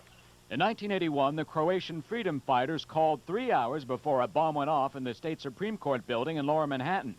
Today, an hour after the explosion, someone claiming to be from the Serbian Liberation Front called police. But terrorist experts say Croatian and Serbian terror gangs are not well known. I have no information that there are any known groups. There's some suggestion that these groups may have just formed. Prior to a year ago, the Yugoslav country existed as a country and you didn't have these groups. More than 100,000 people have died in the twisted fighting between the Serbs, Croats, and Bosnia Muslims in the former Yugoslavia. Tonight at the Croatian Center in Manhattan, there was outrage that a phone call would credit their countrymen. They blame the explosion on their enemy, the Serbs. And, whoever did that, they shouldn't have done it, okay? Have you heard of a militant Croatian group operating in New York? There's no such thing. We have an independent state. There's no reason for us to fight any further. We fight at a negotiating table. This is a barbaric act. It was definitely the Serbs. I think now with Clinton's idea as far as sending down the air packets, I think this is upsetting the Serbs very much, and I think this is an act by the Serbian people. Because this not the Croatian or a Croatian militant this group. is not a characteristic of a Croatian person. This is what the Serbians are doing. They're doing this on our soil, and now they're doing it in America. Why couldn't a Serbian from Hackensack, New Jersey, call and say it's the Croatians? I mean, what proof does anybody have? Anybody could have made a call. In Zagreb, Croatia today, police defused a bomb that was hidden in a small briefcase outside the U.S. Embassy. But if the World Trade Center bombing was carried out by the Croatians, their message seems unclear. Unless, of course, as those here believe, it was actually the work of the Serbians trying to discredit them. I'm Eric Sean, Fox News at the Croatian Center on the West Side. All right, Eric. Edward Shaughnessy is joining us now. This is a man who knows a lot about terrorism. He's worked with a lot of government and city agencies trying to prevent terrorist attacks. He is a professor also at John Jay College. Ed, if what these Croatians are saying is true, it would be very clever on the part of the Serbs to try to do this, right? This is going to be a case, unfortunately, of finger pointing. Who died, and I understand that an explanation of the facts cannot restore a life. I speak for all New Yorkers in offering my heartfelt condolences to those who have suffered a loss today. Dinkins is scheduled to arrive back here in town around 4:40 tomorrow afternoon. The disaster at the World Trade Center continues to cause massive transportation problems tonight. Here's an update now on how things look at this moment. On the subways, the C line is totally shut down. The A line, which faced major disruptions tonight, is now running normally. On the 1 and 9 lines, trains are stopping at Chambers Street and being sent back uptown. The N and R lines are back to normal, but bypassing Chambers Street. The E line is shut down between West 4th Street and the World Trade Center. There is still no PATH train service between New Jersey and the World Trade Center. That service may not be restored for some time. Metro North and Long Island Railroad service was not affected by the explosion. All streets below Canal are now open, but closed below Chambers from river to river. All tunnels are now open except for the Manhattan-bound side of the Brooklyn Battery Tunnel, which is closed except for emergency vehicles. And on the highways, finally, the FDR Drive is closed down below the Brooklyn Battery Tunnel. Communication was another problem today. Getting information out became difficult because almost all of New York's television stations were knocked off the air and could only be seen in homes that have cable systems. Transmission towers on top of the World Trade Center were knocked off the air when power was cut to the World Trade Center complex. New Jersey Network, which airs on public television, decided at one point today to carry news reports from New York stations in order to allay people's fears after being deluged with phone calls. At the height of the emergency, thousands of people, as you know, were trapped inside the World Trade Center, and one of them was Channel 11 engineer Steve Jacobson. He's still there now on the 110th floor, and to give us a sense of what happened there and what's going on now, let's go to Steve. Steve, first of all, how are you holding up?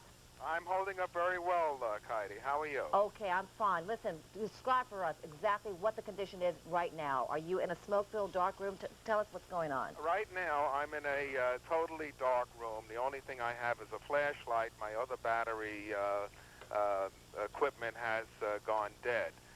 The room does smell from smoke. Right now, the smoke has been cleared out. The worst thing that we have right now is total darkness, a lack of food, toilets don't flush, water is not running. I'm sooty. I look like a miner that just came out of a Virginia coal mine. Steve, Jack Cafferty here. Did you feel the explosion when it happened? No, but I was in front of our TV transmitter at 12:17 when we had our first outage on the air. And then at 1:33 this afternoon, all power was cut and all the TV stations at the World Trade Center went off the air. Was there any kind of official notification to you people in the Twin Towers at any time during the afternoon in terms of there is an emergency, we want you to evacuate, there's been an explosion, there's been a fire? Did you hear anything from the official folks down there, the Port Authority people who control that complex? Not a word. As a matter of fact, we have speaker systems that are connected to operations downstairs, and they usually test it, and we do hear them testing. But on this emergency that we have here, we have had no communication, no advisories as to the status of what's happening. We are literally totally in the dark up here. Did you ever have a moment of panic? What was your worst moment so far today? Well, the worst moment was when I went over to one of the other stations, and the female engineer over there who's pregnant was very shaken up, and we sort of calmed her down, and she was taken off the #1 World Trade by helicopter. Steve Jacobson of our staff at WPIX, thank you very much for sharing your experiences with us. More coverage on the bombing at the World Trade Center straight ahead. We will take you to an emotional and very happy homecoming in Brooklyn tonight as a bunch of kindergartners trapped for hours inside the Trade Center are reunited with their families. A major development in the fight to save this year's St. Patrick's Day Parade. We found out tonight if there will be a parade and who's going to run it. Plus arraignment for some of the suspects in the St. Valentine's Day massacre in the Bronx. We'll be right back. Stay with us. I am innocent. If you have any questions about anyone you know who may have been injured in the disaster at the World Trade Center, such as what hospital they may have been taken to, call the EMS hotline at this following number on your screen, 718-416-7373. One more time, that's 718-416-7373.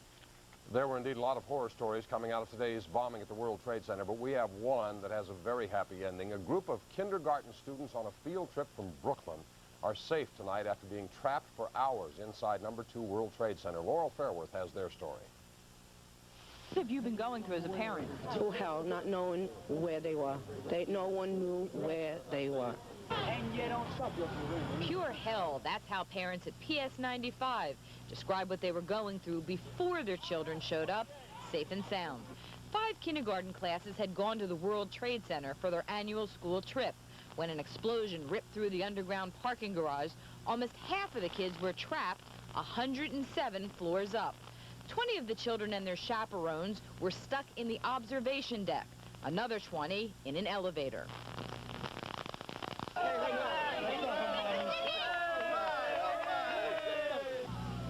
Cheers and hugs greeted the youngsters, who seemed calm after their 6-hour ordeal. The fireman came. I got stuck in the elevator, and then the fireman broke down the elevator.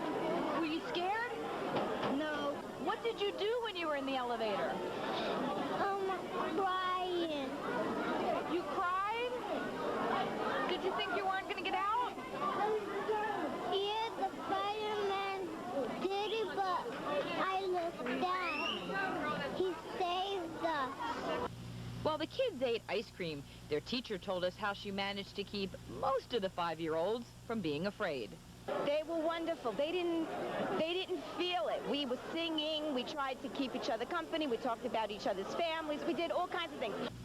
One little girl showed us her souvenir, a flashlight given to the children by firefighters. But even without this memento, her father said this is a day he'll never forget. In Brooklyn, Laurel Fairworth, Channel 11, News at 10. Thank goodness for a happy ending on that one. We will, of course, have much more coverage on the disaster at the World Trade Center later on, but we do have other news. And moments later, likewise, the lights in our offices in the hallway flickered and then went out. And moments later, we were able to smell smoke all the way up 58 floors into the tower. So we headed for the emergency stairwells. And our lights were on in the stairwells, but there was considerable congestion. And unfortunately, at almost every landing, the doors to the inside hallways were opened either from someone on the inside or someone from the outside, and that gradually increased the smoke level to a very great level of discomfort.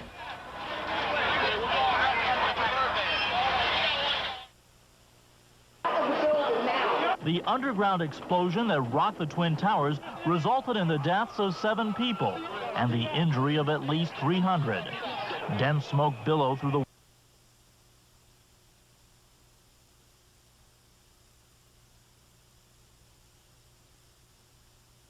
went down. A group claiming to represent Croatian militants reportedly called 911, predicting a bomb would go off sometime after noon. The blast apparently happened in the garage, causing the partial collapse of the ceiling of the underground Port Authority train station.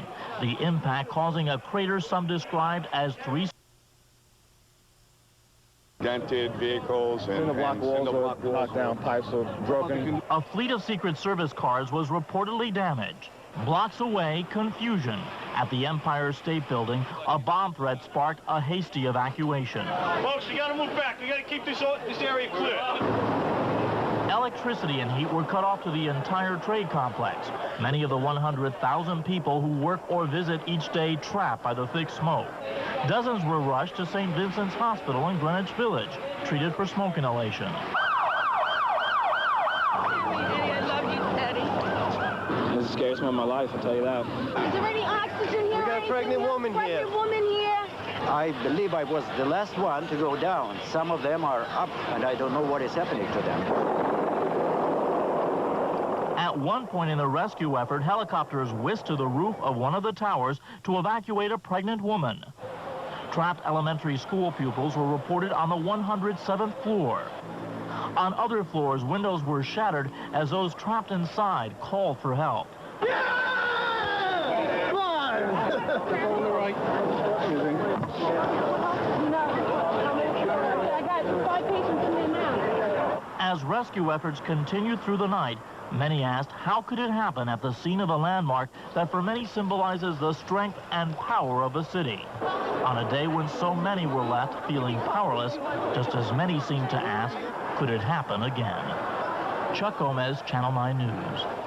Lawyers who represent people who get injured are already anticipating a flood of business tonight. Reg Wells spoke to an attorney specializing in such cases. He says there is one key to any court action coming out of this disaster. Without negligence, there's no lawsuit. Just because people are killed or severely injured doesn't mean that there's a good civil lawsuit.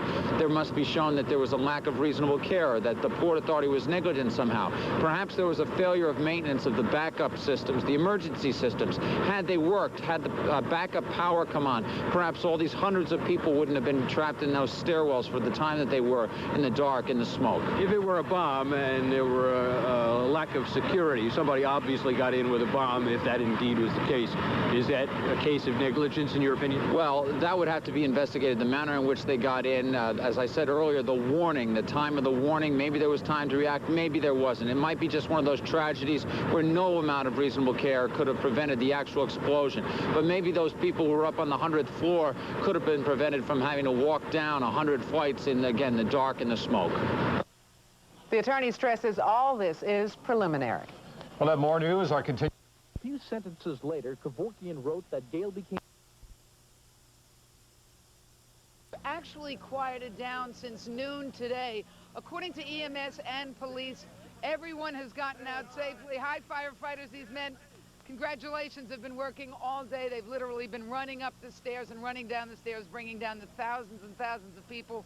But now we have word from the police that everyone has been evacuated from the building. Unfortunately, though, right now they're reporting 7 dead, 700 injured, and we must say that of the 700 injured, a lot of those injuries, thank God, aren't that serious. Now we'll throw it back to you, Corinne, and I'm sure we're going to have a lot more on this story in the days to come. Thanks very much, Penny. All right, thanks, Ben. Carl, it's here now with sports. 12:18 p.m. The world's financial center would be changed forever.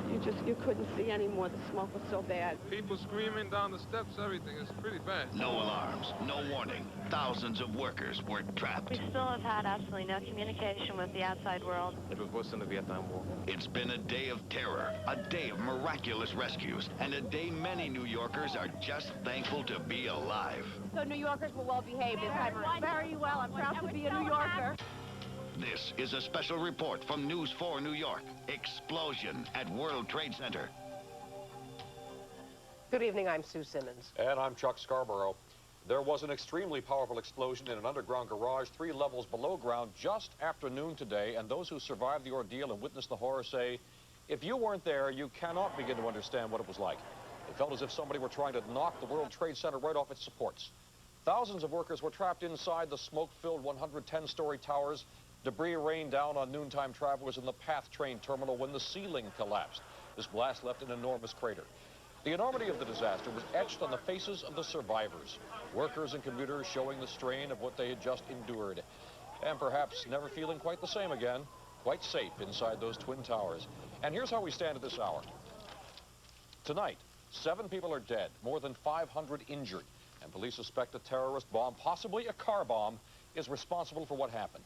Electrical service was restored to the towers at 8 p.m., but still there is no PATH service into or out of the World Trade Center, and subway trains are bypassing the Cortlandt Street station beneath the Twin Towers. The World Trade Center is on West Street. All over space. One guy came running out on fire. He was smoking. He was on fire. Victims gasped for their lives.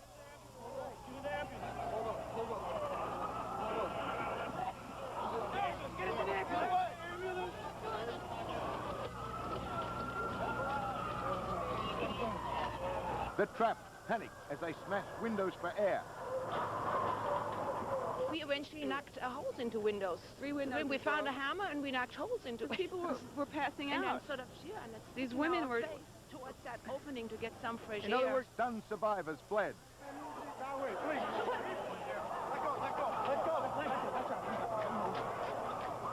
Hang in there, buddy. Terror was everywhere. Then the chilling aftershock. Cops revealed they had received a bomb threat 15 minutes before the explosion. And there was more. This evening, the Empire State Building was evacuated after a bomb threat. There were fears the city was under siege from terrorists. It sounded like a bomb, then it sounded like something was falling. But it felt like an earthquake because everything was shaking. We heard about 12:20 very noisy bomb. So it was an explosion, we figured out. We just heard a really loud explosion followed by a secondary explosion. And You know, we didn't know what it was, a bomb or something. I was facing the Citibank down in the concourse, and the explosion occurred, and I actually watched it, and it came through the Citibank building and blew out all the windows in the Chemical Bank building. First thing I figured, it's got to be a bomb, some kind of terrorist thing. I was in the worst place possible. There was no alarm going on, so nobody really knew what to do. The whole building shook. Very, very, very nuts. It was pretty powerful because the guys were blown across the room, so it was pretty messy down there. Hundreds were injured and at least 5 deaths, maybe more, were reported as that thunderous explosion ripped the world's biggest building. There were so many people, like, all trying to get down the stairway at the same time that there was a working team that will be picking apart this blast for days and days to come. Now, there could be all kinds of origins as you discussed them, but authorities say it was most likely a car bomb. Oh, they're still not certain, but right now they're not taking any other possibility very seriously. Police and the FBI are operating on the assumption tonight that the blast at the World Trade Center could have been caused by nothing but a very powerful terrorist bomb. Port Authority officials say their engineers, who have studied the building plans, agree with that assessment. They said their professional feeling is that nothing internally at the World Trade Center could have caused that kind of devastation. The explosion originated in a sub-basement parking garage, collapsing a wide area of 2 floors down into a massive crater that goes down 5 stories. An hour after the blast, a caller claiming to be from the Serbian Liberation Front told an operator at the 1st Police Precinct that the group might be responsible. Another call from a Serbian group went to a London bank. But according to police, several other calls from groups ranging from Somalis to Colombians to Turks also came into various places around the metropolitan area. Police aren't buying any of them for the moment. There were some calls made claiming credit for the bomb. There were a total of at least 7 calls that were made. We're not going to give you the specific statements, just our policy as far as these calls are concerned. Explosive experts from the police department, the FBI, the Treasury's ATF, say that only a massive concentration of high explosives could have caused such damage.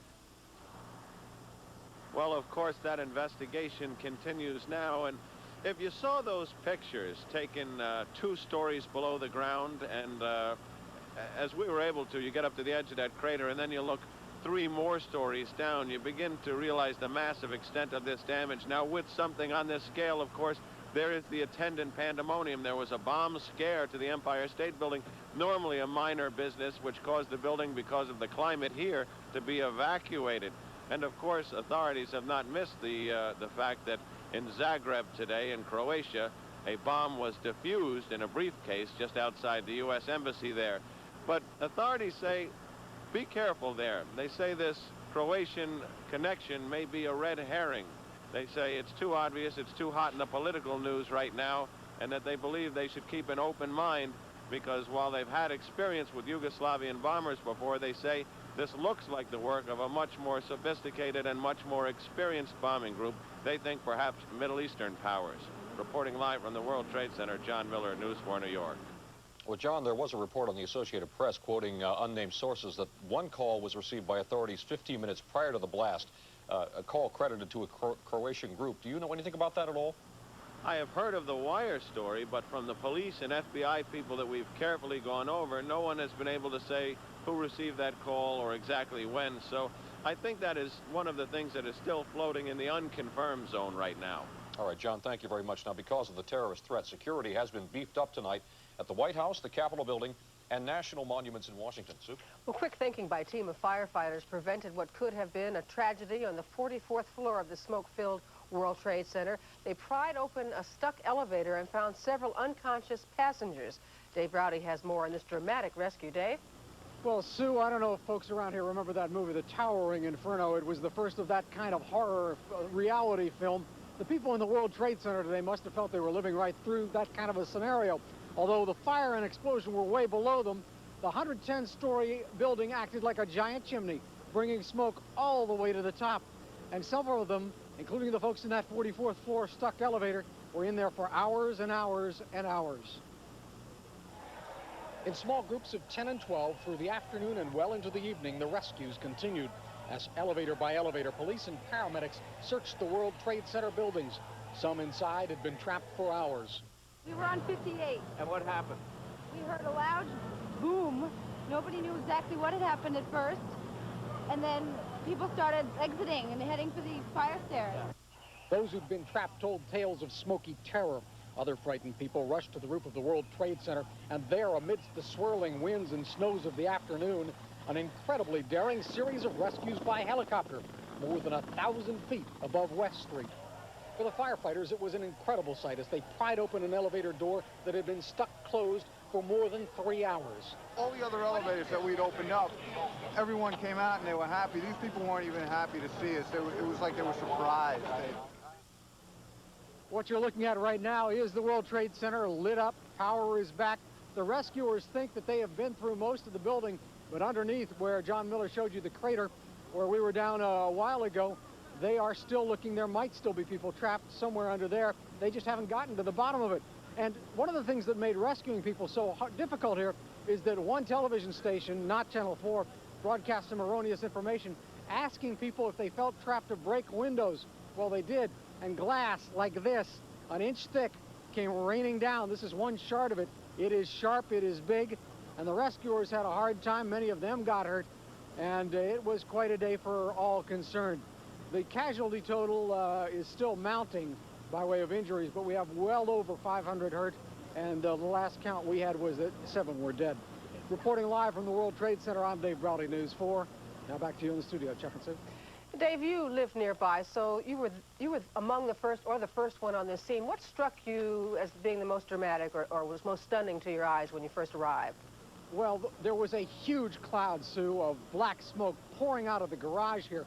But I got to tell you, the first thing that stunned me was the shock of the blast, because I live a block and a half away from this building on the Broadway side, and my entire building shook. And it was the most startling thing I've ever felt in Lower Manhattan, or for that matter, anywhere. And when you got down inside and actually saw the magnitude of that blast, the only thing I can compare it to is the Marine barracks in Beirut back in '83, where hundreds of Americans were killed. It is astonishing that the death toll from this was so low. Perhaps that's because it was not a heavily used part of the building at 12:18 in the afternoon. Dave Browdy, thank you, reporting live from the World Trade Center. And we will be right back with more coverage in just a moment.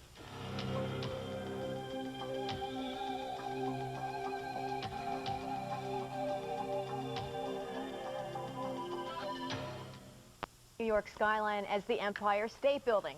And the World Trade Center is considered an architectural wonder made up of 200,000 tons of steel reaching nearly 1,400 feet high, as well as 70 feet below ground.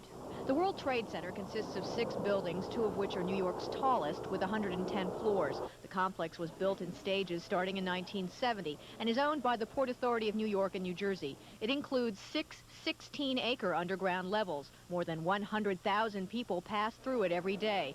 It is a city within a city with its own zip codes and businesses ranging from trading companies to the U.S. Customs House. There are nearly 44,000 windows in the 2 towers.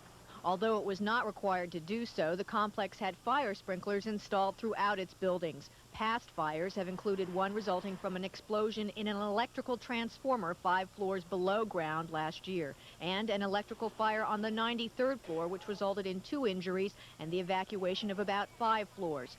The architects of the complex tonight declined to comment about what security or safety measures are in the center. And in 1981, 3 Port Authority police officers suffered minor injuries from a fire in the 7th floor of the Vista International Hotel. Diana? Okay. Thank you very much, Kay. Normally... Tonight, comprehensive coverage, the World Trade Center, a target for terror. We have some exclusive video coming up for you. Good evening. We're about to give you the latest on one of the most astounding days in a long time here. The terror for 100,000 people or more at the World Trade Center. We have team coverage, but first we want to take you right to the heart of the devastation. Just a few minutes ago, we obtained exclusive video of the giant crater deep under the World Trade Center. The water pouring out is from broken water pipes, a car mangled in there somewhere. Also in the wreckage being searched, the Port Authority police station. the back of the police station. Can you just put your light around a little bit? Very good. Yeah, like from here, and then let's go this way. The ceiling?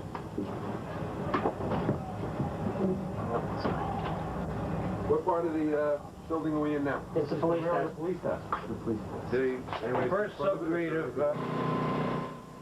The medical examiner says most of the 7 people who were killed worked for the Port Authority and were found in the blast area. Now, let's take you to the World Trade Center. Penny Crone is there right now. Penny. John, we have been here all day, and the only thing we can say is this scene is breathtaking, exciting, and it's also devastating. The amount of equipment, the amount of emergency personnel here, just numbers in the hundreds, probably into the thousands. I just saw a New Jersey sheriff put on his boots. Everyone is inside of the World Trade Center. There are still more than 200 people trapped upstairs. Now, we have gotten some information that this explosion that caused havoc throughout New York and possibly throughout the world, because there were thousands of people inside of the World Trade Center that were affected, was caused by a bomb. A bomb that's apparently between 400 and 1,000 pounds of plastic explosives. Emergency workers from the tri-state area have been on this scene all day. And as I said just now, between 200 and 300 people are still inside the World Trade Center. We cannot say they're trapped. They are safe. They're bringing them down at 10 floors at a time. Then they're stopping. They're stopping for a while. They're bringing them down 10 more. I just talked with someone who came down from the 110th floor. He said it took him 2 hours. We have a whole lot more. Let's take a look.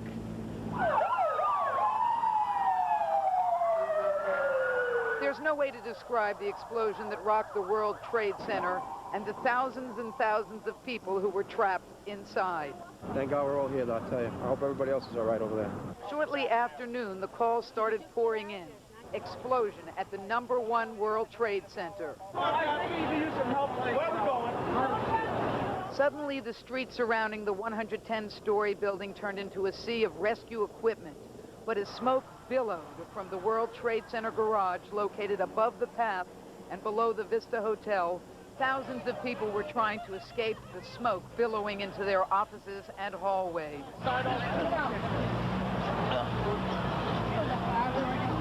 Flying cinder blocks ripped a 180-foot hole in a wall.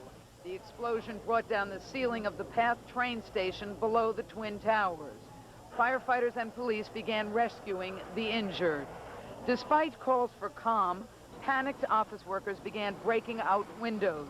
Glass showered down on West Street. Just inches from where we were standing, this note landed at our feet. It said, "Even though I was upset, I will always love you. I dropped this note out the window." It's estimated 130,000 people were in the towers when the explosion occurred. Dozens of young children were visiting the complex. Some were caught in elevators for more than 6 hours. A massive airlift began. Emergency service cops and firefighters were flown to the top of the towers to help the stranded. The chore of walking them down began. Everybody just ripping their own shirts, hauling them over their mouth. It's incredible. This is in the lobby. What floor did you 105. 105. Took about an hour and 20 minutes to get down. No public announcement system. You didn't know whether to keep going or stay there. Scariest thing I've ever experienced. Shortly after the blast occurred, sources told Fox News it was caused by a bomb. That information has been virtually confirmed by law enforcement officials. We're still not able to get into the building to get at the origin of the explosion. There were some calls made claiming credit for a bomb. There were a total of at least 7 calls that were made. We're not going to give you the specific statements. That's just our policy as far as these calls are concerned. The bomb reportedly was planted 6 floors under the World Trade Center, and it blew a 200 by 100-foot crater in the 2 floors above it. It was pretty messy. A lot of debris all over the place. Fire broke out, electrical wires. What was it, just an explosion? Or? We don't know what it was yet. They're still trying to verify what it was, but it felt like the walls just like collapsed. The walls just like blew up and came towards you. Now, the U.S. Secret Service is housed in World Trade Center 1 in the Twin Towers 1, and all of its employees, all the agents work here. Incidentally, the cars are kept in the garage where the explosion occurred. 6 or 10 or 12 or 15, at least 15 of the cars were totally demolished, including the car that the president rides in here in the city. I spoke with the head of the Secret Service. He told me all of their people got out safely. However, it was a very traumatic time because there's a lot of explosives, guns, and ammunitions that the Secret Service keeps here. You can hear this helicopter coming in. This has been going on all day. The helicopters have been going to the roof of the building with police officers to try to help the people trapped on the top floors. Again, there are about 200 to 300 people trapped up there. Now, all of this havoc apparently is being claimed by the Croatian militants who made a phone call 15 minutes before the blast and said it was going to occur. We're obviously going to be learning a lot more about this, but right now we're going to go live to Chris Jones at another site here at the World Trade Center. Chris? Penny, this has been a terrible day for New York City, an apparent act of terrorism in the city's tallest building with, of course, hundreds of innocent victims, and the tragedy speaks for itself. But it has also been one of those days that proves New York City's greatness, from the professionalism of the emergency service workers, the police, and the firefighters, to the toughness of ordinary New Yorkers. Thank God we're on the ground. When the explosion ripped through the sub-basement of the World Trade Center, there were some 40,000 people in the huge complex, including disabled and elderly visitors, and several large groups of children on school field trips. The huge explosion was deadly. More than 500 were injured, mostly by dense smoke, and the death toll has now reached 7. But the bomb also set off a string of individual heroics, as thousands tried to get out of the complex and help others do the same. There were stories of total darkness and smoke-filled stairways that had to be navigated by thousands in distress. There were children trapped in elevators for 3.5 hours with no communication with the outside world. And there was compassion in the surprising absence of any panic. The engineer in charge of Fox 5's transmission facilities on the very top of the World Trade Center on the 110th floor heard the explosion, and his story is typical of many we heard today. You took a portable oxygen unit, what you did? Right, I did. Right.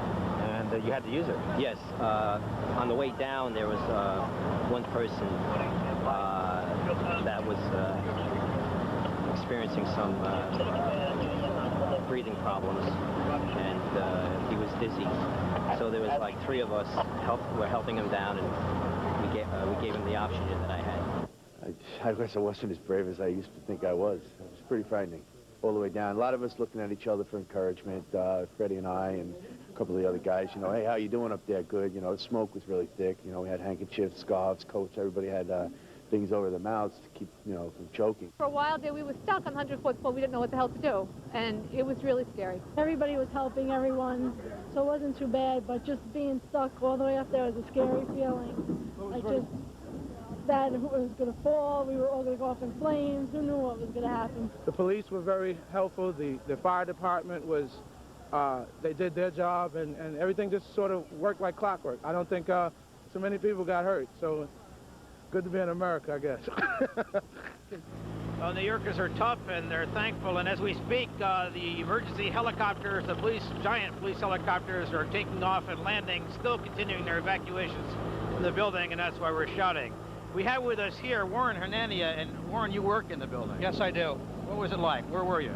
On the 80th floor. What happened? I was on the phone with a friend of mine, and all of a sudden I heard this tremendous explosion.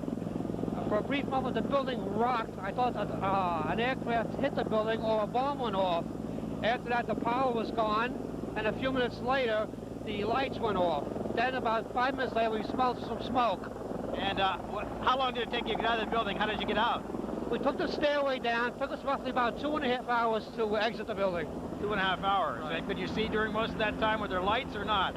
No, most of the time there was lights. Then we hit some darkness, but more or less everything was in a calm manner. I understand you have a car in this building. Yes, I do.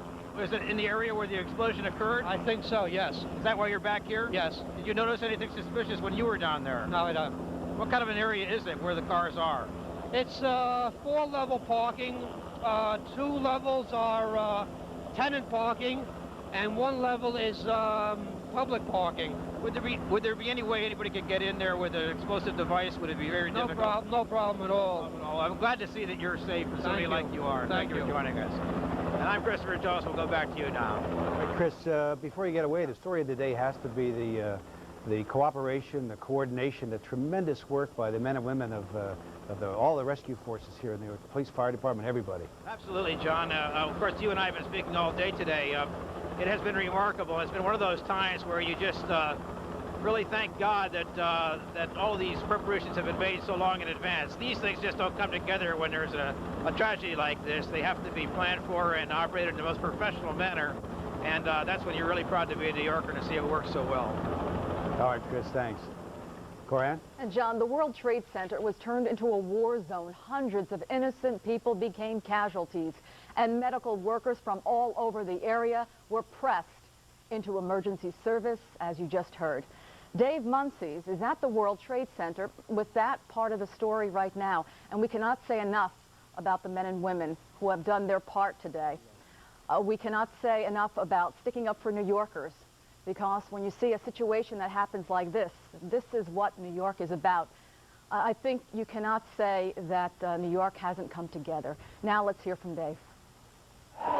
But did that leave the rest of the city vulnerable in case of fire? Marcia Kramer joins us now with more on that story. Marcia, obviously this was totally unexpected, but the city reacted as usual. The city reacted really terrifically, Ernie, and you can see that. But for long hours today, while hundreds of firefighters were occupied with the explosion at the World Trade Center, many firefighters had their fingers crossed that no other serious fires would break out, because their hoses were stretched mighty thin. The explosion and multiple fires at the World Trade Center this afternoon tested the limits of New York's bravest. Not because they weren't prepared to deal with a disaster, they handled the rescue operation like the heroes they are, but because so many units were needed to combat the blaze and evacuate the tens of thousands of people who work in the area. An unbelievable 144 fire companies, engines and ladders, were at the scene in Lower Manhattan. That's 40% of all the equipment in the entire city, and that left shortages elsewhere. When you have an operation, the equivalent of a 16-alarm fire at the World Trade Center, it stresses our system to the breaking point. We have to relocate companies, engine companies and ladder companies from Brooklyn and Queens into Manhattan, and we have to stretch the grid thinner than it already is. Engines were especially scarce in Manhattan this afternoon. At 2:30 this afternoon, only 27% of the fire engines and 22% of the ladder companies were available to respond to alarms in that borough. And many firehouses miles away from the explosion look like this, empty. The fire department's manpower has been stretched so thin that trucks are being moved all over the city. Here at Engine 54, which bills itself as the pride of Midtown, the engine's from Washington Heights, and the battalion truck is from Queens. The situation was so bad during the afternoon that the fire department went into its most serious fallback mode. What that meant is that voice box alarms weren't answered. Only one engine was sent to investigate a pull box alarm, and only a limited number of trucks were sent to alarms that were telephoned in. What's the best way to get the attention of the fire department today? 911. Use a telephone. Don't depend upon a street box. Dial or call the dispatcher, the fire department dispatcher in the borough that you live in. Well, within the last few hours, the fire department started getting back to normal. Only 50 engines remained at the scene. The rest returned to regular duty. Still, it's probably better to either call 911 or your local borough fire dispatcher to report fires tonight. That way you'll be guaranteed of a faster, more thorough response. And now joining us live from the command center at the World Trade Center is Fire Commissioner Carlos Rivera. Commissioner, your men have done an incredible job today, but a question for you now is what's happening with the investigation? What's the latest on the scene? Well, the police department is doing that investigation. What I really am here for is to really refute the statements that you have made this afternoon. I thought that those statements were irresponsible. They certainly were incorrect in regards to the fire coverage. There's no other municipality in this entire country and probably in the world that has fire protection such as New York City. At all times we had at least 50% availability. That's what the firefighters are there for. They're there to provide fire protection, and they respond to fires when they need it.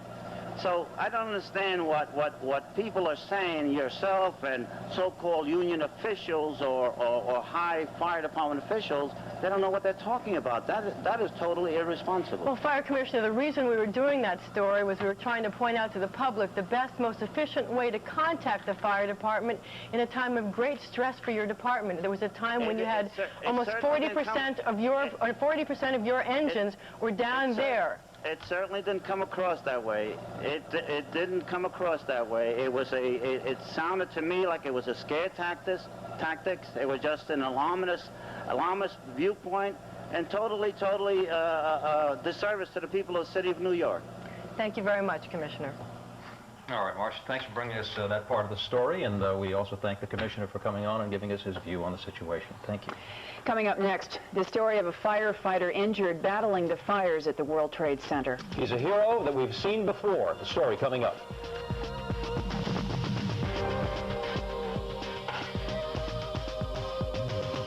New Jersey come in, put on fire boots, and go in the building. And as you asked, there are still people inside of the building. Now, the fire department and the police are saying they are not trapped. They are being escorted downstairs.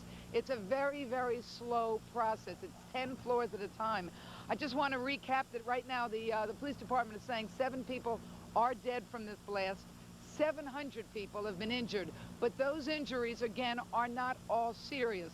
A lot of people suffered from smoke inhalation. Anyway, we're going to have a lot more on this story, and you're looking at a live picture. And the massive work goes on here. It's going to be weeks before this is all cleaned up. And now we'll throw it back to you, John and Corianne. Thank you very much, Penny. Of course, we'll check in with you a bit later on. And there is other news happening tonight. This is ABC News Nightline. Reporting from Washington, Ted Koppel. It has been a long, hectic, and terribly chaotic day in Lower Manhattan, as you can imagine.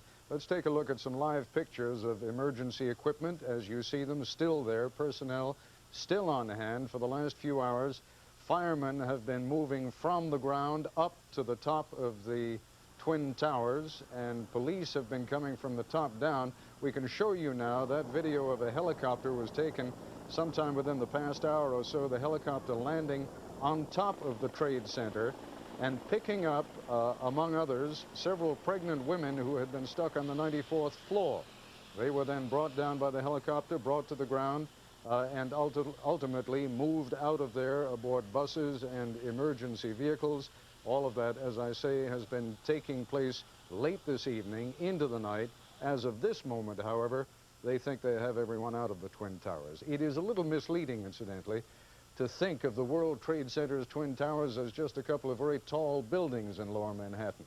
Think of them instead as a vertical city with as many people as Dearborn, Michigan.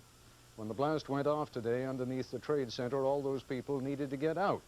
Only the electricity was off, which meant that the elevators weren't working and there were no lights in the stairwell and no instructions on where to go. Some of those people, remember, were more than 100 floors up. As of this hour, 7 people are dead, more than 500 have been hospitalized, 200 were treated on the scene, and there is growing reason to believe that the explosion was caused by a terrorist bomb. Here's what New York Governor Mario Cuomo said on the Larry King program just a couple of hours ago. This is a quote.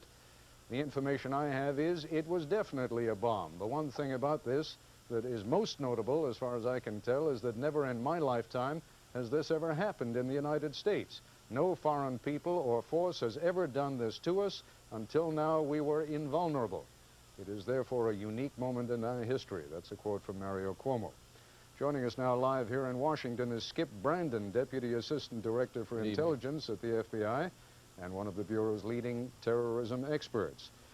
What do you make of it? Well, we still don't know exactly what has happened. We won't know until we can get people on the ground into the blast area. We still can't do that at this point because the fires are still going. So it will be a while before we know exactly what's happened. Obviously, there's been a terrible tragedy, an explosion of some sort. Mr. Brandon, let me stop you. I thought the fires were out hours ago. You're telling me there are still fires going down there? There's still some smoke in the area, is my understanding, and it's also still very hot. We're also concerned about the safety of investigators getting in because of structural damage. Well, I must also tell you, I've been told that a group that was hired, a firm that was hired by the FBI, went down there They say the evidence they have seen indicates at least 150 pounds of plastique. We're not prepared to call that at this point. It'll take a while for us to be able to determine exactly what has happened. All right. If you'll be good enough to stand by, we'll come back to you a little bit later, maybe talk about some of the ramifications of this. We've seen a little bit of what happened today after the explosion rocked the World Trade Center. Now, here's Nightline's Jeff Greenfield with a report to fill in some of the gaps. When it opened 20 years ago, New York's World Trade Center was called a city within a city. Its twin towers, each 110 stories high, are the second tallest buildings in the world. 40,000 people a day work here. Another 50,000 visit. Subway and commuter lines snake beneath the complex, which encompasses some 250 elevators and 2 zip codes, all its own. It is the essence of a complex, intricately integrated urban machine. At 18 minutes past noon today, the machine blew up. There's been an explosion deep below the 110-story towers of the World Trade Center in New York City. It began in a parking garage under the Vista Hotel, an enormous blast that was felt a quarter-mile high. Oh, there was a huge explosion that rocked the building. A lot of people panicked. That's why it was so backed up, because everybody was panicking and trying to run through one door. The blast blew a hole some 150 feet wide in the wall of the garage. But that was only the beginning. Under the garage is the major station on a New York-New Jersey commuter line. The explosion collapsed the ceiling of that station. All of a sudden, we heard a loud bang, and the lights momentarily went off and the building shook. So powerful was the explosion that it blasted up through 3 levels, reaching the concourse of the Trade Center towers. Within minutes, thick smoke began pouring into the stairwells and elevator shafts, which acted as chimneys, pulling the smoke all the way up through the towers. That place is a death trap. Let me tell you something. There was smoke where there shouldn't be smoke. I was on the 107th floor, and we heard the bang, and that place filled up in 5 minutes. As firefighters began moving in, Consolidated Edison, the city's public utility, cut off all electricity to the towers as a safety measure. For reasons yet unknown, emergency backup lights did not work, plunging thousands of people into darkness. We just kept following everybody else down the stairs, and everyone was going faster, and, just telling everybody to cover your mouth and keep your head down. By early afternoon, lower Manhattan looked like a war zone. Office workers, faces blackened with smoke and soot, hundreds gasping for breath, staggered into the frigid February air. More than 100 emergency vehicles jammed the streets around the World Trade Center. Some were summoned from New Jersey, just across the Hudson River. Local hospitals were overwhelmed with hundreds seeking treatment, mostly for smoke inhalation. Approximately 3/4 of the patients are suffering from severe or lesser degrees of smoke inhalation. One of the patients been on a respirator. At least one patient has been in cardiac arrest. We've had one patient with a fractured skull, and regrettably, one patient brought to St. Vincent's expired approximately 2:30 p.m. With no electricity in the towers and with the 911 phone system hopelessly jammed, local newscasters became a lifeline to hundreds of people still trapped in the towers. Scott? Yes, hello. Are you having difficulty breathing? Well, there's a pregnant woman who works with us up here, and a lot of people are panicking. What are you doing for her? Well, we put it down on the floor, and she's just very nervous. Tell him to calm down. We're going to try to get help to him. Okay. The fires are out. You're going to be fine. You'll be fine. They'll be there very shortly. Some of the rescues were right out of Hollywood. A pregnant woman plucked from the rooftop by a helicopter. A firefighter pulled from the crater of the explosion. All right, this story is ever-changing, and the latest word on the explosion at the World Trade Center, 5 people are now dead and more than 300 people injured. By evening, the fires had been brought under control, but the shockwaves from the explosion were far from over. New York's normally lunatic Friday evening rush hour became pure chaos. Roadways, bridges, and tunnels closed. Commuter and subway service disrupted. Then came the biggest shock of all. This catastrophe reportedly was caused by a massive explosive device placed in the sub-basement of the Trade Center. The machine had been broken not by a freak act of nature or by metal fatigue or by human error, but by a deliberate act of terror in a garage that houses cars of the Secret Service. cars that were to be used during a presidential visit to this area in 3 days. We have to tell you now that the official count of the dead so far at this moment is 7 dead. We know of about more than 100 injuries, something on the order of about 150, and it's expected that the injuries may number 500 before the count is done. Into the night, the rescues continued. A group of school children on a field trip. A group of office workers trapped for hours in an elevator. And as the rescue continued, so did the speculation. Now the air and the roads are clearing. Now the lights have come on again. Now the web will be reconnected. Now the damage will be fixed. At least the damage that can be fixed. Jeff Greenfield for Nightline in New York. Standing by live now is my ABC News colleague, Mort Dean. Mort, you heard Assistant FBI Director Skip Brandon say before there was still smoke down in the area, making it difficult to examine what was going on. Is it my imagination, or weren't you down there earlier this afternoon? Ted, I was down into the garage earlier this afternoon on the first floor of the 3-story garage, and there was no doubt that there had been a major event there. The force of the explosion was tremendous. Cars were just torn apart all over the garage. What is the situation now as far as any people being left in the World Trade Center is concerned? I was told just a few minutes ago that the Port Authority, one of the agencies here, has said that the 2 towers are clear, as is the Vista Hotel that is part of the complex, although police officers are still working from floor 1 to floor 50 just to be certain that nobody is on the lower floors, Ted. All right, Maureen, thanks very much. I hope you'll be able to stand by. When we return, we'll continue our discussion with Skip Brandon of the FBI, and we'll be joined by the Commissioner of the New York City Fire Department.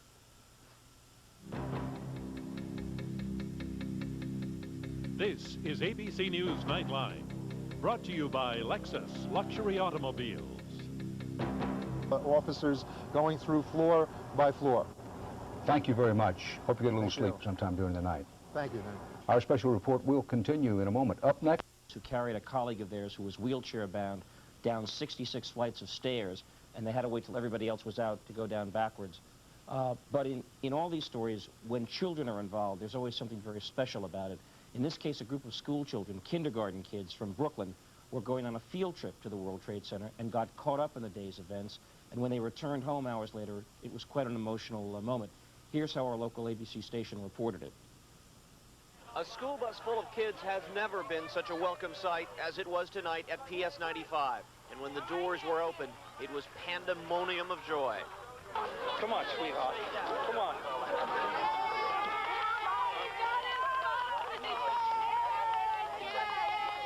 The 2 kindergarten classes were finally home after a day filled with worried parents and frightened kids, some of whom spent 3 hours on the frigid, snowy World Trade Center roof, 110 floors above Manhattan, before walking the entire way down the stairs.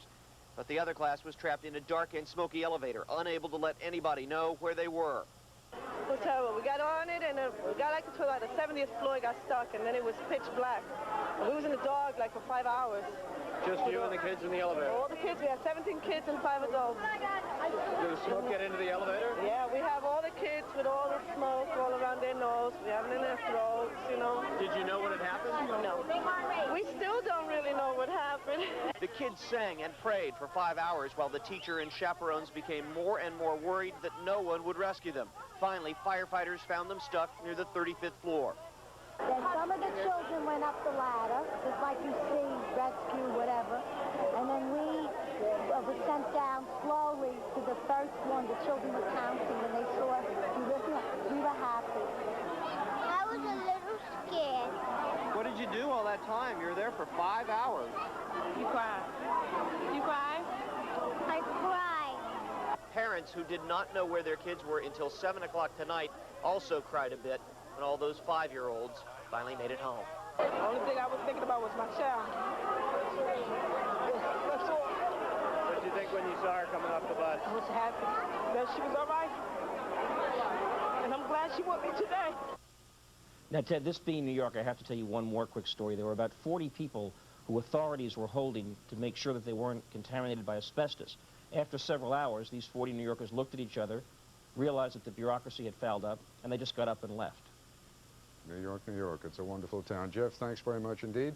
We will continue our coverage in just a moment when we meet one of the heroes of today's incident.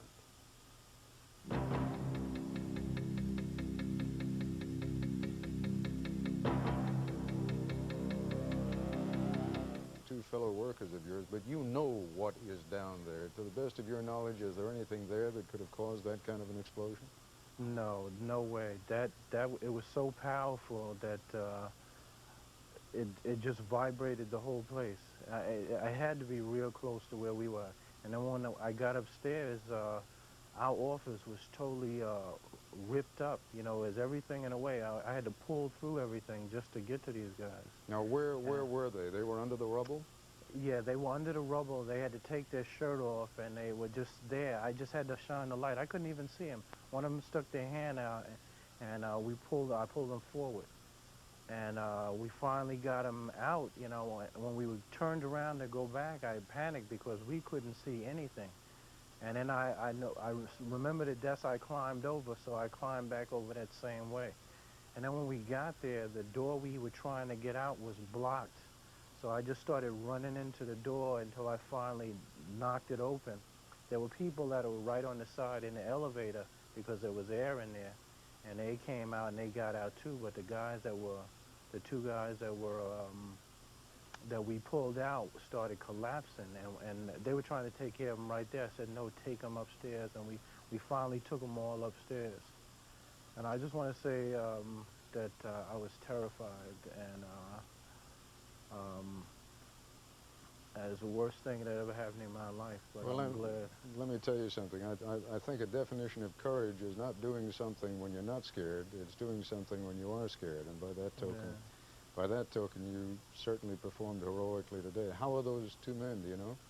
Well, I went to the hospital with one of them, and they got him there. I just hope that they're all right. And I've been in the Guard for 16 years, and I think that helped me out a lot. What about you? You were taken to the hospital. How are you? Yeah, I went afterwards. After the last guy of ours had came out, we went back down there, and I took one of the fire department people down there to show them where there were some other guys trapped, because I just couldn't get to them. There was too much stuff in the way.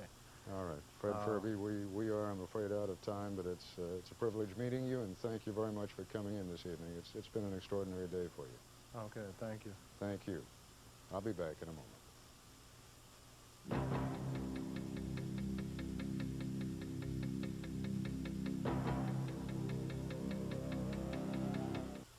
Lately, another 800 service has been promising to save you a few drops in the bucket over AT&T. What they're not telling you is that they lose 50% more 800 calls. Calls take longer to get through, and the other company is twice as likely to have a network outage. Now, when you think of all the sales you could lose if you don't have AT&T, their promise doesn't hold much water. One of the 800 reasons to choose AT&T 800 service, the best in the business. ABC News will continue to bring you the latest developments on the World Trade Center explosion throughout the coming weekend. That's our report for tonight. I'm Ted Koppel in Washington. For all of us here at ABC News, good night.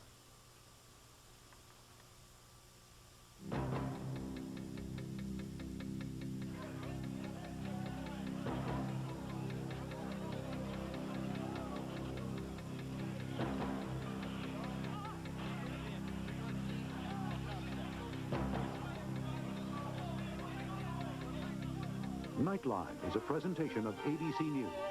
More Americans get their news from ABC News than from in their hands. Evidence they hope will help them break this case. In this hour, we're going to ask, are there any new leads? Will displaced businesses be able to recover from this kind of a setback? What changes in security are in store? And how are victims coping with the aftermath of their ordeal? Troubling questions, and we will have some answers. It all comes down to a nightmare of epic proportions that is being felt around the world. Newspapers in the major capitals of Europe carry headlines of the disaster, many indicating that the United States is no longer immune from a terrorist attack. Victoria Corderi joins us now with how it all began, an anatomy of a nightmare. Victoria. It has been 3 days now since the bomb blast rocked the World Trade Center, and the minutes and hours afterwards are now a part of New York's history that we will not soon forget. It all began on what seemed like an ordinary Friday when most people were thinking about what they were going to have for lunch.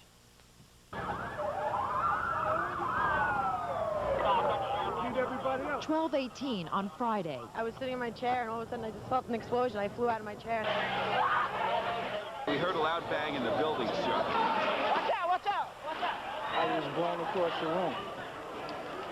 Everything went black, and it felt like a tomb. So when the walls came down, it came on top of the desk, and I just crawled out. By 12:20, firefighters and emergency crews flood the scene. Keep on walking, thank you very much. Some sort of explosion underground, sending smoke clear through the upper reaches of the Twin Towers, still full of people trapped. We just kept following everybody else down the stairs, and everyone was going faster, faster, and, you know, just telling everybody to cover your mouth and keep your head down. But it just kept getting darker and smokier as the further you went down. There are a lot of people still up there that aren't going to get down for hours, and the smoke is extremely thick. It was like an apocalypse, I guess you could say. You couldn't, it was a very heavy, dense smoke situation. There was a hell of a lot of smoke. 750 firefighters, 188 ambulances. Unprecedented disaster. They're opening up elevators. When we opened up the elevator 1A, there were 10 people laying on the floor. It was amazing. And they were all semi-conscious. The only noise we heard was one woman cry. All the other elevators that we'd open up, the people came running out. The people in this elevator just kind of laid there. They didn't think they were going to come out. The epicenter of the blast, the parking garage beneath the complex, 4 levels of rubble. Please evacuate the building. Dark, it's wet, and there's a few people in there, and they're not sure how many. We got a couple out. There was a man still sitting in his car, and you could tell he was dead. And I didn't even get close to him, because as we were getting into that area, our man got hurt. He was searching for people, and all of a sudden the floor wasn't there. It fell into a hole. There's an enormous crater that's been formed for the explosion. It was clearly a huge explosion. There's a lot of debris in the crater. It's building materials. It's cars caught on fire that were in the garage. There are mechanical systems, pipes from the steam system were blown up. One of the patients been on a respirator. At least one patient has been in cardiac arrest. We've had one patient with a fractured skull, and regrettably, one patient brought to St. Vincent's expired. All told, 5 people died, more than 1,000 injured. By Saturday, aftermath and analysis. Looks like a bomb. It smells like a bomb. It's probably a bomb. More than 40 calls claiming responsibility. I can tell you that the phone calls were very varied all over the lot. And back at the World Trade Center, frantic cleanup into Sunday night. Businesses in disarray. We have been working feverishly for the last, I guess it's 48 hours now, trying to restore vital systems. And by Monday, workers tentatively heading back to the parts of the World Trade Center compound that were operational. So many questions still unanswered. You know, the federal and the state and the local people have been working together ever since the incident occurred.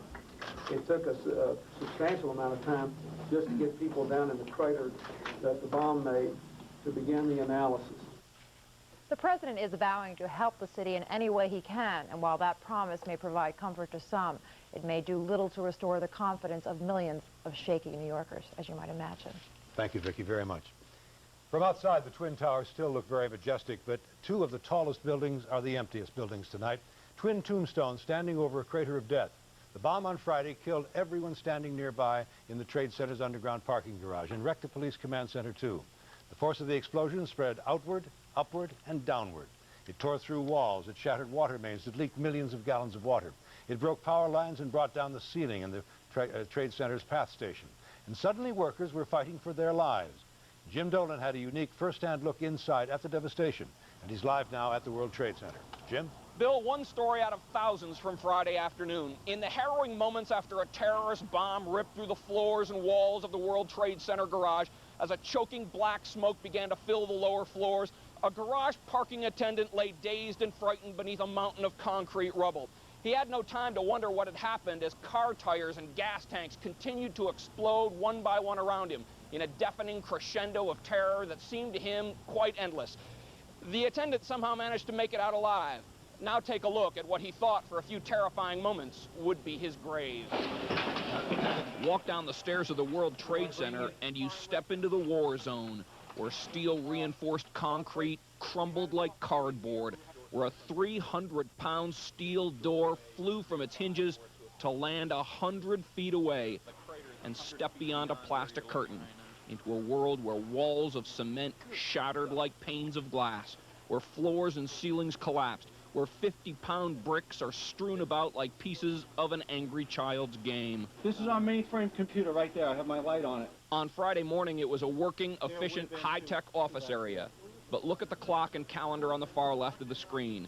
It managed to work for just a few short minutes after the blast, after the world of the employees here in the basement changed forever, after a blanket of soot and debris covered their lives, and after the feeling of safety they had always enjoyed was lost in the smoke that engulfed them.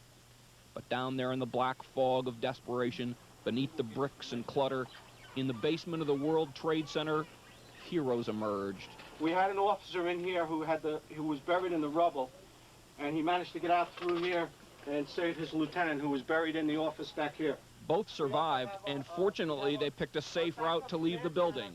They were lucky. If you were to go out that door, you'll fall about 200 feet.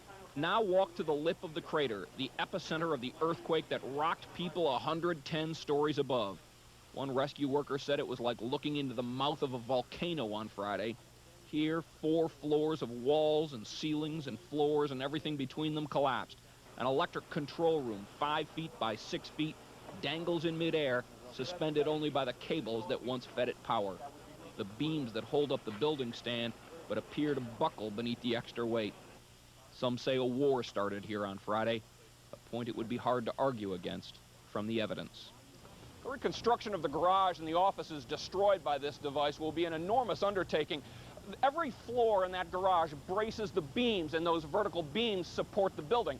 4 of those floors are now missing, so those beams are supporting extra weight.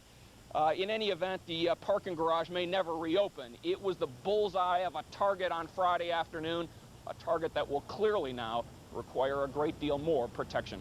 Reporting live from Lower Manhattan, Jim Dolan, Channel 7 Eyewitness News. There are still many questions surrounding the bombing at the World Trade Center, but tonight investigators may have a useful lead. It is a videotape. This was first reported today by senior correspondent John Johnson. He is live now at One Police Plaza with the very latest. JJ. Well, Ross, tonight police and the FBI are basically considering the bombing of the World Trade Center the act of terrorists, while at the same time corroborating the existence of a surveillance videotape of cars and vehicles entering the World Trade Center before the bombing. Vehicles that could have carried the explosives that blew up under the Trade Center. With the specter of a terrorist organization bombing hanging over the city, Mayor David Dinkins was hanging tough today. We're doing everything that we can, working closely with the federal and state governments to find the perpetrators of this repugnant incident and bring them to justice.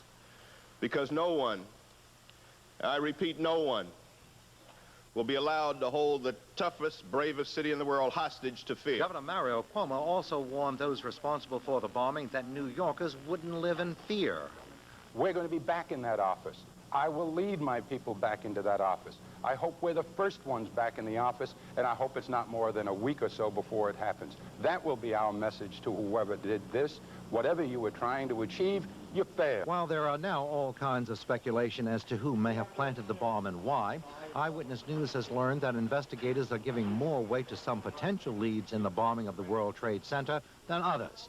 First, the explosives used. There is speculation that the blast that caused the 4-story hole in the World Trade Center was some explosive combination of fertilizer and fuel oil, known as ANFO. But investigators are leaning more toward 500 to 1,500 pounds of dynamite. It would take a van to carry that much dynamite. Apparently there is a videotape covering at least one of the entrances to the parking garage. Apparently a tape of cars as they enter the garage. That tape just came into our possession, I frankly don't know what's on it. A dynamite bomb of this size, strategically placed as it was in the World Trade Center to do as much damage as it did, reportedly according to the CIA, was a world-class hit, likely by world-class terrorists who would need more than one person to pull off the bombing. I think we put the lone bomber, the lone zealot idea on the back burner. I believe the task force has done that. It's certainly still a possibility. Now, disturbing in all this tonight was word from the FBI that they're looking into the possibility of sophisticated terrorist organizations having planted this bomb, organizations that include the drug cartels and known Middle East terrorist groups. Reporting live from the police plaza, the police headquarters, I'm John Johnson, Channel 7 Eyewitness News. Thank you, John. And tonight, investigators are sorting out the pieces, trying to clear up the state of confusion surrounding the bomb itself. Federal agents working for the Bureau of Alcohol, Tobacco, and Firearms are carefully sifting through the tons of rubble, trying to find even the smallest clue that might tell them what kind of bomb was used. Primary evidence would be anything from residue that we'll collect from inside to the old traditional casings that it may be in, leg wires, timing devices, things of that nature. People who know best say it will be days before they can work their way down to the explosion site, which is now dangerously unstable and is likely to stay that way for some time to come. Everybody wants to know what kind of bomb was planted and why it was planted. One person who can bring us the very latest findings of the investigation is Deputy Mayor Norman Steisel. Mr. Steisel, I want to thank you so much for joining us. What do investigators know tonight for sure, and what key elements are still missing? Well, I think the only thing that's really known is everyone agrees that it was a very powerful explosive device, as you've heard from the various investigators on the scene, the ATF officers, the FBI officials involved. There has not yet been a precise determination of either the material or how it was detonated. One of the things we've got to do is get investigators down at the actual point of impact, the crater as it's called, and that has been very difficult to do because of all of the debris and other material that's at the bottom of that crater, which will take a period of time to remove. At the same time, there are intelligence activities underway trying to evaluate the various calls that were made into the police department taking credit for the bomb. And those various investigative efforts will hopefully come together with a conclusion. As has been said, we just cannot allow ourselves to be intimidated this way, and those people who are responsible will be caught, prosecuted, so that they know we're just not going to stand for this kind of fear and terror tactic. Do the people closest to the investigations, which include you, I think, tend to lean in one direction or another as to the identity of the bomber, that is, say, a terrorist or a disgruntled employee? No, I don't think there's been any real conclusions drawn about that. I should say that I am not close to the investigation. What's important, frankly, is for the professionals, the men and women who you saw some examples of earlier in your show, to allow them to do a very, very thorough investigation and determine who's responsible. I think a lot of the speculation in the last few days, which have pinpointed one group or another, are not terribly useful. It just stirs up a lot of other emotions among people who think, well, maybe they should get in the act and seek to take revenge against one group or another. So we are really urging those who don't know much about it to limit that kind of speculation. Keep their counsel to themselves. Yes, I think today's one of the tabloid newspapers today had one story. There were about this possibly being Saddam's revenge. There was another story about possibly having something to do with the Serbian and Bosnian communities. And here you're dealing with what essentially ethnic, religious feuds of enormous dimension, and we don't want to start people heated up and start that revolutionary fervor here in the streets of New York. So it's really important to allow the professional people who know how to do these investigations, whether it's sifting through the debris to determine what the bomb may be made out of, or whether it's intelligence gathering with possible organization, to do that job before anybody gets off chasing after false leads. Deputy Mayor Norman Steisel, thank you very much for coming with us. With more than 1,000 people injured, many are still nursing wounds, including the Montalvos. They were trapped in their car when the bomb exploded. They tried to get through the thick black smoke by feeling their way along a wall, but Ted Montalvo had a severed artery, and he passed out very quickly. His wife, Evelyn, managed to find the strength to drag him out, and there's the story. As small as I am, I managed to pick him up, drag him, and just keep on going. It's like I had the strength to actually lift him up. She started struggling and telling me, don't die on me now, don't die on me now. She started screaming at me, don't give up on me now. And she gave me the the power. Like a lot of people close to the bombing and not too close to the bombing, the Montalvos say it was only a coward who could have done it. And coming up on Eyewitness News, they were not physically hurt in the disaster. But the explosion did have to take a psychological toll on a group of school children trapped in an elevator in the World Trade Tower. We'll have their story of courage and of coping. And we'll also show you how businesses are scrambling for survival. And what's being done to make sure history of this sort does not repeat itself. Continuing live coverage of the disaster at the World Trade Center when we come back in just a moment.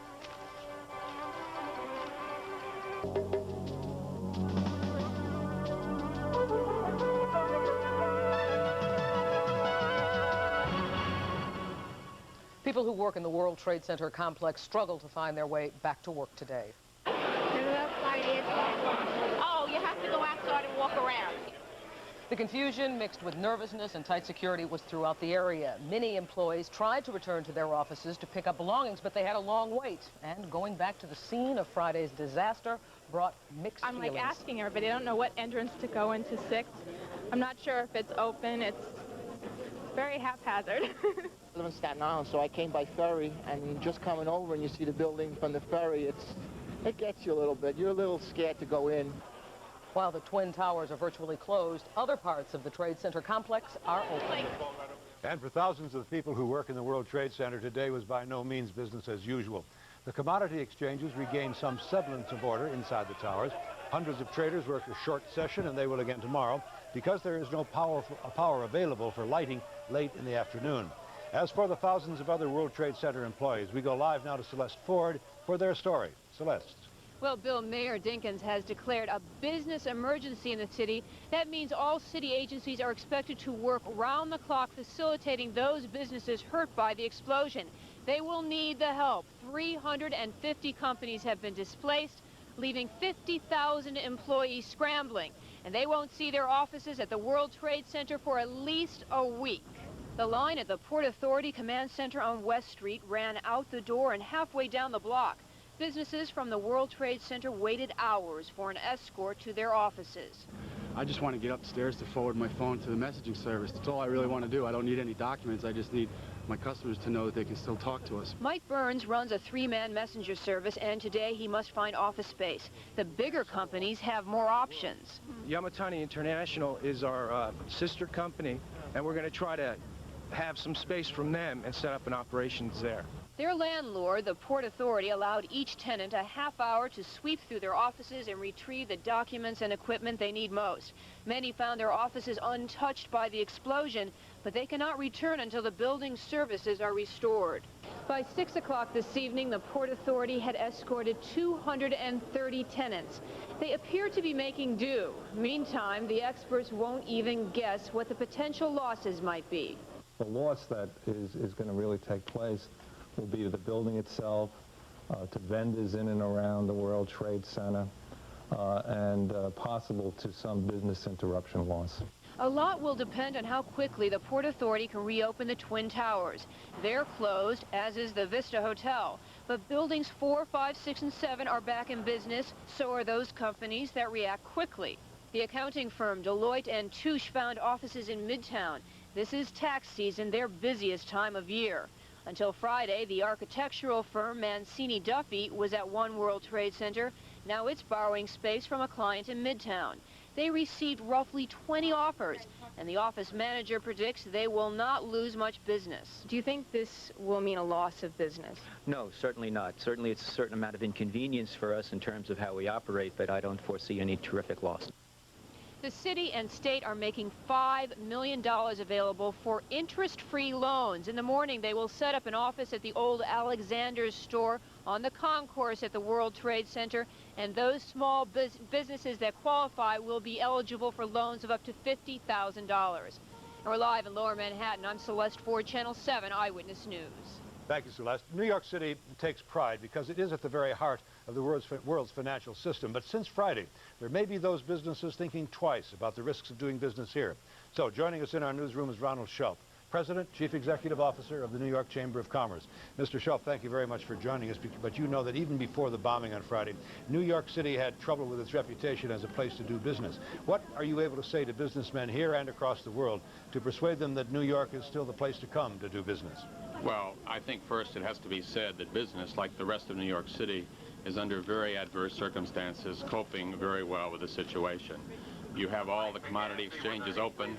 You have the subway running again. You have businesses that were dislocated like Deloitte & Touche, foreign businesses like Fuji Bank, the biggest tenant, Dean Witter, finding offices because of the nature of their business and the way they're spread around the city.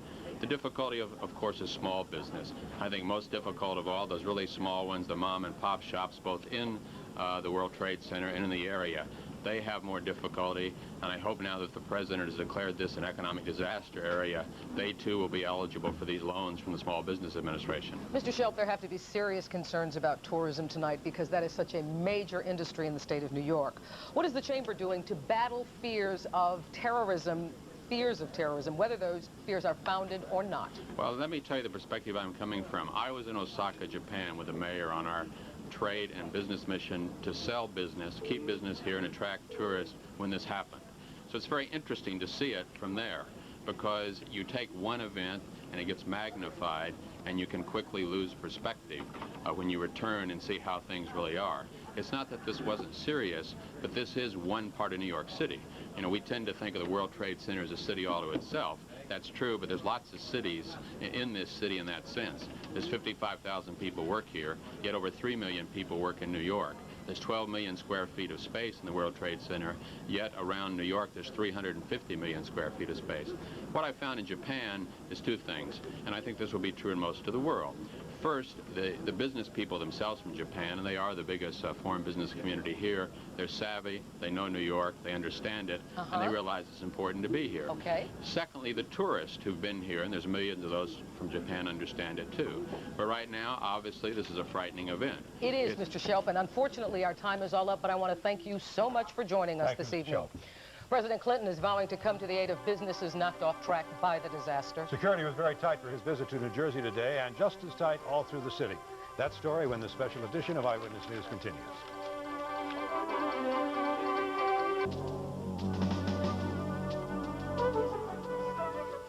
President Clinton was in the metropolitan area today expressing his concern and trying to quell fears about the bombing of the World Trade Center. Very exuberant cheers greeted the president at Rutgers University. When he visited a high school classroom in New Brunswick, he reassured students that painstaking manhunt is underway to track down whoever bombed the World Trade Center. We have put the full resources of the federal law enforcement agencies, all kinds of agencies, all kinds of access to information, at the service of those who are working to figure out who did this and why and what the facts are.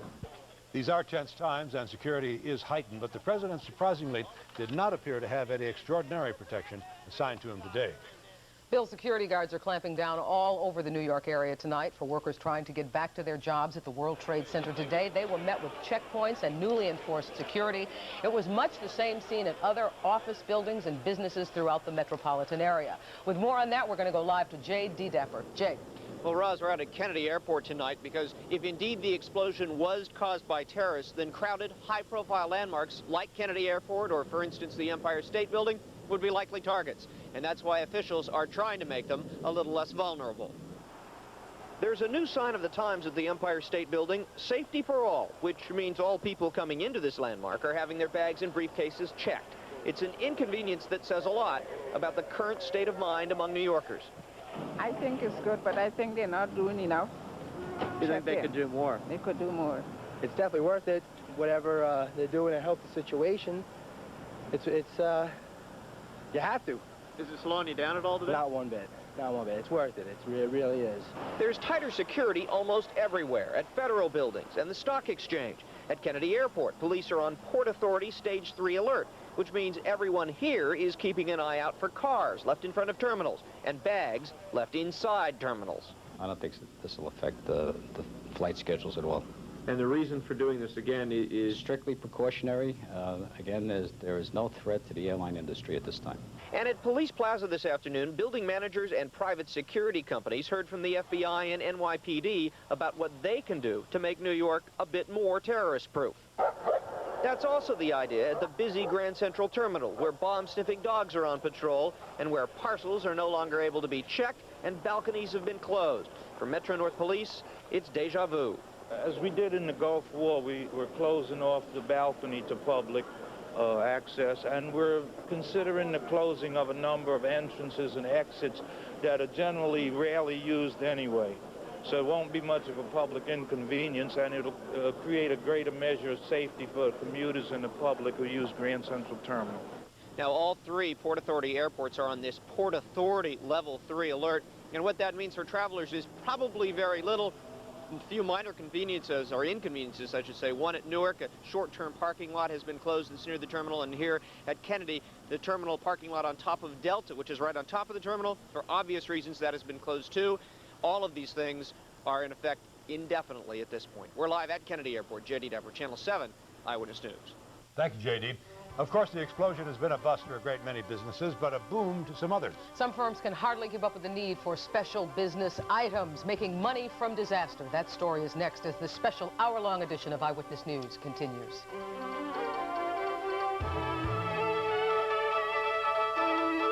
There's another man's gold mine. And a lot of businesses like corporate relocators and office suppliers are making money off the World Trade Center bombing. That story now from Harry Martin. How are we on 30 by 72 tables? I need to know how many I have. It was not business as usual here at the Aronson Equipment Rental on the east side this morning. I might need up to a couple hundred. They needed more than a couple hundred chairs and tables for the hundreds of businesses looking for temporary office space and temporary office equipment. Was business here booming? More than booming. It's, you know, we have to help out people who need our help. In fact, Randy Greenberg says that his rental business has done several weeks' worth of business in just a few hectic hours this morning. Because in the rental business, you are definitely an ambulance, per se, and that people call you when they have a need. They're on the phone and they're saying that they need the furniture delivered yesterday while they're on the phone with you today. And speaking of phones, they needed plenty of extra phone lines here at MDY Advanced Technologies in Fair Lawn, New Jersey. Pick up line 1. This is a company that has its own disaster recovery room for businesses that had the foresight to plan ahead for a disaster like the bombing at the World Trade Center. MDY is a company that rents computers and gets them up and running. What we're doing is trying to find them space. Some of them are working out of our contingency planning space right here. We have disaster recovery space that's furnished. We set up their computer systems. We restore their backups so they could continue to work. Through a little advanced planning, some businesses will be able to recover valuable computer files without missing a beat. 100% cotton. And yes, you knew it had to happen. Some entrepreneurs had these shirts printed up, boasting of surviving the tragedy. Price? $10. In Lower Manhattan, Harry Martin, Channel 7 Eyewitness News. And in point of fact, it seems that hundreds of businesses are thriving in the midst of disaster. Including construction firms who are putting pieces of the World Trade Center back together. How long will it take? What needs to be done? That story as the special coverage of the World Trade Center disaster continues. Repair crews are fixing phone lines and sprinkler systems. They're replacing steel supports. They're trying to get the towers, in short, operating as soon as possible. Tim Minton joins us now live with an update. Tim? That's right, Bill. In the city that never sleeps, now we've got the repair project that won't sleep. They will be repairing right around the clock. And as hundreds of workers begin to clean up and rebuild, officials provided the clearest assessment yet of the damage. In towers normally renowned for thousands of office workers doing business, tonight the business is repairs. And the workers are mechanics and laborers like the Port Authority's Frank Mancini. That is a lot of structural damage due to the explosion in the Vista. And this everything. Hotel you're talking about? Yeah, the Vista Hotel. Everything's really at a mess now. It's a mess that will keep the Vista Hotel shut for weeks. And at the adjacent Twin Towers, which officials say are structurally sound, the garage area around the basement blast doesn't look much better. We did find that the slabs supporting the parking decks in the area of the explosion were devastated. I'm sure you've all seen that on television or you've seen it yourselves.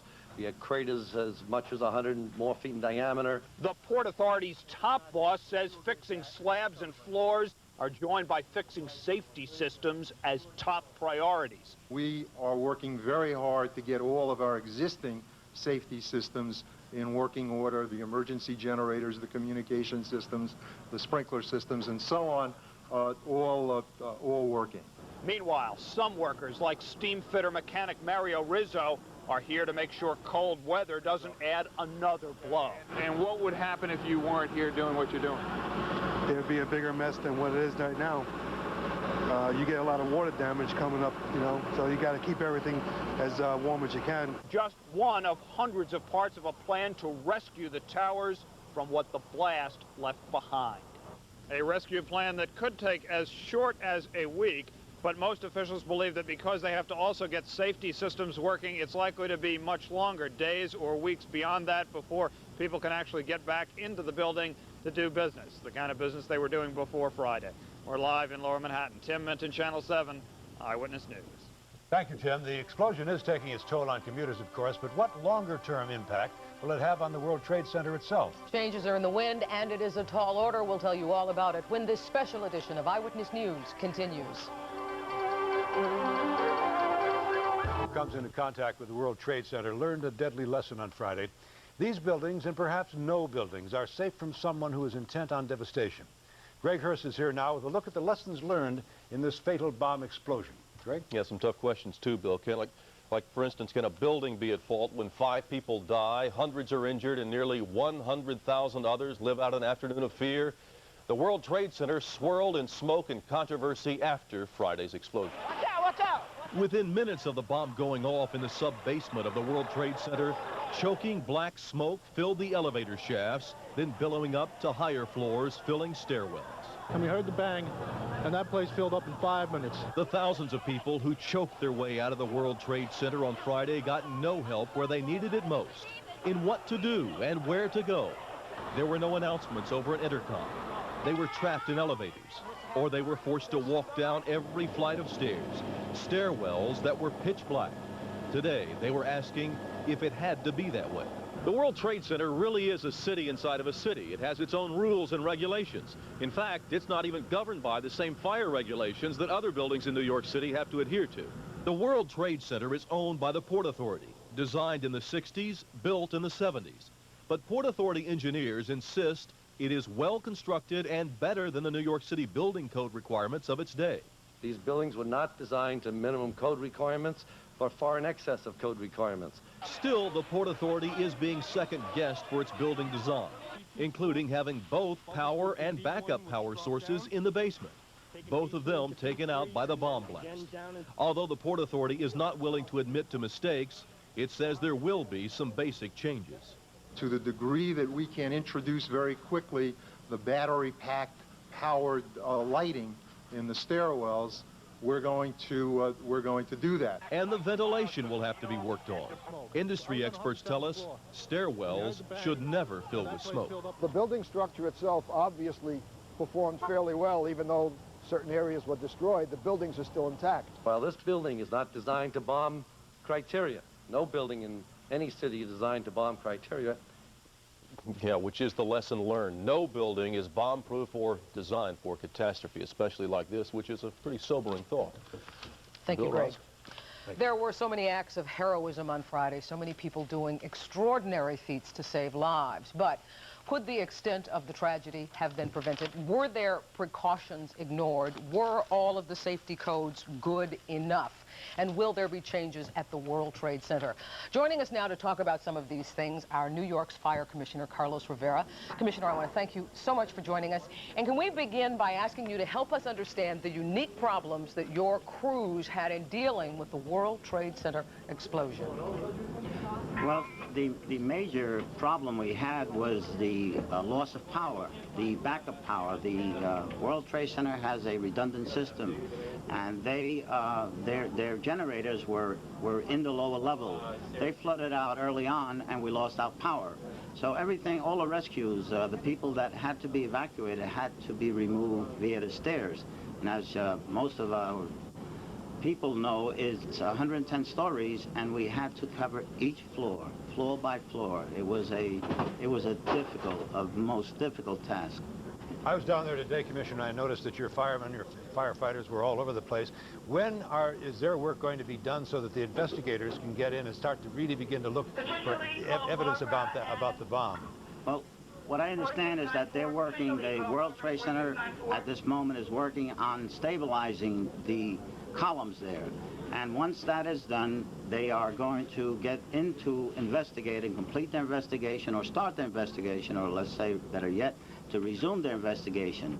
We, the fire department, would like to get in there to finish our search. So we are both, the investigators and the department, the fire department, are awaiting the stabilization of those hazardous areas. Commissioner, thank you very much for joining us. Good luck. You've heard of the possible changes in security at the World Trade Center. But just how safe are you inside an office building in the city of New York? The answer to that question as we continue our coverage of the disaster at the World Trade Center.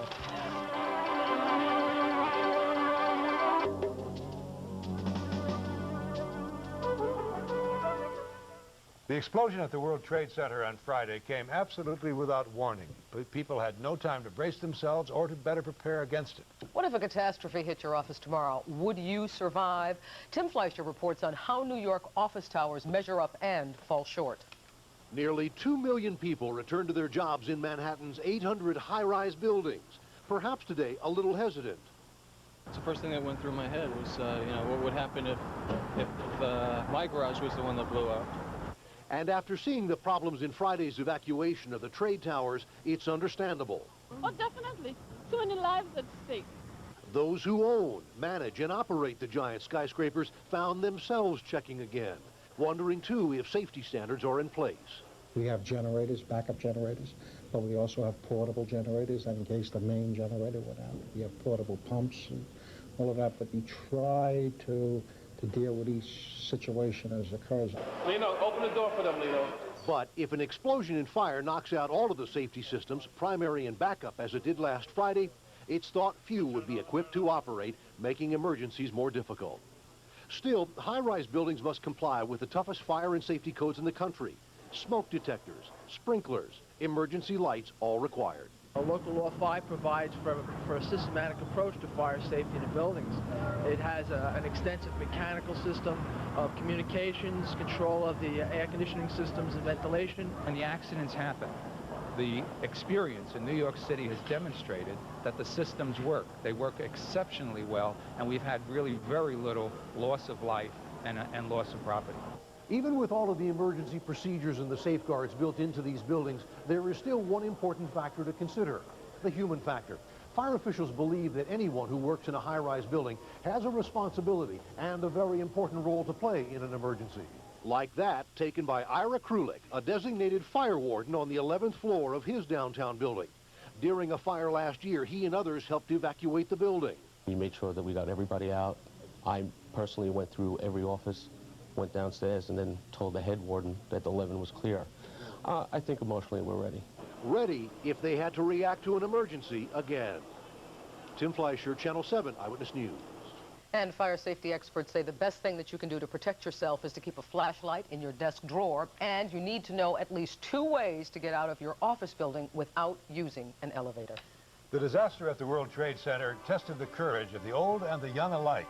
Coming up, they were trapped in the chaos, but we will show you how a group of students are turning their ordeal into a lesson of life as we continue our special coverage of the disaster at the World Trade Center.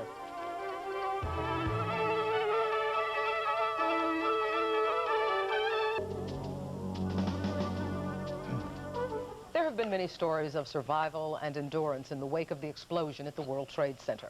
But the stories of some of the children caught in the building after the explosion have been among the most touching. Steve Hartman spent the past several days with some of those kids, and he listened, just listened, as they described their ordeal. Somewhere above the panic, somewhere below the roof, somewhere in between, they got stuck in the middle of a mess. 60 kids, too young to understand politics, terrorism, and hatred, crammed shoulder to shoulder in a pitch-dark elevator for almost 6 hours. On the surface, at least, it didn't take the kids too long to bounce back from the ordeal. We got this shot about an hour later, watched the third graders bounce off the bus, and found out for the first time exactly what they'd been through. What did you do in there for 6 hours? We panicked. Dumb question, huh?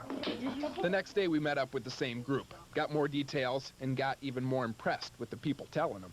And all of a sudden the lights went out and the power just stopped. We didn't have much air, because the smoke was coming in. We had to take off our shirts because it was pretty hot in there and sweaty. Everybody was scared. I want my dad, I want my mom. Everybody said that. Yeah, I was crying most of the time. You were? Yeah. Why? Because I thought we were going to spend the night there for the rest of our lives. Then today we went to visit the kids once more. this time the kindergartners that were with that third grade class. Some were a little skittish, but I think it was mostly because of the cameras, not the bomb. Only one little girl didn't want to come to school, held on pretty tight to what she knew was safe. But eventually, like all the others we met, found the courage. If you believe in fate, you could easily argue that those kids were put in that elevator for a reason. As an example, some people are saying that because the kids have rebounded. School officials have determined they won't need any more counseling tomorrow. Today, they changed the date on the blackboard, and with that, the teacher made the last, albeit subtle, mention of the disaster. 27, 28, no more February. Thank goodness. Steve Hartman, Channel 7 Eyewitness News. Bye-bye to February and into March for the little lambs, eh, Ross? But our coverage of the disaster at the World Trade Center continues tonight on Eyewitness News at 11. What is the city doing to help businesses that have been knocked out by the explosion? We let you in on a unique plan born at City Hall to jumpstart firms that are down and out. And now that the damage is done, many people want somebody to pay for it. Just 3 days after the disaster, are we already looking at lawsuits? Those stories, and of course we'll have much more tonight on Eyewitness News at 11. We hope you join us then. That is our special edition of Eyewitness News. Thank you for joining us now. Our coverage will continue all through the evening and the night with a complete wrap-up of the day's events, as I said a moment ago, at 11. I hope you'll join us then. So for Rod Abrams and all the Eyewitness News team, I'm Bill Butel. Good luck, good night, be well.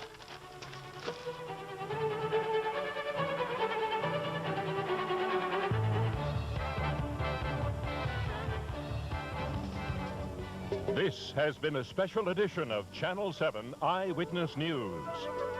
The world... From Box 5, this is the 10 o'clock news.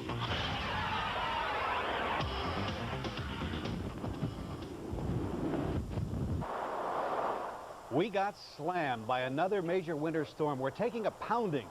Winds that are nearly the force of a hurricane, a deluge of rain and heavy surf battering the coasts. Tonight we'll have team coverage from the city to Long Island to the Jersey Shore. Also tonight, a major break in the World Trade Center bombing. A man described as a member of a radical Muslim group has been arrested and arraigned. Hours ago, a 26-year-old man from Jersey City by the name of Mohammed Salameh faced a judge and was sent to the slammer without bail. Here is the first look at him as drawn by our courtroom artist. He heard the charges against him translated into Arabic. We have team coverage of this big break in the story that has brought New York to a standstill. Penny Crone is standing by at police headquarters right now. Penny. John, I have to tell you one thing. The major rainstorm certainly hasn't kept anyone away from One Police Plaza. This place has been hopping all day today. And just a few minutes ago, Jim Fox, the head of the FBI here in New York, Ray Kelly, Police Commissioner Mayor Dinkins, and Charles Thompson of the ATF held a news conference to announce the arrest and the arraignment of 26-year-old Mohammed Salameh. Now, Mohammed Salameh was arraigned at federal court on Foley Square. He apparently just listened to the charges. He was wearing a gray suit. He seemed very faint, and he has been charged with planting explosives at the World Trade Center that resulted in the deaths of 5 people. Mohammed was arrested in Jersey City, New Jersey, when he reportedly went to pick up a $400 deposit that he had on the van that police believe carried the explosives that blew up in the parking lot of the World Trade Center. He allegedly rented the van from Ryder Truck Company in Jersey City, New Jersey. FBI agents and New York City police detectives arrested Mohammed A. Salameh at the intersection of Seaview and Kennedy Streets in Jersey City, New Jersey, on the charge of aiding and abetting in the damage of and destruction to the World Trade Complex on West Street in New York City. While collecting debris from the explosion site, the explosives experts identified components of a vehicle which contained the explosive device. Among the components was a part of a car displaying a vehicle identification number.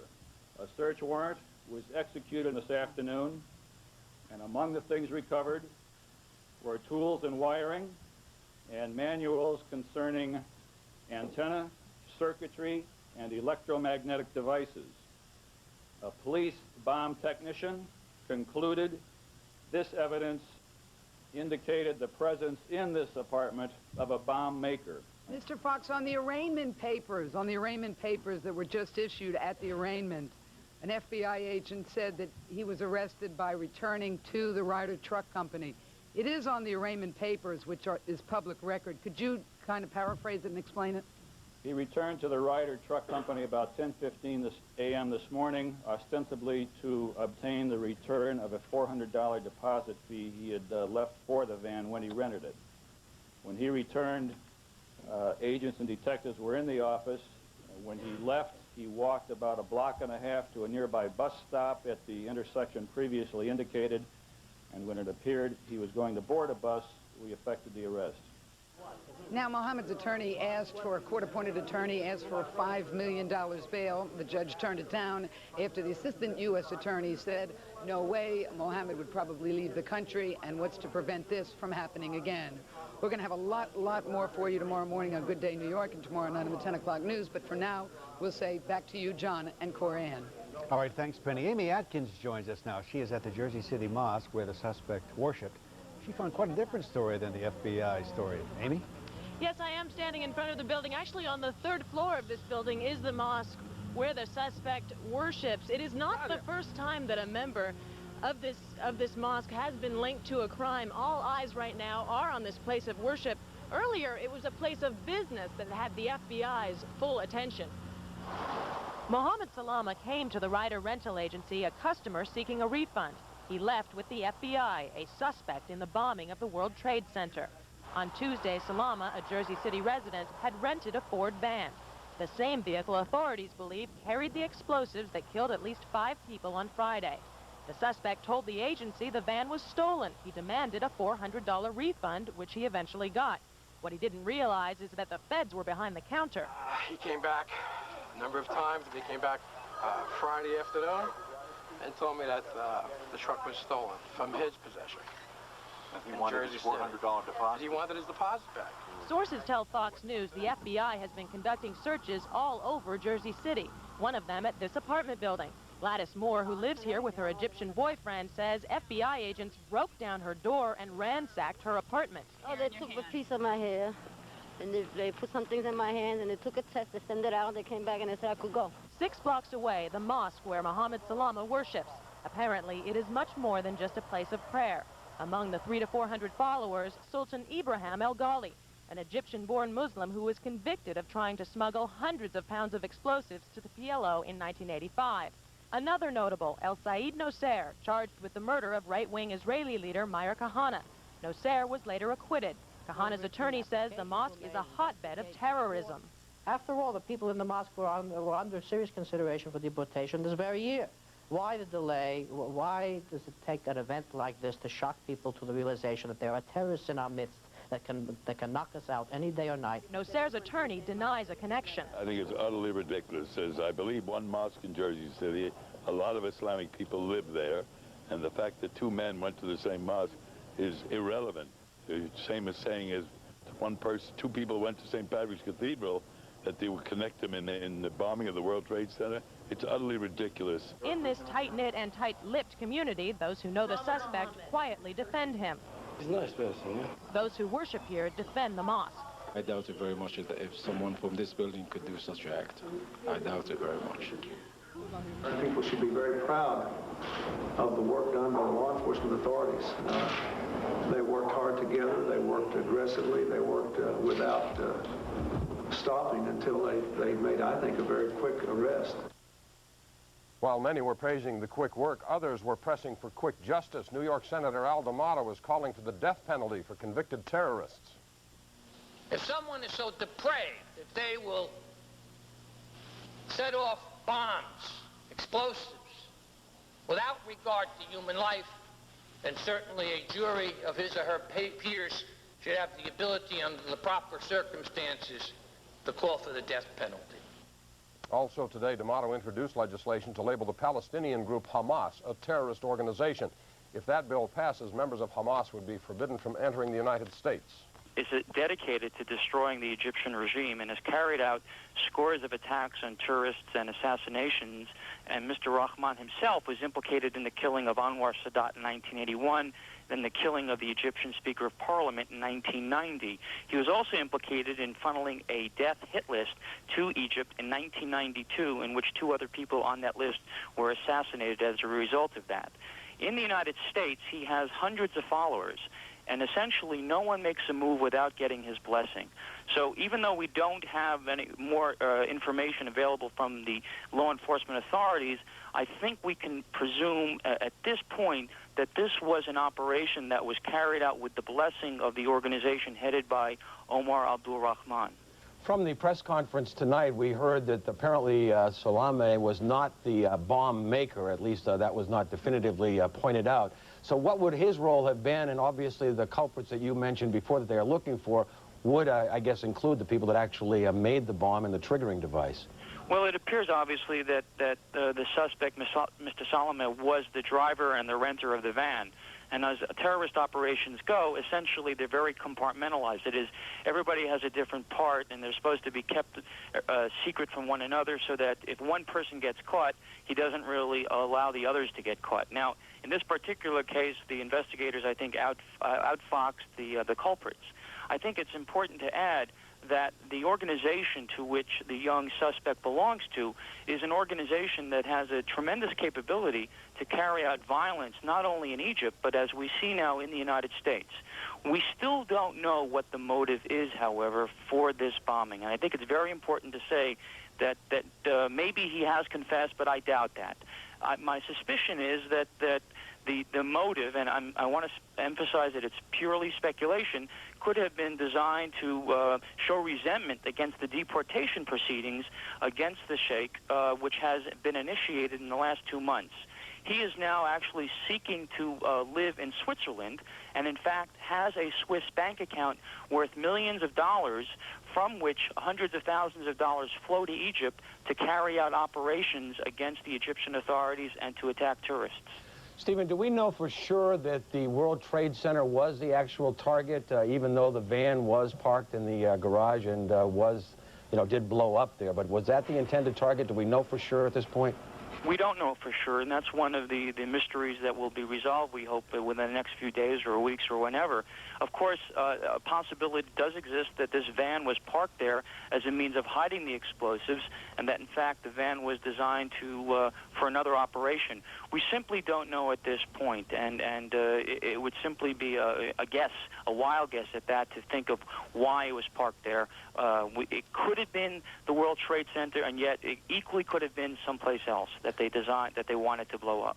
Stephen Emerson of the CNN Special Assignment correspondent for that part of CNN, thank you very much, joining us live from Paris, and we will have more details as they become available. Natalie?